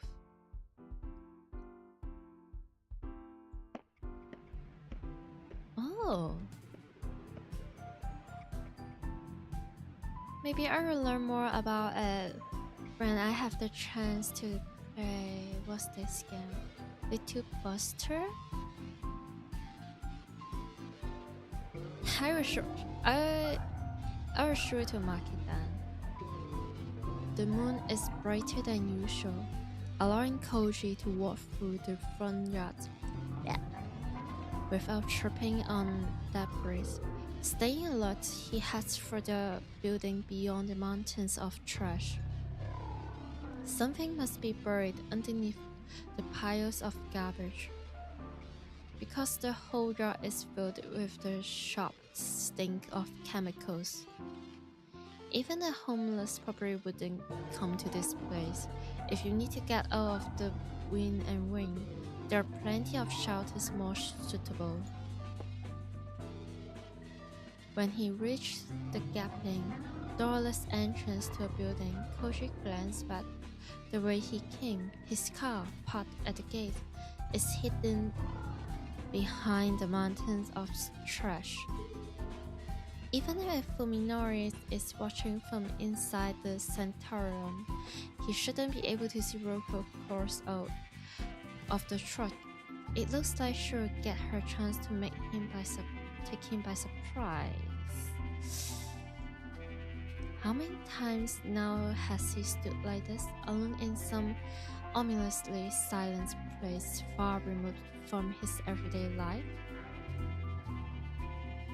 Slipping into deathly quiet house to find trace of unimaginable happening has become as normal as going to class. The house that he explored before were like freshly shaped cicada shells, empty and deliberate,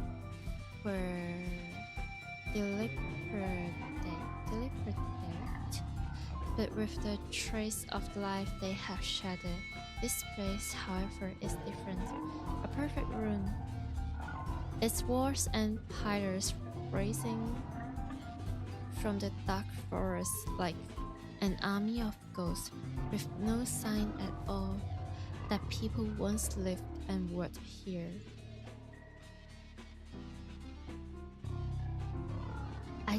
The structure resembles a skeleton more than a shell.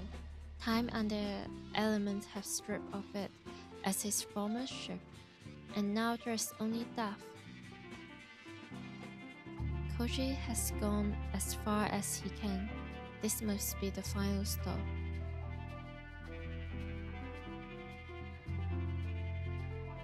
I remember like long times ago, or maybe even till now, I used to find abandoned buildings and houses so exciting.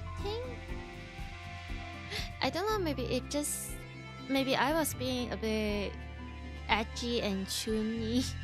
I find them very cool. And I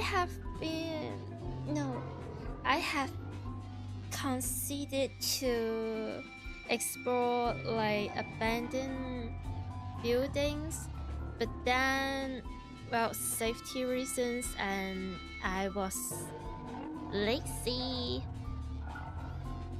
But I guess I'm just really into those spooky things and like seeing how nature and time can wash away from a man-made structure or building. And like, I would really enjoy watching videos talking about this abandoned building and seeing them like finding some really old photos or homeworks or any trace that someone used to live, work and breathe in there, and the evidence of it. I just find those like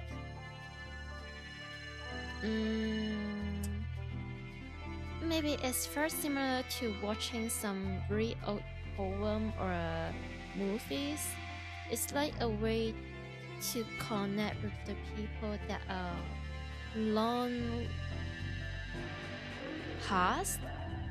I mean, they may be still alive, but the time that they spend in those abandoned buildings is already in a very distant space, I would say.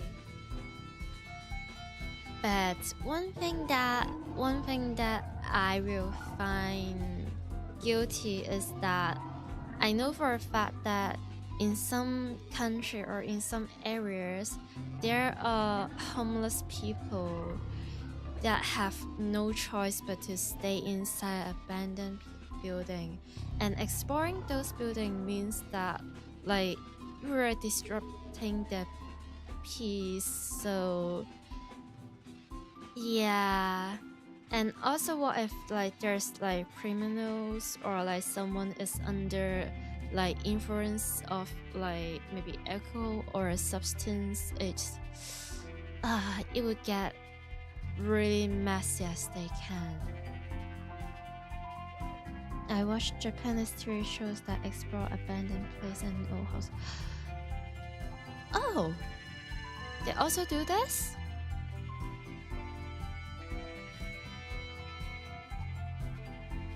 I feel like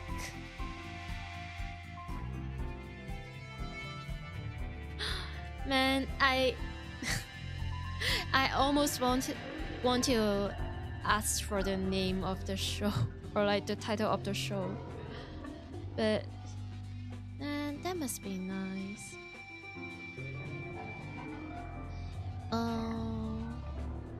Koji has gone as far as he can, especially the final stop. What will Fuminori's next move be? He must be planning to kill Koji, but how? Just as he's about to turn on his flashlight, Koji reconsidered.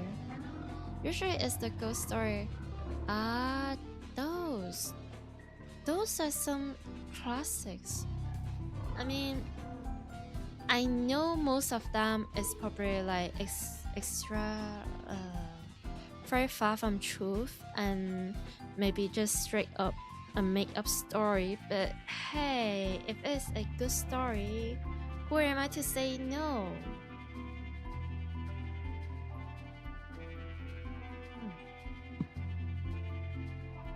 And if it's like a full fictional story, which will means that like no real human being is harmed in reality, which is another great thing I would say.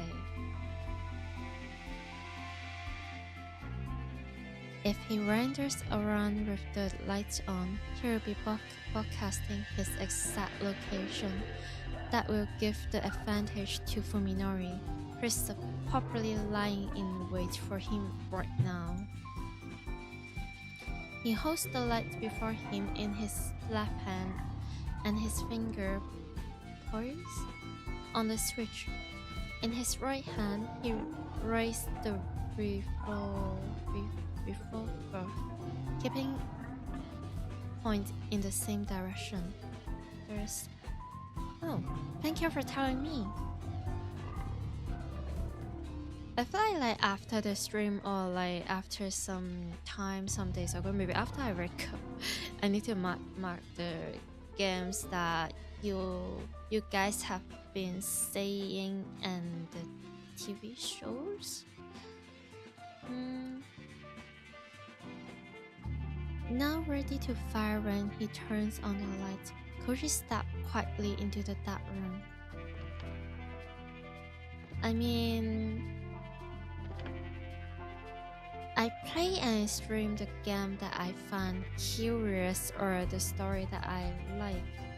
And if you guys are here, then more than likely you guys will have a somewhat similar taste on maybe media with me. So I think that would be great.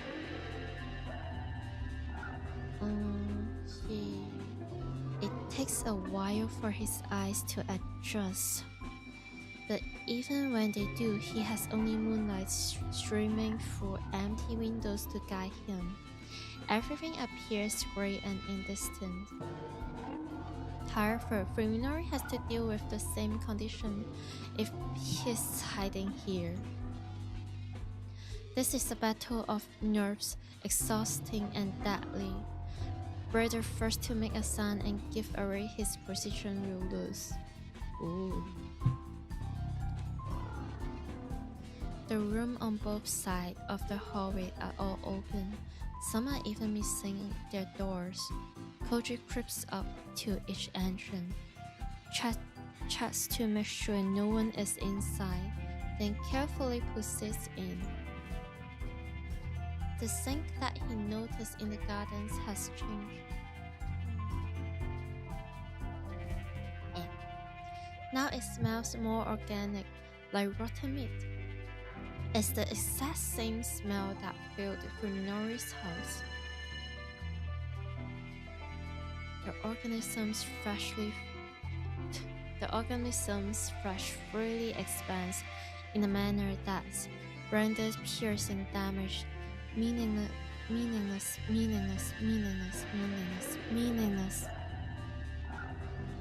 Koji grips his teeth and forces the madman's roar out of his head. What good can come of taking them seriously? This isn't the time for such useless discretion. Koji freezed and stared down the hall. It was a wet sound that he heard just now, like someone dragging their feet through a swamp, and it came from the room at the end of the hall. Something is there, something alive. Koji creeps toward the sound. He lights a gun at the ready. Something tell me it's not Saya, it's poor girl. It's your squish. Now it sounds like someone squeezing mud through their fingers, and as he gets closer, Koji begins to hear breathing. Could it be Fuminori? No, it's impossible. He should be waiting for a chance to ambush Koji, not making careless noise.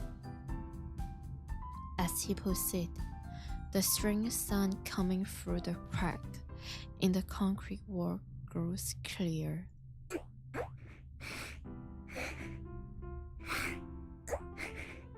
Yeah. Before he knows it, he's standing on the threshold. The room is filled with a thick, vicious darkness, just like every other room that he passed. There's more than just darkness, however. Something is there. He can hear pained breathing, like that of a wounded animal, and what sounds like sobbing. Sobbing? 誰だ Koji whispered into the darkness. Now that he's given away his position, he might as well turn on his light. For some reason, however, Koji feels that to do so will have disastrous consequences.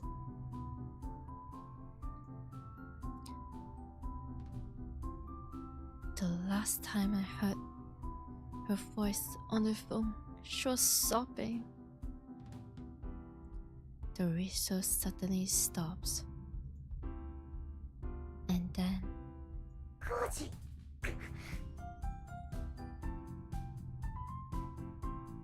a whisper comes out of the darkness, though not a human voice, not by many measures.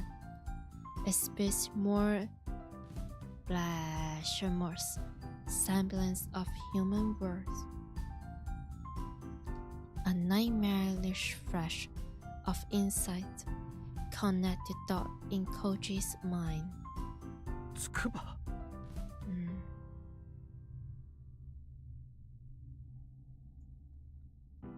It can't be. Yo doesn't sound like this. She doesn't smell like this.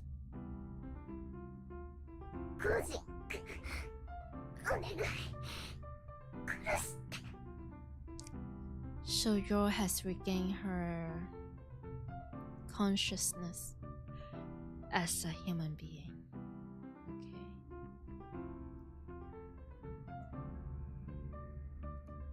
But if it's not Yo, then how does it know his name? Why is it begging him for help? No, it can't be Yo. She's human, not some creature that slithers and hides in the shadows.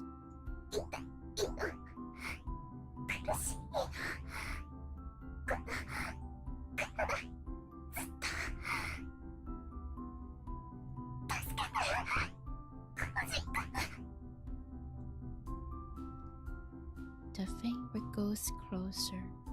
His reason cries out, imploring him to switch the lights on before it's too late, or to turn and run if he cannot. But Koji is unable to make either choice. He can only call out in vain to the amorphous shape in the darkness. つくばなのか直江まさかつくばなのか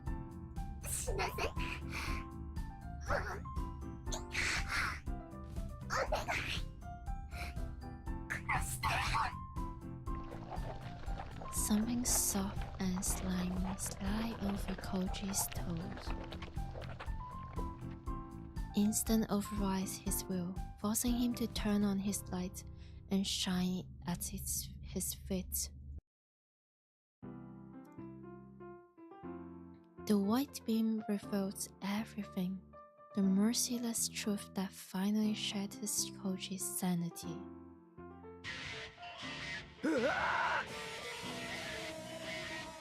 Terror wipes his mind of all but two words, gun and trigger.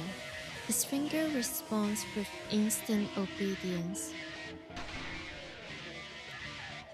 There's an explosion of light and sound, both more intense than he anticipated. And then the destructive force is swallowed up by the darkness. His ears are still ringing from the bank, but he hears a weak voice coming from the shadows.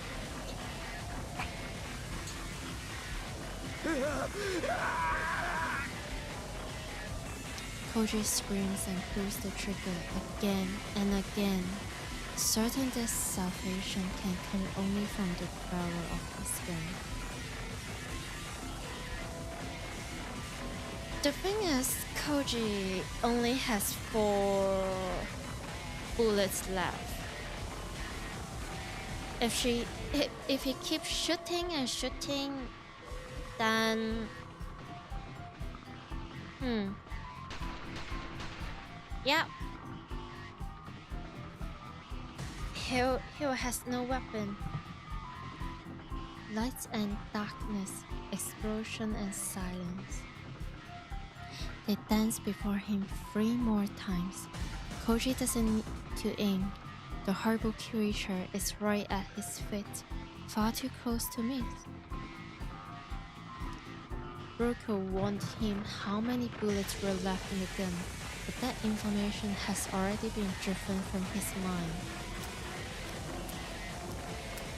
Even after the cold, heavy room wraps itself around him once more, Koji keeps pulling the trigger like a man possessed, paying no heed to the clicking of the empty weapon. His panic-stricken neck suddenly gives out, sending him down hard on his back side. Even then, he keeps firing the empty gun. He knows no other way to erase the memory of the thing that he brings in the beam of his flashlight.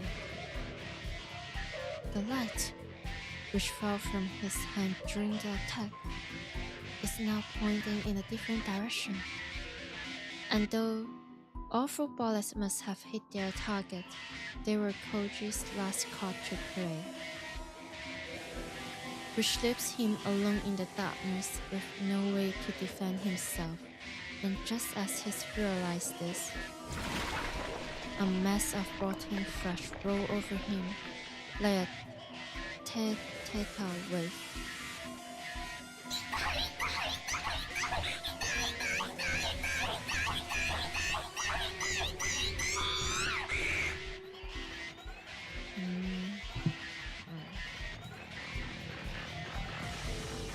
He can no longer even scream as the thing pushed him onto his back.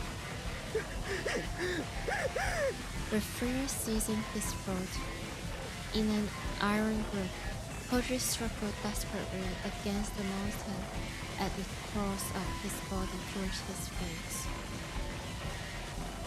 Covering his face with his left hand, he scrabbled wildly along the floor with his right, searching for a way out that doesn't exist. His mind is that of a feral animal, empty of everything but primal terror. And that is why, when his right hand closed around something hot at the last moment, he recognized it instinctively as a weapon. Putting every ounce of strength into his arm, Koji swings the heavy object at the creature on top of him. He hears the thud of bullets after striking something soft and wet, and then Koji attackers rolls off him. As soon as he's able to move again, Koji leaps to his feet and grabs his new weapon with both hands, banishing it like a charm to ward off evil. Only now does he realize that he's holding a rusty steel pipe. Just end her suffering. The monster is still suffering.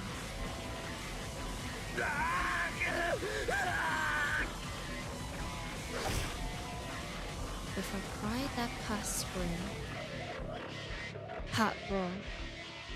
Would you raise the steel pipe and bring it crashing down on the covering creature? He hears the red sun and feels the blood-chilling sensation of his thick, soft flesh absorbing the blow. This combined to evoke an instinctive movement that wipes his mind of all but the urge to destroy.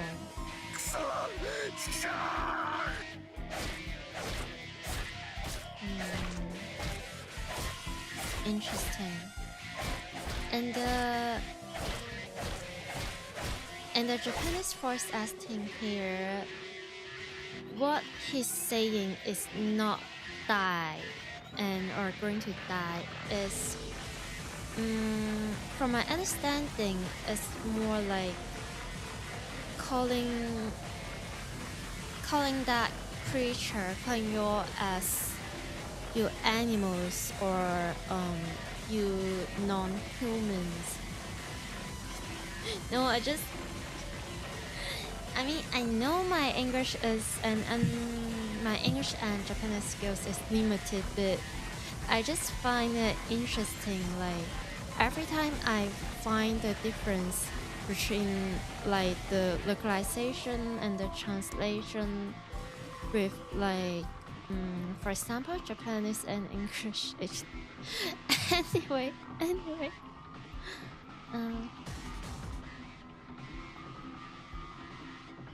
Chokusho. Is this how it pronounces? Or after the 10th blow, it stops sobbing. After the 20th blow, it stops moving. And after the 30th blow, it begins to feel and sound more and more like the speaking a bottle of vicious liquor. Koji doesn't stop thrashing the creature until he recovers enough of his sense to realize that whatever it might have been before is now nothing but a corpse. The pipe in his hand, covered with unidentifiable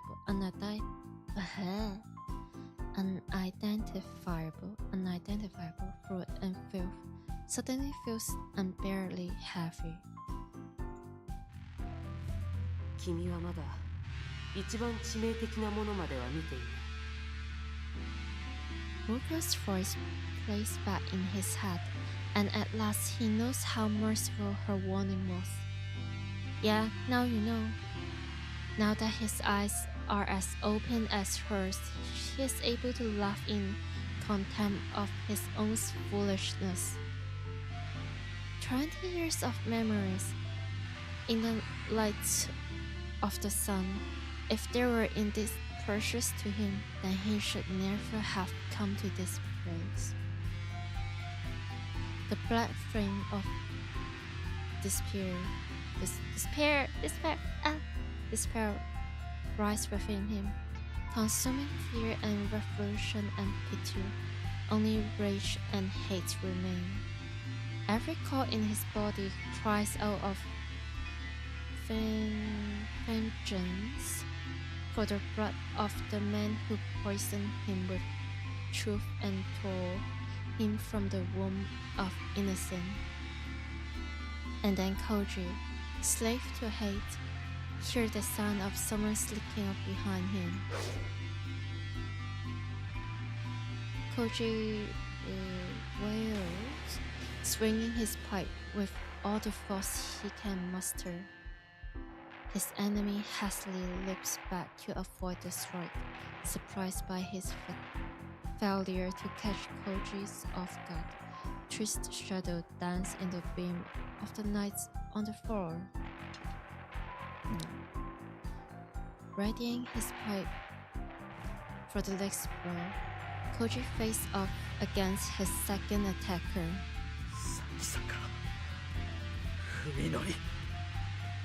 Before this moment, Koji could never have imagined that he would never speak his friend's name with such hatred.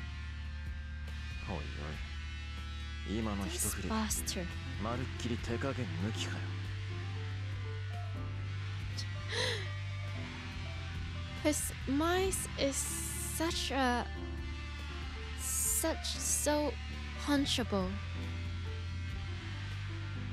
Even now, Fuminori's smiling, as though the huge earth in his hand is just a sick joke. 参ったな。正直なとこ、お前はもう少し迷うもんだと思ってたんだけど。迷うだと俺が貴様に It's the Kisama. It's not even a teme, a omae, it's the Kisama.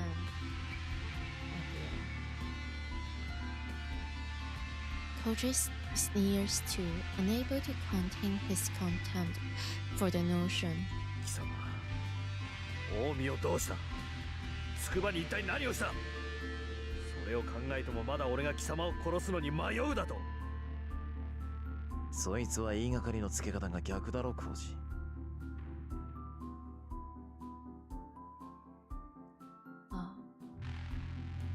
More character development? More? コージの分際で僕の世をひどい目に遭わせやがって。陽の10倍は痛めつけてから殺してやる。 Never 覚 mind. 悟しろ。 I thought he would at least try to explain his situation and use it as an insult to Koji, but no, he is so gone. He is so gone.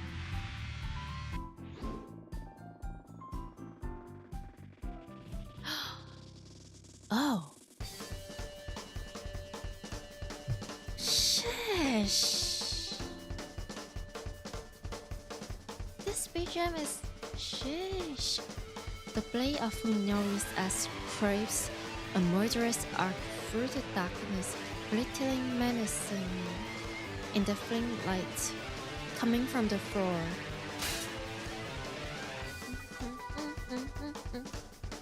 Koji raised his pipe to block the ferocious swing.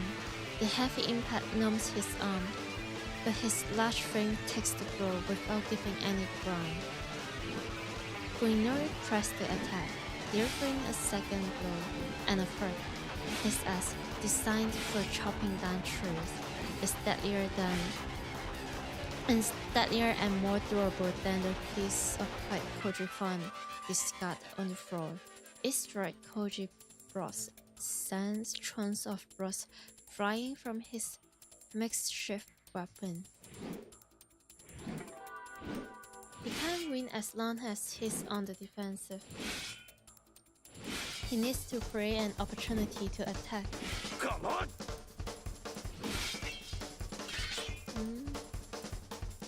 Koji draws a crushing downward swing, then pushes back hard before Fuminori can pull away, throwing him off balance.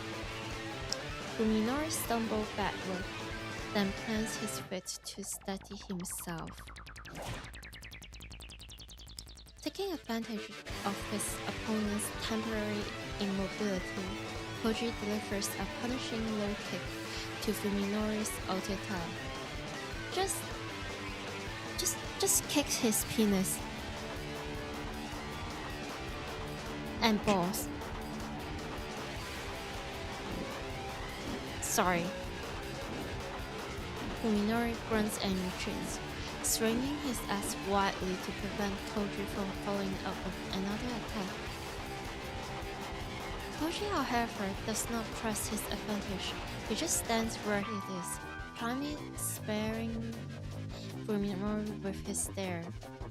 お前、喧嘩に慣れてねえな。Fuminori roars and comes in for another attack, but the damage to his right neck seems to be slowing his swing. Easily blocking the axe with his pipe. Koji waits for Fuminori to exhaust himself.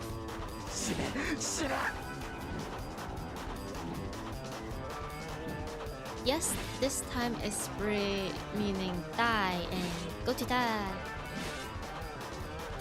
Fuminori delivers blow after heavy blow, blowing savagely all the while. What he does not realize, however, is that the situation now favors composure, not brutal force. When Fuminori raised his axe high for yet another attack, Koji sees that his movement have grown due enough. Seizing the opportunities, Koji charged into Fuminori's range and grabbed the half of the axe with his left hand. As Fuminori recoiled in fear, Koji swung his pipe hard at his enemy's unprotected side. He feels the crunch of breaking. The pain grinds Fuminori to his knees, starting at Fuminori's defender's hand. Koji, surprised by his own lack of motion, raised his pipe high to deliver the finish blow. Hell yeah! Sorry. Perhaps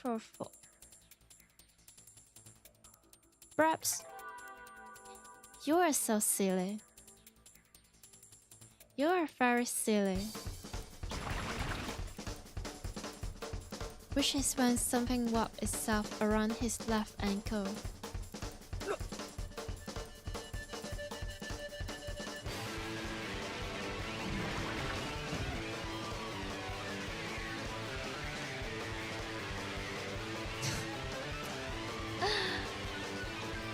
You silly. What? Do you want a timeout? I mean... it's not like you're spamming me, so... It's a neutral kind of silly. The instant Koji panics at the unexpected sensation.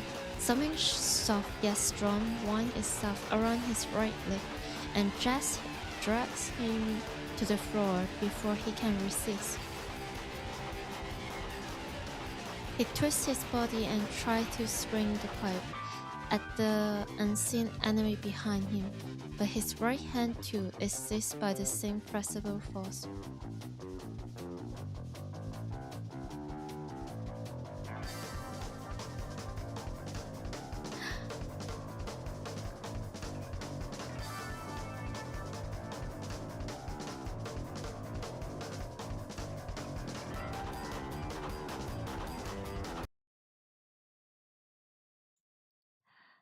Time out for being a sussy baka.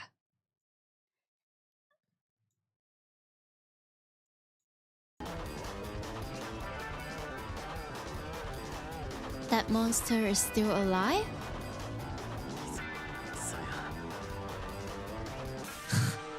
And he calls his wife.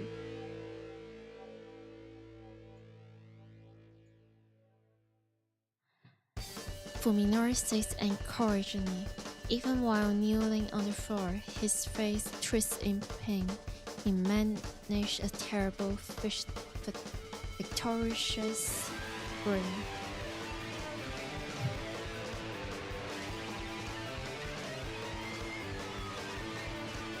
Being a...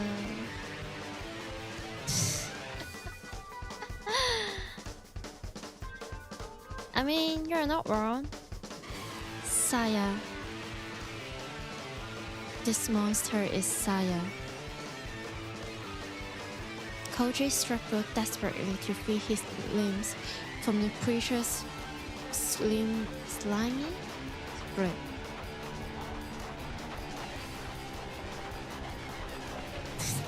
Yeah, let's go. But more tentacles. Yeah. You're a daily sussy baka. Huh? What? You want me to say please? But more tentacles swarm over his body, slowing his freedom of movement.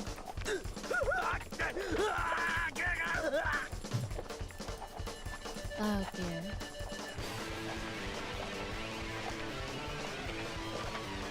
The horror has already driven Koji half mad. Just imagining the creature's appearance is enough to send him into a mindless panic.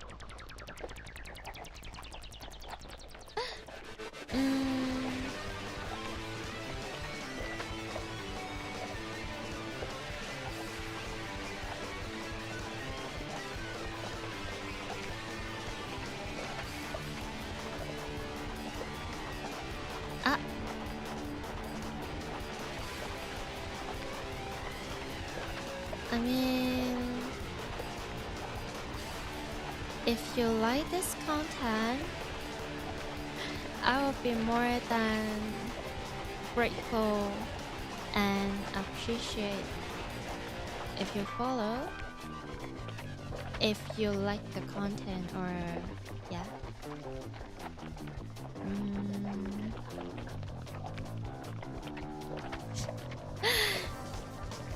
Now this is interesting.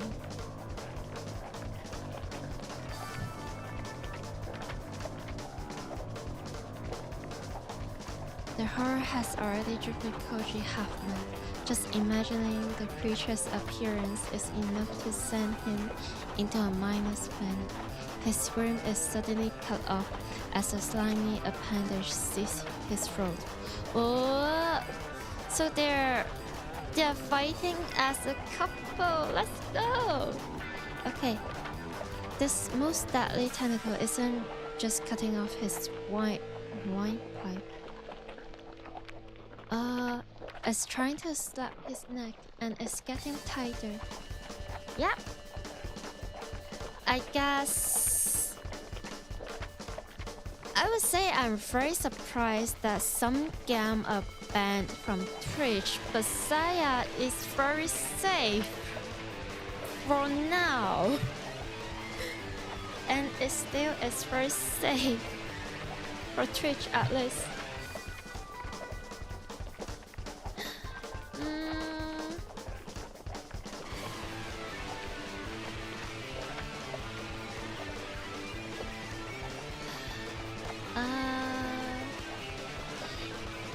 I would say it's not about if I want you to follow, it's more about if yourself want to follow or just click the button. It's like, are you capable of putting up with me? Are you? Do you dare to follow? With my first streaming game is Silent Uta.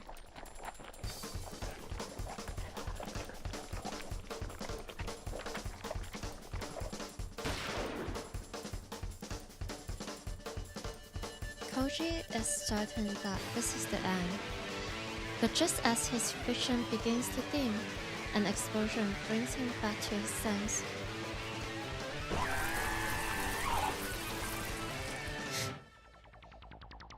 Yeah. I do this on purpose.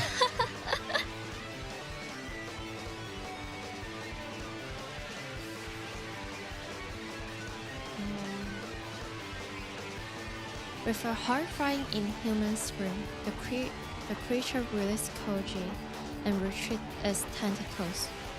Wait, the Koji just... Huh. The first thing he sees after regaining his mobility is Roko running down the hall with a smoking shotgun in one hand and a silver tube in the other.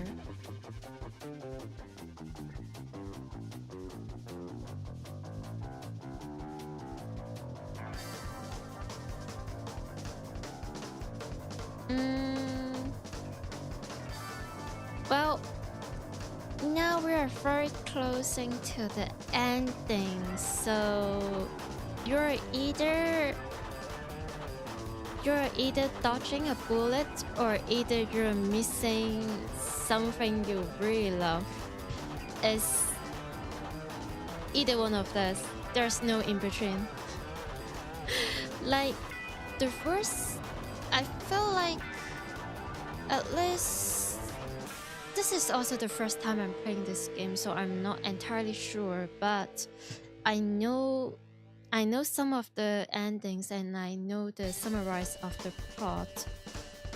The most gruesome and intense part is already past, and now we are having the main character and his used to be best friend fighting for their life. It's very shonen, very Naruto. No, I'm just thinking about like Naruto and Sasuke, despite I haven't even watched that show. It's so silly.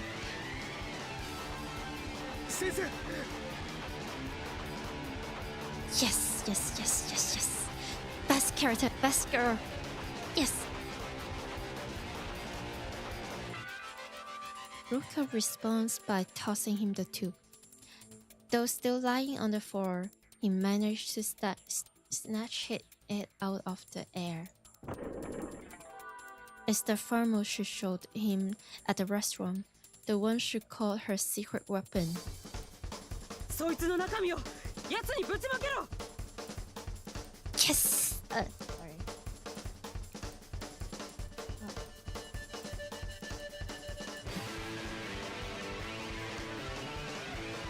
Sorry. Pour it on that thing, Ruko shot to Koji. At the same time, she aimed her gun at Fuminori, who is still on his knees 5 paces away. The double-barreled shotgun still has one shot load. Just one? The monster that attacked Koji is writhing in agony. It hasn't yet recovered from Ruko's shot, but he has already seen that bullets aren't enough to kill these creatures. Now it is his only chance. 貴様ら何を And that creature they are saying is Saya. At least the Saya in humans' eyes.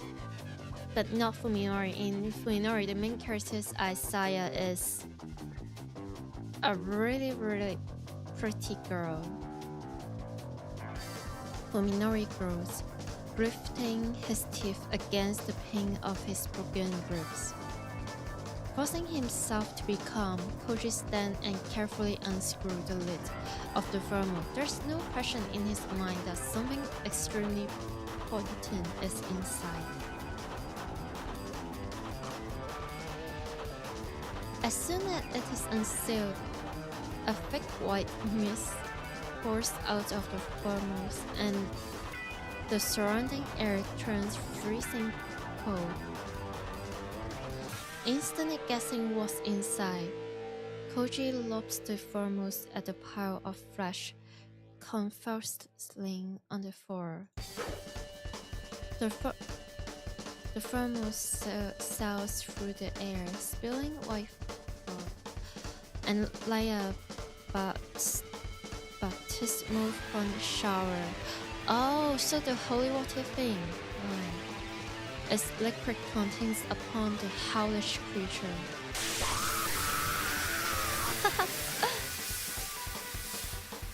Oh, poor girl. Its screams this time is uncomparable to before. I wonder what she's saying.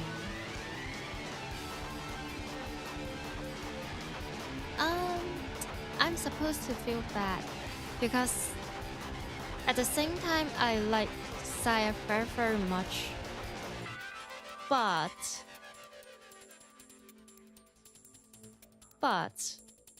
the monster fresh in agony, breathed in white smoke.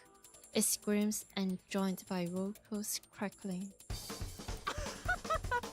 どうよマイナス197度だよねえ冷たい熱いざまあないわね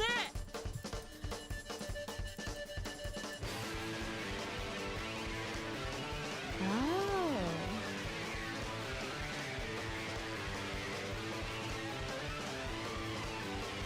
Perhaps the joy of vanquishing her nightmare was worth the last remains of her sanity. The manic bliss blazing in her eyes can belong only to a shattered mind. 貴様 Kato calling the pot.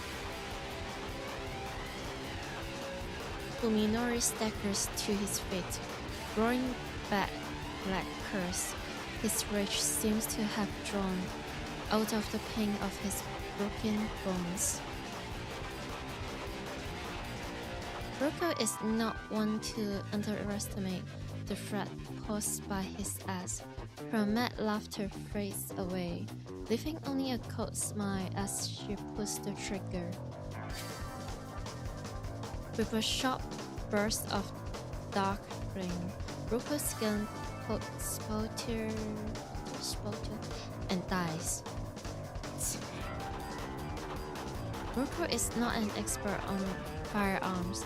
It never occurred to her that shotgun shall need proper storage. She's silly girl. And besides, she always expects that any situation where her gun would be necessary would also be one that she would not survive.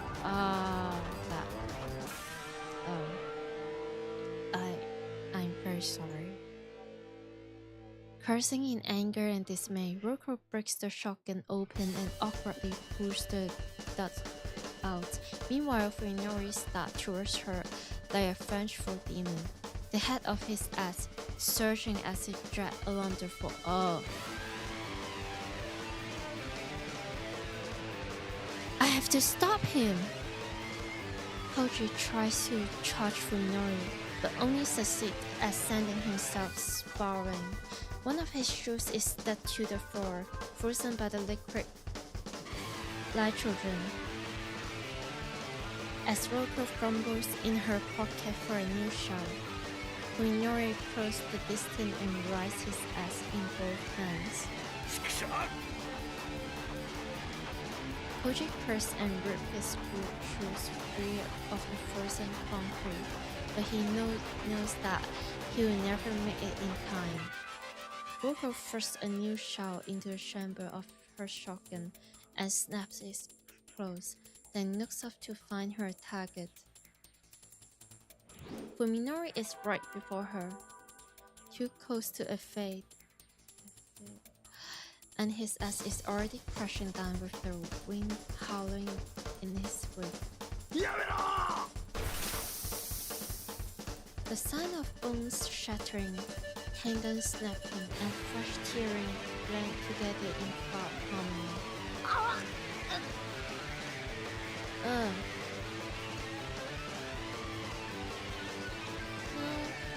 Okay. The thick blade enters her worker's left shoulders, crawling through her collarbones and shoulders blade, smashing several ribs, and popping her lungs like a balloon before stopping in the center of her chest. Her expression frozen in shock by the impact. She sprays of blood from her mouth. Hell yeah. She should have died instantly. But for some unimaginable force of will, Roko clings to life for a few seconds more. Grinding through frosting lips, she rises her shotgun. Yes! Not to the front, but to the side.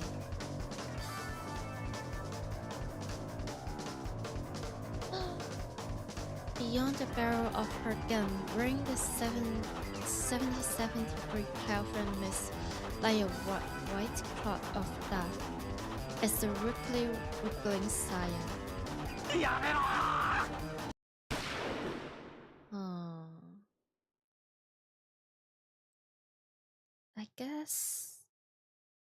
I guess I get the good ending for human being and the bad ending for Saya and Fuminori. Fuminori screams vanish into the roar of the shotgun. The destruction is absolute. The impact of the shotgun pellet obliterated half of Saya's body that fell prey to the liquid nitrogen. The frozen particles of Saya's shattered flesh drift to the floor like snow. Even the creature's special biology is insufficient to seal a wound of this size. From the opening poured its internal organs, a tide of liquid slime and fat, whose color is far too foul to belong to any living creature.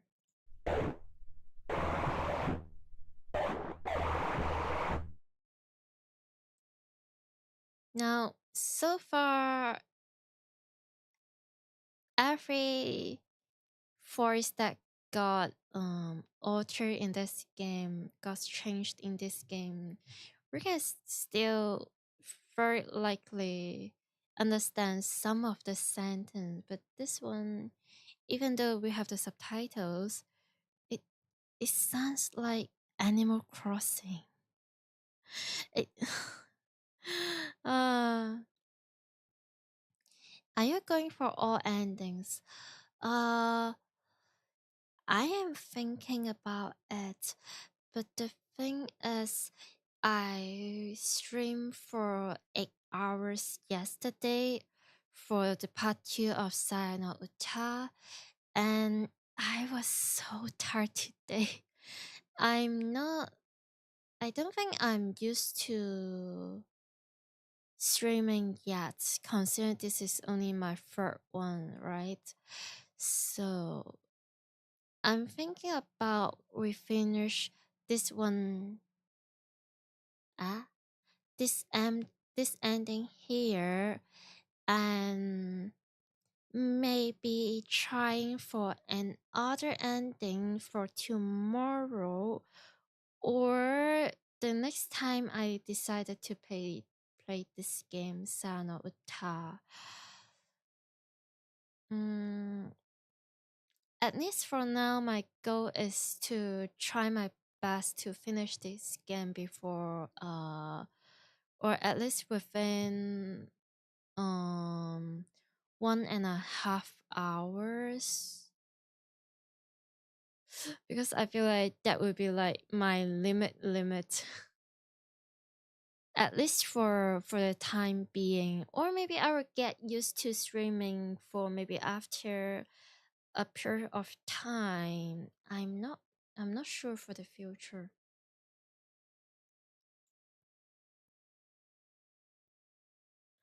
The monster confess, wailing in a weak, pitiful voice.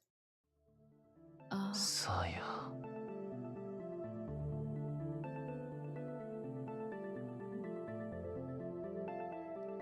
His, despite I am so angry, so furious. I hate this main character for his action and his attitude towards like his friends and human in general. But just look at his eyes. It's the purest care and love, and I guess for other humans he is insane, he loses his humanity, but at least for one single girl in this world, for Saya and Saya alone, he is everything that she ever needs, everything that she has, everything that they are everything to each other. Everything. It's like the purest form of love that no matter how much I don't condemn their action, their love is undeniable for anyone. Just this is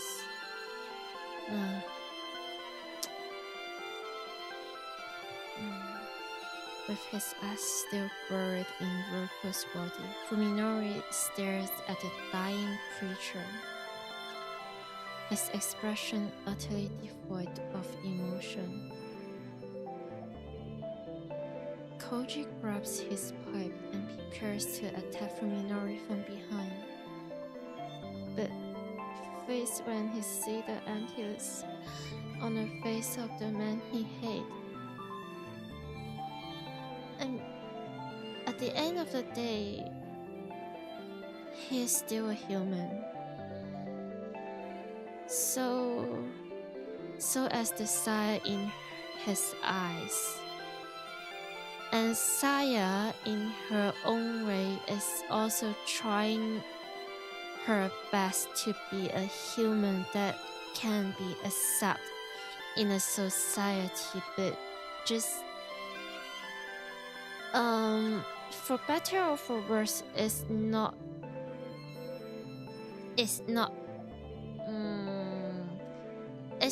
impossible, but the cost is the whole humanity.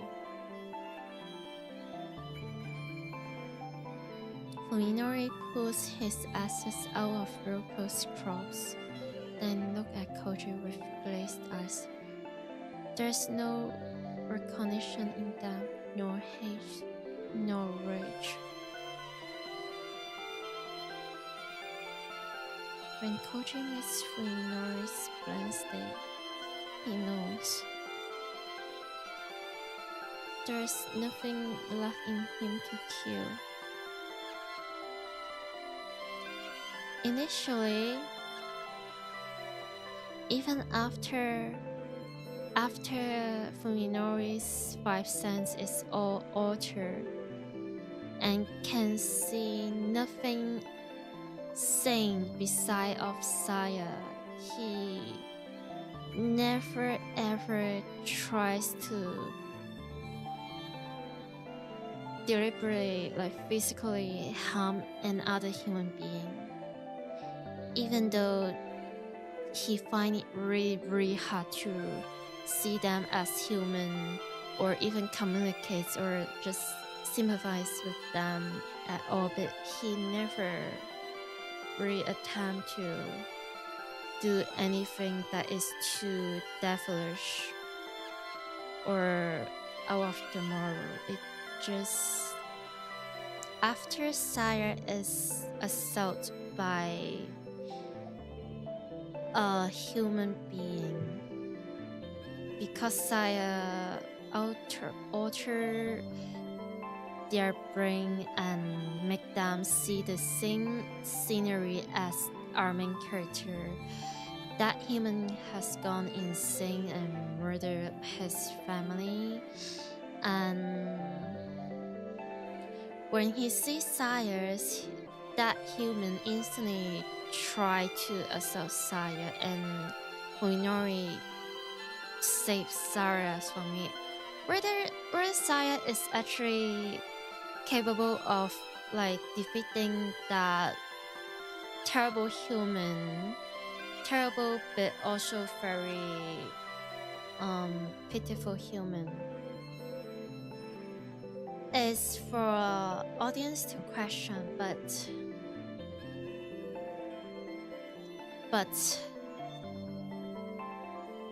I would like to think Fuminori and Saya both had tried in their own ways to just live in their own little world without any disruption or interruption,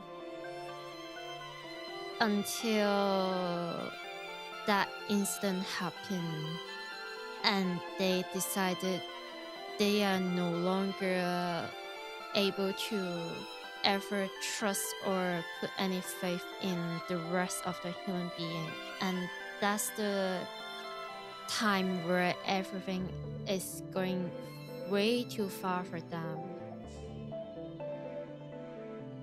But yeah,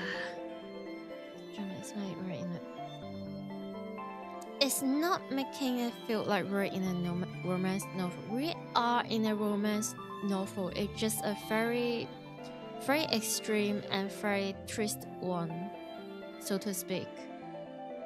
The love and the bond, the relationship they share with each other is very much the most pure and truthful things in this story, or just in visual novel in general.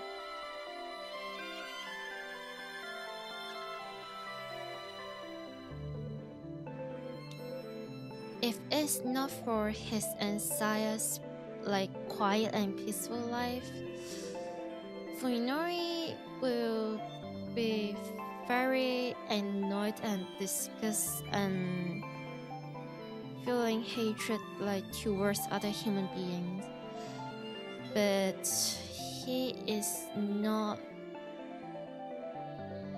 He doesn't have the rage or instincts to just murder those human beings.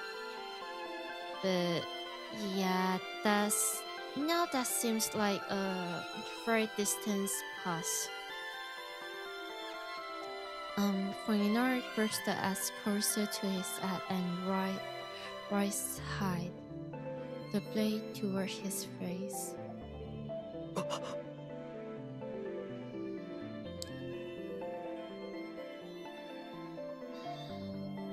Koji doesn't know whether he should interfere, but even if he wanted to, what could he say to stop Fuminori?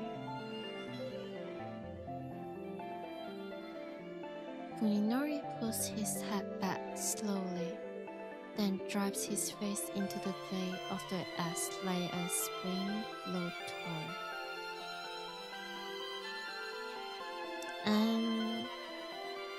I mean, in some way, it's still a good ending because now Fuminori can rest with the one and only, the love of his life, peacefully together without seeing this nightmarish scenery ever again, without harming even more humans, without getting even further down to the road. Just let them be. Crutch. His skull scrapes in with a dull, wet sun, and the spray of blood catches Koji in the face. The thing is, besides for the side character, the freaking terrible, insane neighbor that attacks Saya, none of the human character beside our main character has ever been able to see Saya in the way that our main character does.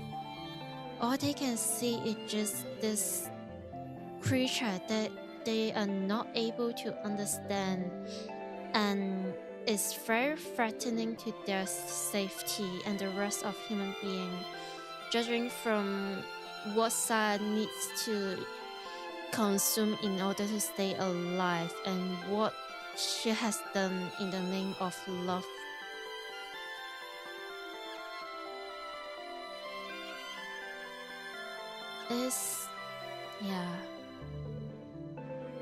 They will never understand Fuminori's situation.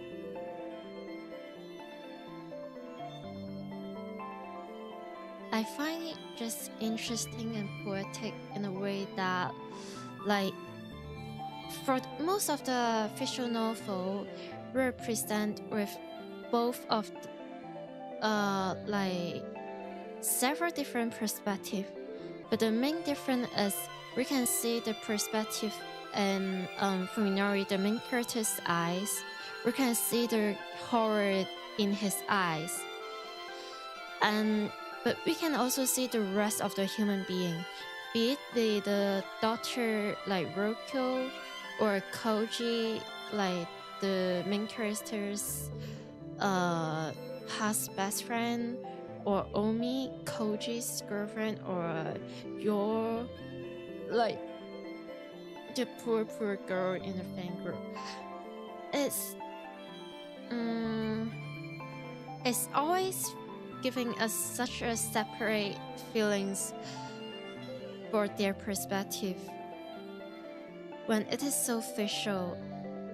Like, you can just understand both of the perspective to a certain degree, even if you already have some like preference about, like, oh, I prefer this ending, or I prefer this character, or I feel like this is the right thing to do and that isn't.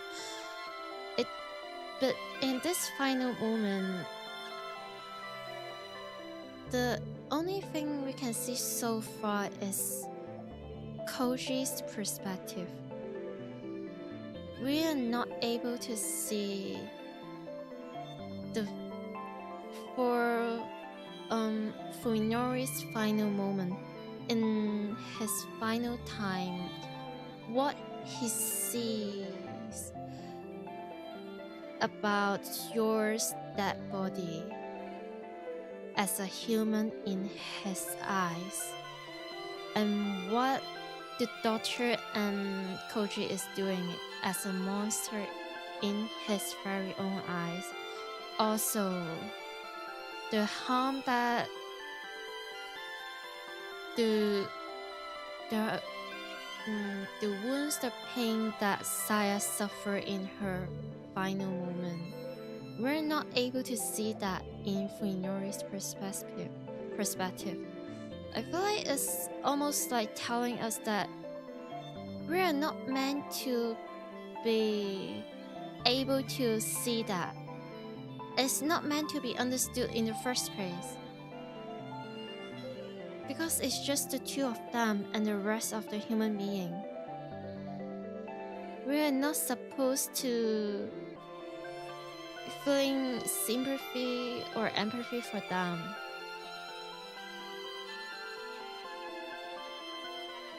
But it's just still so... It's like it's the right thing to do if we are taking our moral standard as a human in the reality and taking this inside in a fictional novel. It's clearly the right thing to do, but it's still... Yeah. Sorry. Despite Fuminori's utter lack of hesitation, his first attempt at suicide succeeds only in transforming his face into a hash of crimson. Fuminori pulls his head back one more time, ever slower than before. Then, every ounce of strength still left his body, he slammed it into the blood-stained ass. Like, how absolutely in pain, in despair a person can be. Is able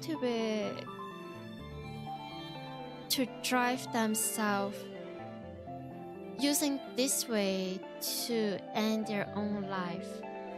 Like, cutting your own neck is really painful. I mean,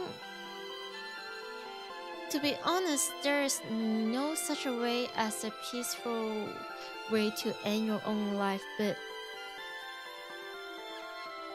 he is just so hopeless and desperate to just end it all. Like, the pain in his heart is so much further and deeper than the physical pain that he is standing right now.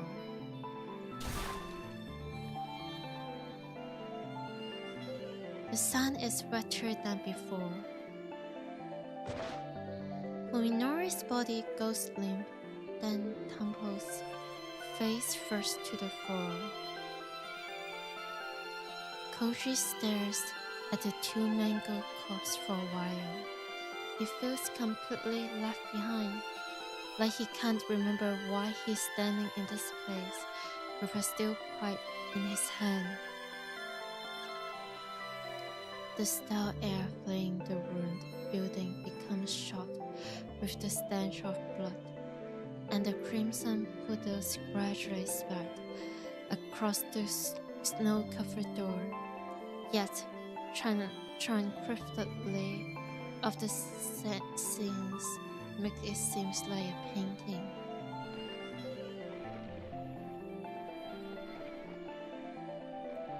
A soft, slim, slimy sound breaks the silence.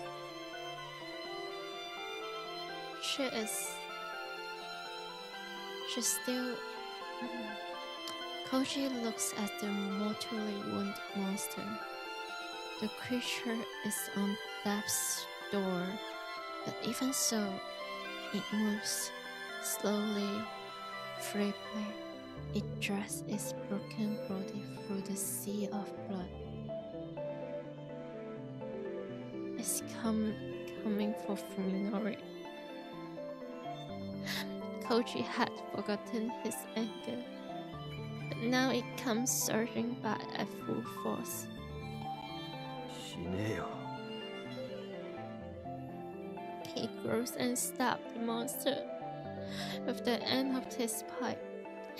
It confronts inactively, but keeps crawling towards Fuminori. Koji explodes into a freeze of rage. 死ねえよ。もう死んでろよ。これ以上踏み乗りに使えるんじゃねえよ。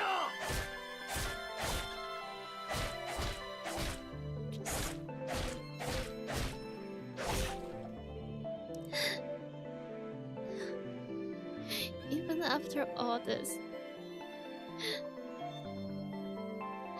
Koji is still using his way as an ordinary human being, trying to have some sort of like the last respect for his best friend, but in the worst way possible, I would say. Again and again, he smashes the helpless trash bits with his pipe, something telling him that if he does not stop it here, he will truly have lost.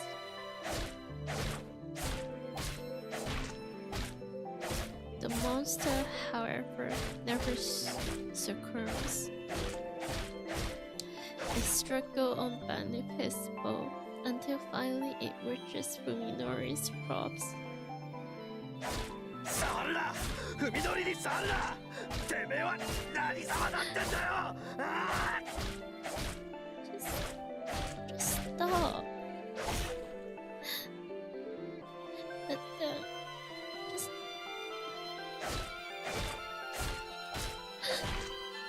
Koji keeps swinging. His worried and abated even as tears start to pool in his eyes. The monster's slime flies through the air, joining with the blood already covering his face. The creature extends one thin, temporary tentacle to touch Minori's shoulder, and lovingly curse his blood-stained cheek. And then he stopped moving.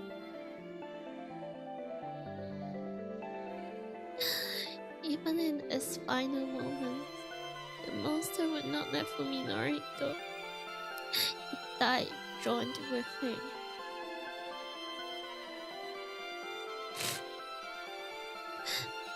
At last, Koji knows that the world he loved is gone forever.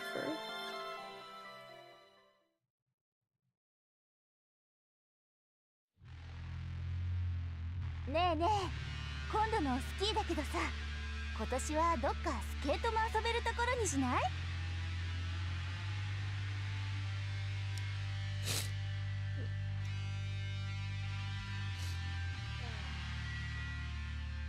Sorry, I was a bit sorry. Let me just.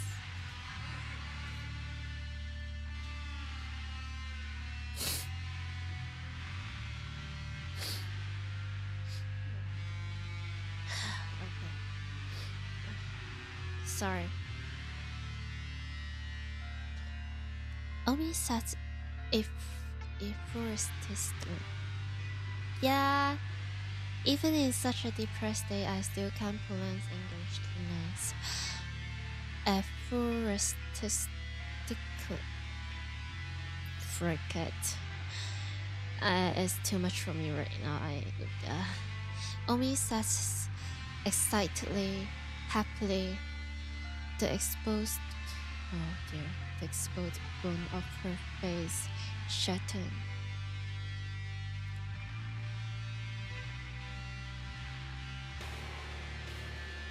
Chunks of her body is missing. As though something's been nibbling on her. It makes her look a lot thinner. She's been worried about her weight recently, but now she shouldn't need to diet. そういえばオウミってこの間初めてスケートやったんだって Minori laughs at Omi's crazy suggestion.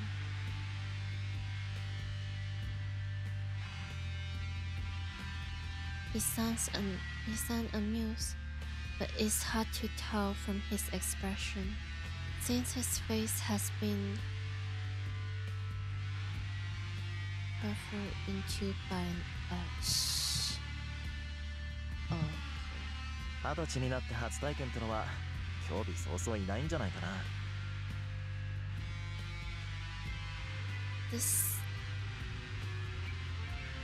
This is what Fuminori used to be like, personality-wise, with his friend. And this is also like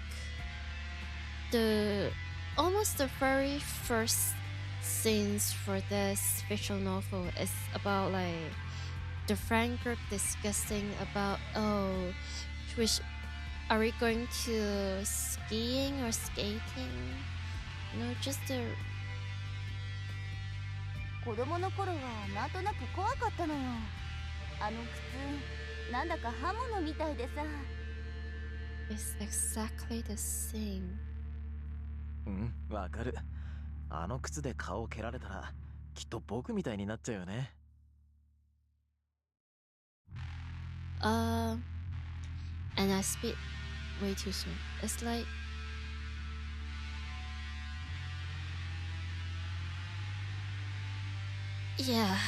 Koji, and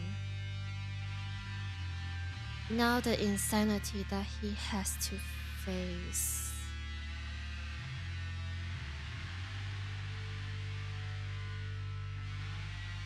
Omi and Yor laugh at Fuminori's dumb joke. Yor never used to laugh with such expertness. She seems truly happy now that she and Fuminori are officially together. Welcome back. You missed the most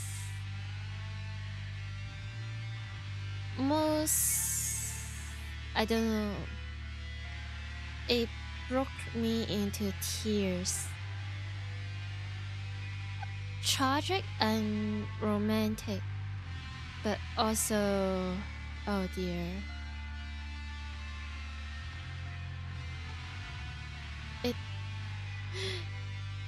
Yeah, the best part. But here we go. And I mean, the fault is here in both Twitch, and if it's not on Twitch anymore, then YouTube is always a thing. I stream at both, so yippee, advertisement. To just distract myself from the pains and tears I just shed.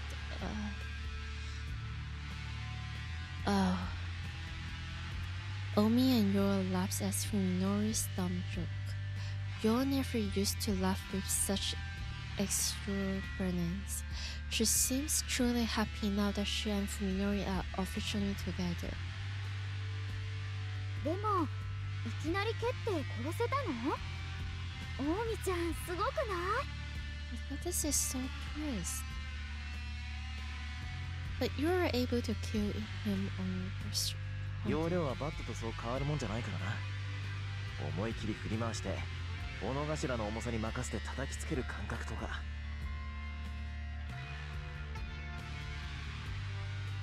Well, in the Demon Slayer or Jujutsu Kaisen is this. And yeah, I haven't watched those two shows, just not my thing in general, but oopsies. 海のりにそう言われたもんだからさ、騙されたと思ってやってみたわけよ。そうしたらもう楽しくって。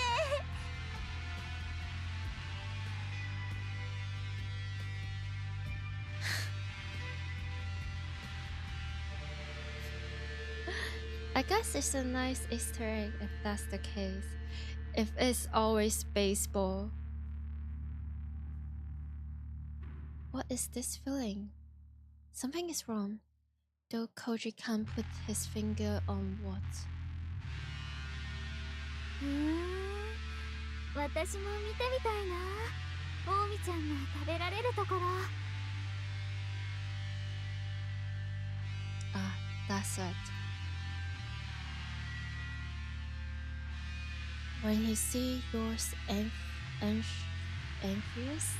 smile, Koji finally realized what's bothering him. なあつくば、どうしたの？お前だけなんで普通なんだ。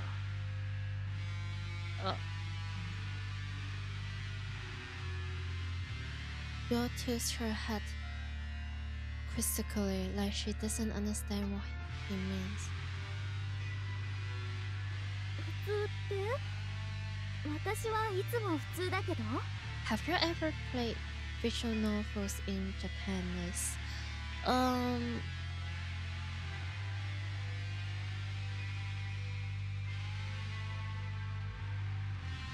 It's not visual novel, but eroike.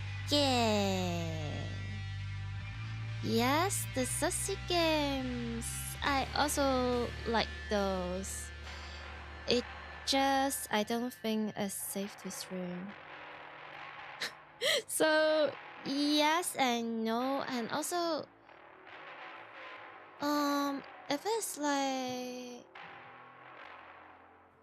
I felt like if it's like Japanese but visual novel, the word and phrasing and grammar they use is so much more sophisticated, if is this right? So much smarter than my limited Japanese brain can consume. I mean, if there's like a full voice acting, like if there's a narrator and everything, and there is like subtitles, Japanese subtitles, then it's possible that I can understand the gist of it, but or like at least half or more than half or less than half, depending of it. But maybe like some years later, maybe when I can like study better with my Japanese. Yeah. Okay. はい。ごめんなさい。でもお前確かあの時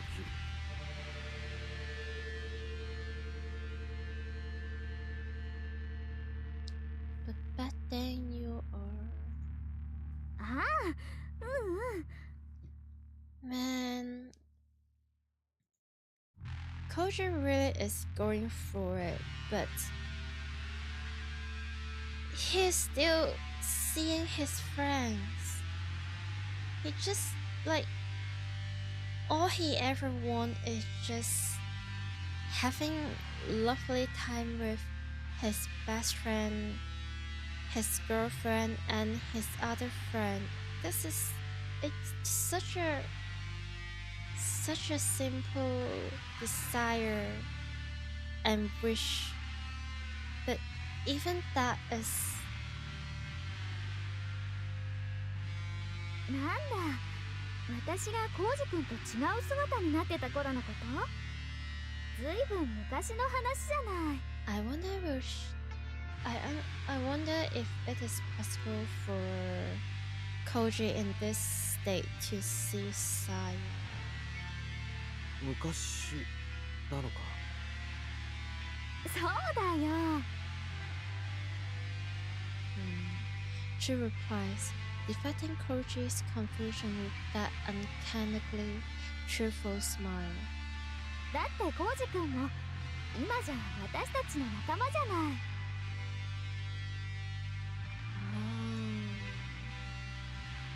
そういうことかよ。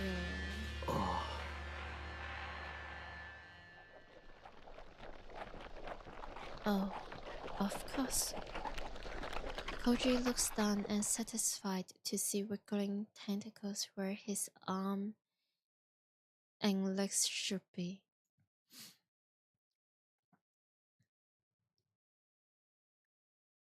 When he opens his eyes, his mattress and pillow are soaked in sweat. It's always the same nightmare. He doesn't know how many times he's had it, but at least he's not leaping out of bed screaming anymore. Oh boy, it's understandably, reasonably, very much broken and traumatized.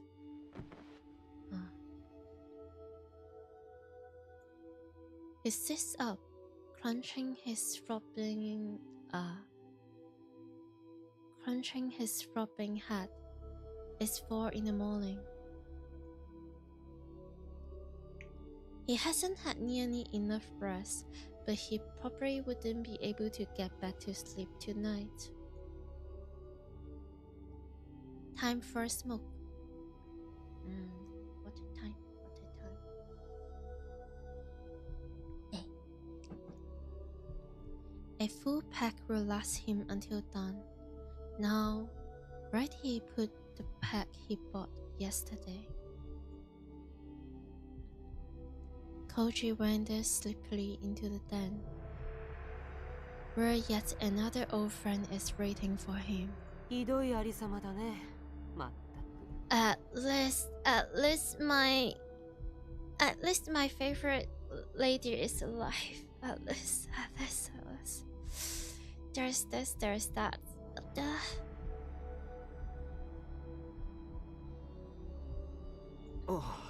And I guess now they can trauma bonding and share all the nightmares.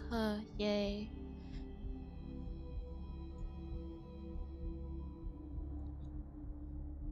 Urko's chopped up crops is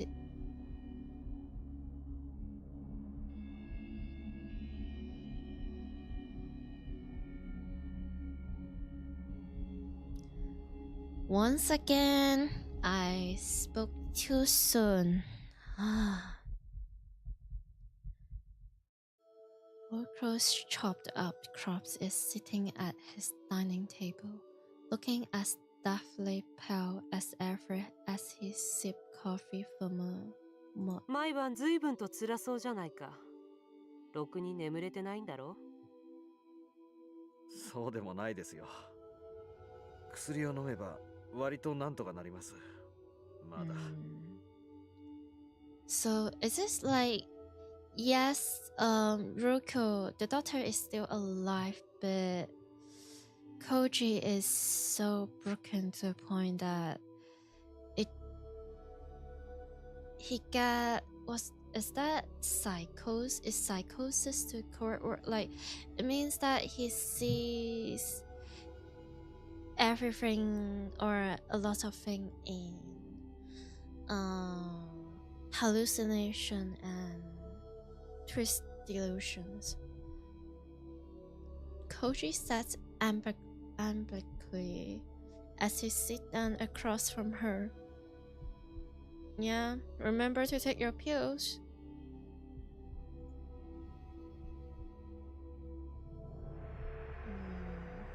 Hallucinations like this are easier to deal with than elaborate nightmares like the one he just had. They should probably worry him more though.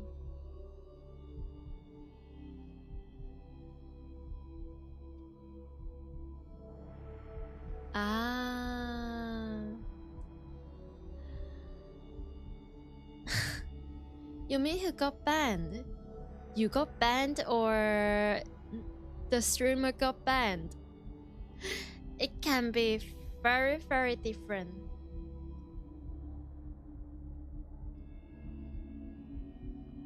あの時私の忠告を聞き入れてれば、ここまで追い詰められることなんてなかっただろうに。もうやめましょうよ、それは。過ぎたことじゃないですか。Roko chuckles, smiling the same cruel, manic smile that she used to when she was alive. Her left arm hangs from her half-severe shoulder. Zephyr, dangling like a forgotten winged crime. Well, you know why. I guess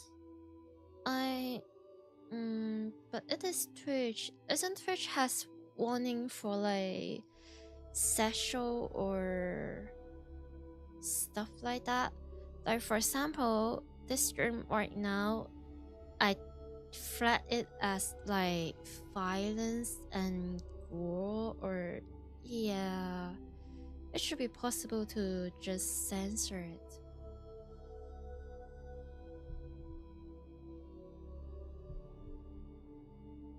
そう、結構折り合いをつけてるんだ。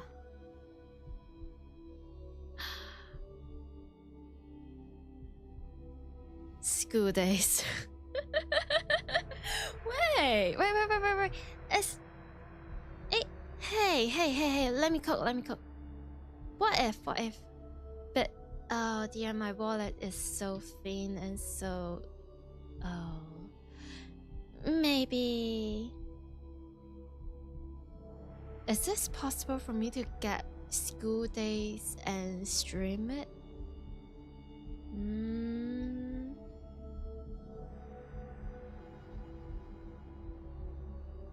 But school days, I heard that school days is because the thing about school day is the infamous like nice boats and you know the very famous yandere thing.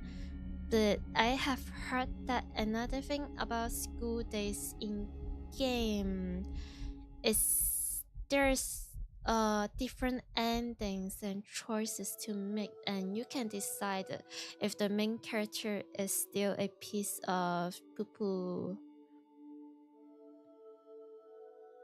I will find it interesting to stream it, but if I can manage to censor then again I don't really mind gore some stuff and interesting. Twitch frowns upon urge soon, but people still play games like Fear and Hunger and Backseat when only challenge runs. I think it's very different if they play a game that has some intimate scene or like some boobies, some naked part of bodies, or a full, you know, the full like all the stuff. It can be really different. Or like, yeah, understandable though. But I wonder if there's a platform where you can just stream like Elke, but well, the thing is, do I like to play Elo game, but do I want to stream them? Like, the problem is I am very much capable of just playing Elo game with a very strict face and just having fun with it. But I feel like if I play Elo game on stream, like publicly, like people in my chat will be like very sassy baka. It's fine to be sassy baka, but if they are being way too much, then I don't think that would be enjoyable for me personally.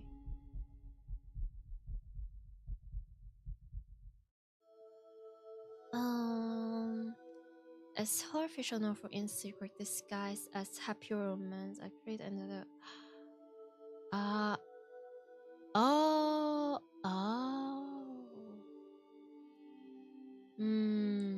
Do they have the censored version, like just less error stuff, or?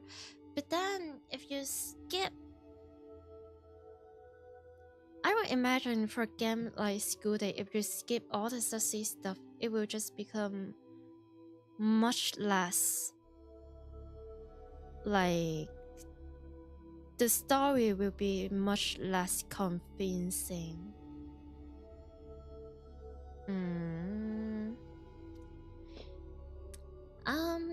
I will look into it.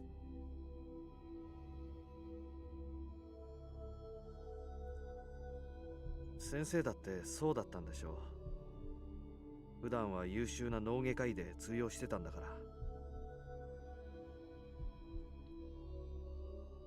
上辺だけ取り繕うだけならそんなに難しいことじゃないからね。I just keep thinking, is my best girl still alive? Is this hallucination? Is it not? It's not a deadly wound, but it's a very terrible situation for her. There are some alternatives, but there are also the ones that have people using them to pieces. Oh. Sassy or not, I will prioritize the plot and the storytelling. But if an elogia is losing too much plot after the censor, then I might as well just not playing it on stream, or at least not on Twitch and YouTube.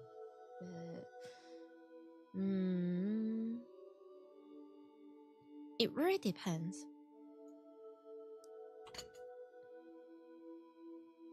Don't do it. Yeah. It's just the first day I didn't want to get banned. Even I just don't really mind. I mean, the only thing that will make me uncomfortable is when it is about like assault. Very force. I don't want to say that word. Or if it's like very anti-ow, that's also a no-no for me.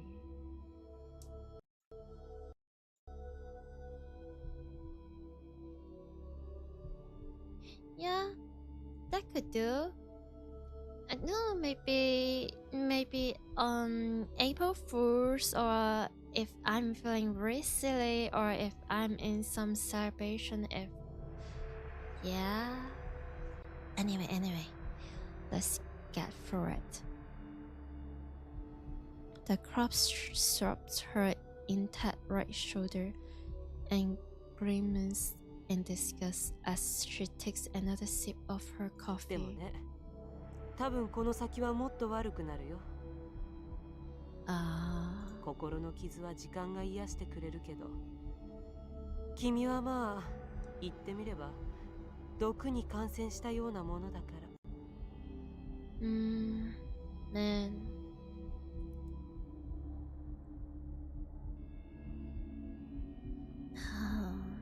There's still some possibility, right? Like the possibility of them slowly just. I don't think times can heal everything, but it does help the memory feel slowly and slowly, bit by bit, become slightly distant and fade. But the sky will always be there. But at least after a long enough period of time and care, you can still live through another day, and maybe just maybe one day you will find how gentle wind can be again. But right now saying this is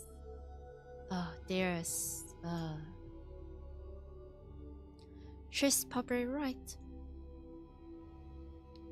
Everyone dreams at night. No matter how dim the memories may get, the nightmares will always be there to tear into Koji with fresh fangs.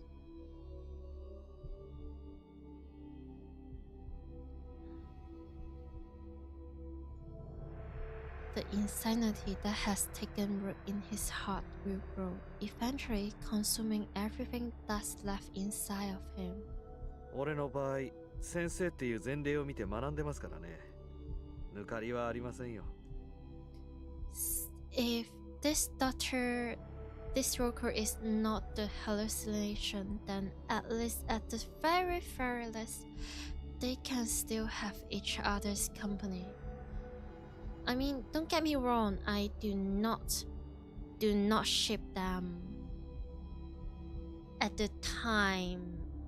the moment, because in my mind, Koji has a girlfriend and she's Omi. And the dynamic they share, I find it rather friendship-like, but they will need each other very, very much. This is just へえ、そうなの。 too much for one person to handle.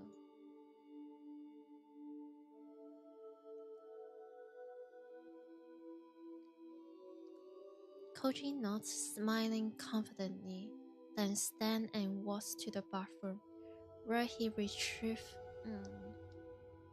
the weapons that he kept hidden behind the mirror. Olga's revolver. The one souvenir that Koji bought back from the other world that night. ものすごい苦労したんですけど、結局ようやくその筋の人と渡りをつけましてね。弾も買ってあります。驚きましたよ。銃そのものより高いなんて。おやおや。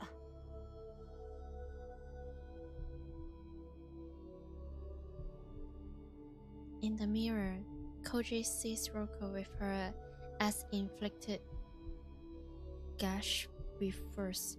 She raised her mud in a toast to Koji's resourcefulness. で、何発買ったわけ？弾は。Wait, is he? 一発だけです。Oh.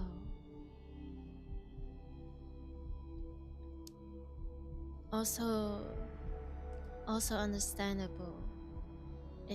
It's just far too painful for any human being. Can I just I can't blame him, not at all, but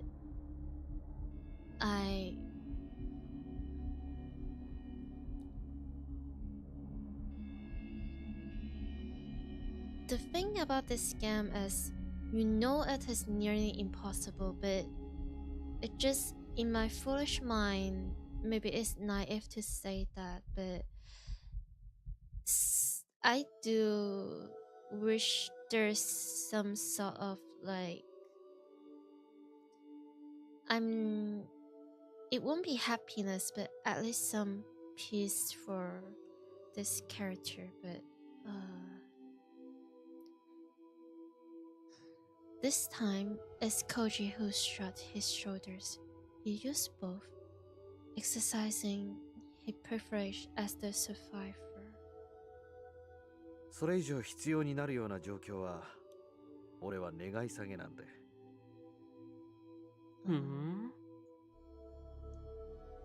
The crops in the mirror nods sagely, her smile approving. ほんとわきまえてるんだね、トノオ君。There is a brief silence. Koji doesn't feel like getting all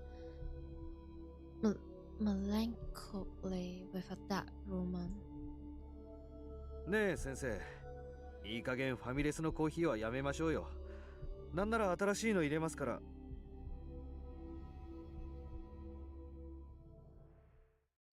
When Koji turns around halfway through his sentence, he realized that the room is empty, but for the silence of the night. So she's not here anymore.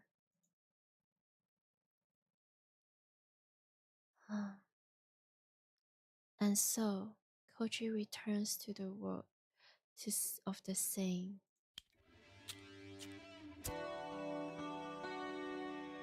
He lights his first cigarette of the lights and takes a deep draught. While sitting alone in his den, puffing on his smoke, he stared at the gun in his hand.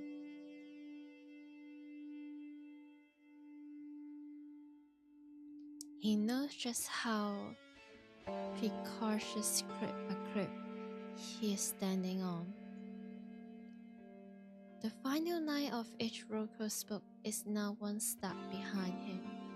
Koji no longer has anything to protect his soul.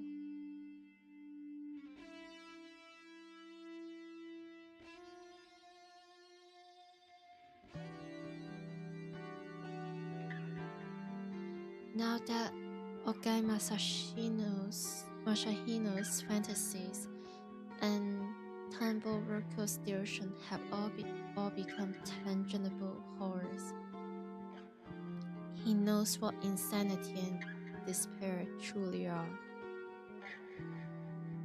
Back in the real world, Sakisaka Fuminori is wanted for several gruesome murders. It didn't take long for someone to discover the stockpiles of human meat in the empty Sakisaka's and Suzumi homes. In the two refrigerators were found are the remains of Suzumi Yusuke, his wife and daughter, and Takahata Omi, his girlfriend. They find the corpse and other effects of Tsukubayo, but were unable to locate any trace of her among the various body parts. In fact, a fact that made Koji's nightmare all more vivid.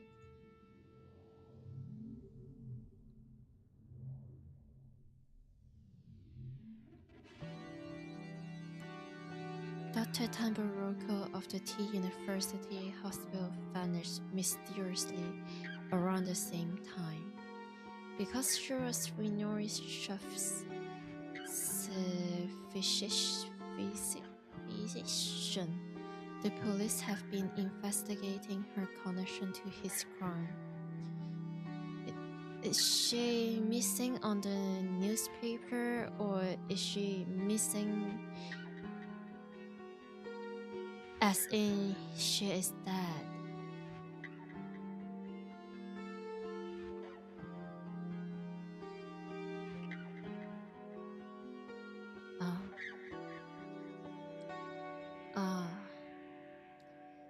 as for the two crops secretly buried in the backyard of a certain room. So she's okay, she's well, they will probably never be found, and this incident will become just another cold case. Koji alone knows what really happened, and he has no intention of revealing it, not now and not ever. Olga's writing were not nonsense, which means that everything out was. What fool what is who said that men are the law of creation? Those who can believe in paltry things like human wisdom and follow are those lucky innocents who have not looked into the abyss. Koji can no longer share their blessed ignorance.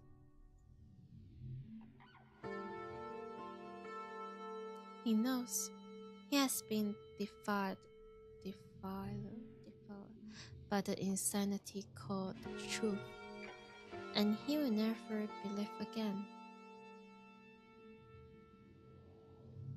If he has been poisoned, as Roko's ghost said, then that poison is none other than the truth itself. Just as pure oxygen is harmful to the body, the naked truth has the power to destroy man's mind. Indeed, only by diluting it with lies and taking it in small doses can human maintain a healthy soul. どんなに世界が底抜けにめちゃくちゃになっていこうと Words once spoken by the living temple's Roko's pass through Koji's mind.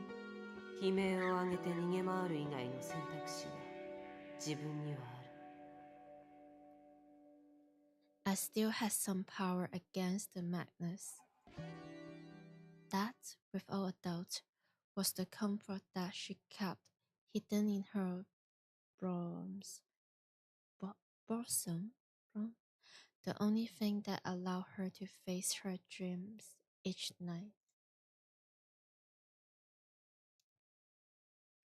Koji has taken his predecessor's lesson to heart. He's prepared for anything. One bullet is always behind the bathroom mirror, promising him salvation.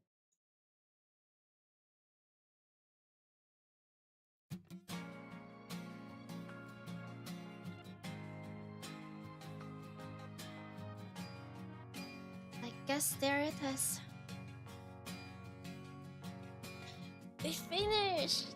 And on time! My neck, my back, my anxiety attack. It hurt.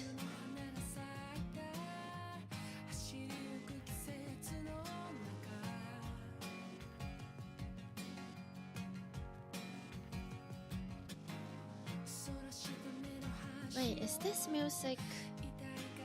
Do I get copyright right?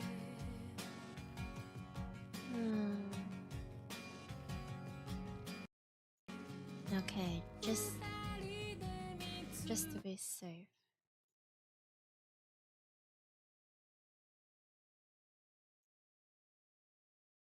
Yeah.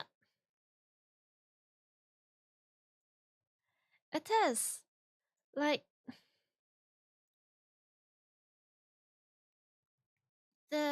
how do I say? The BGMs, the background music is communicating the emotions so well in such a right time. And right now, I think I have successfully mute on stream for the the ending song, but on my end on my computer I'm still listening. It's bangers. Like if you have heard for the first few seconds and you love it, highly advise to just check it out. But the thing is, I want to keep the credit, but I also don't want to get in troubles, I guess.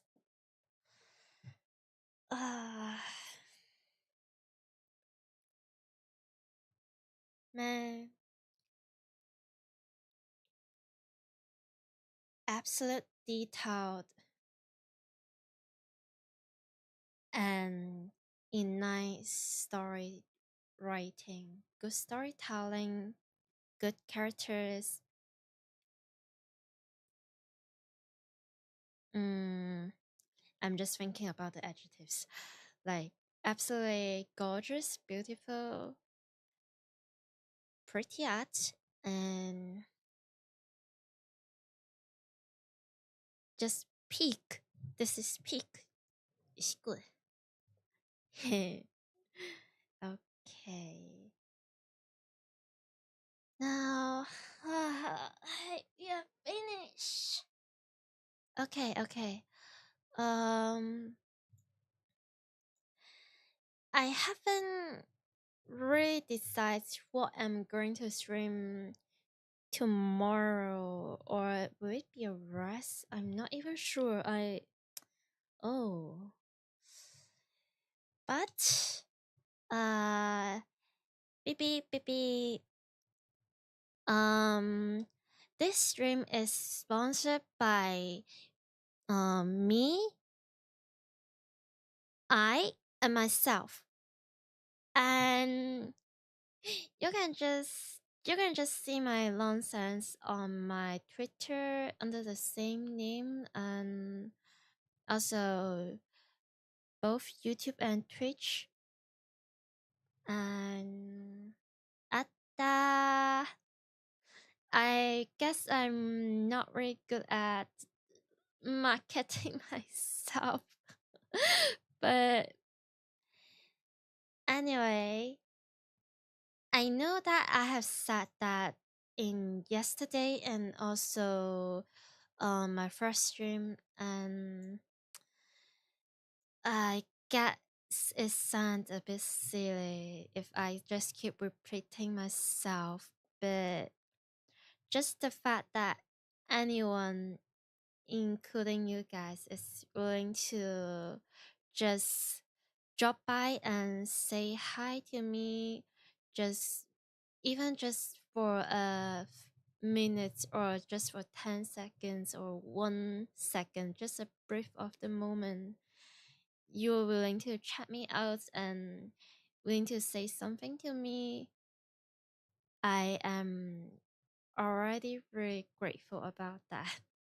Like no matter if you decide to follow me or not, or if it's possible to see any of you guys again, that moment that you're here to stay with me forever.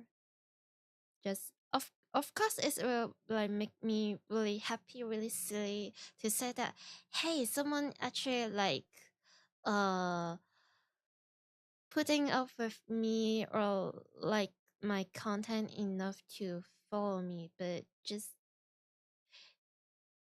that you guys are chatting me is already yay.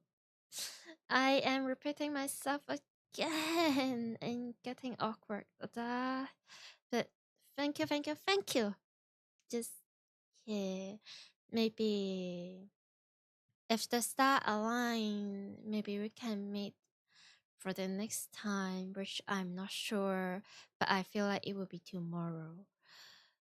Yeah. Hey, like, so I'm just going to head out and maybe just sleep. Like, for real, it's like 3 a.m.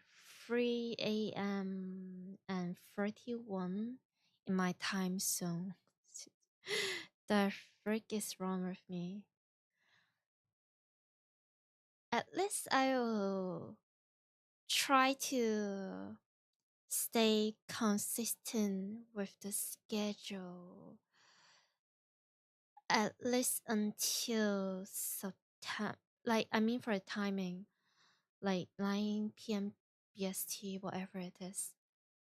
Yeah, just. But I will probably need to adjust my timetable once it is September or the middle of September, because yeah, study and stuff, work and stuff. But thank you, Night Gamer. Yeah, it really is late, huh? Oh, also, I don't know what time it is for you guys, but I wish you a good day, good morning, good afternoon, and good night. And peace out. Bye. And then ending screen. Yay! This time I remember to put the ending screen. Yay! Sasuga, Sasuga. Tensai, that tensai. Oh, okay. Let's see.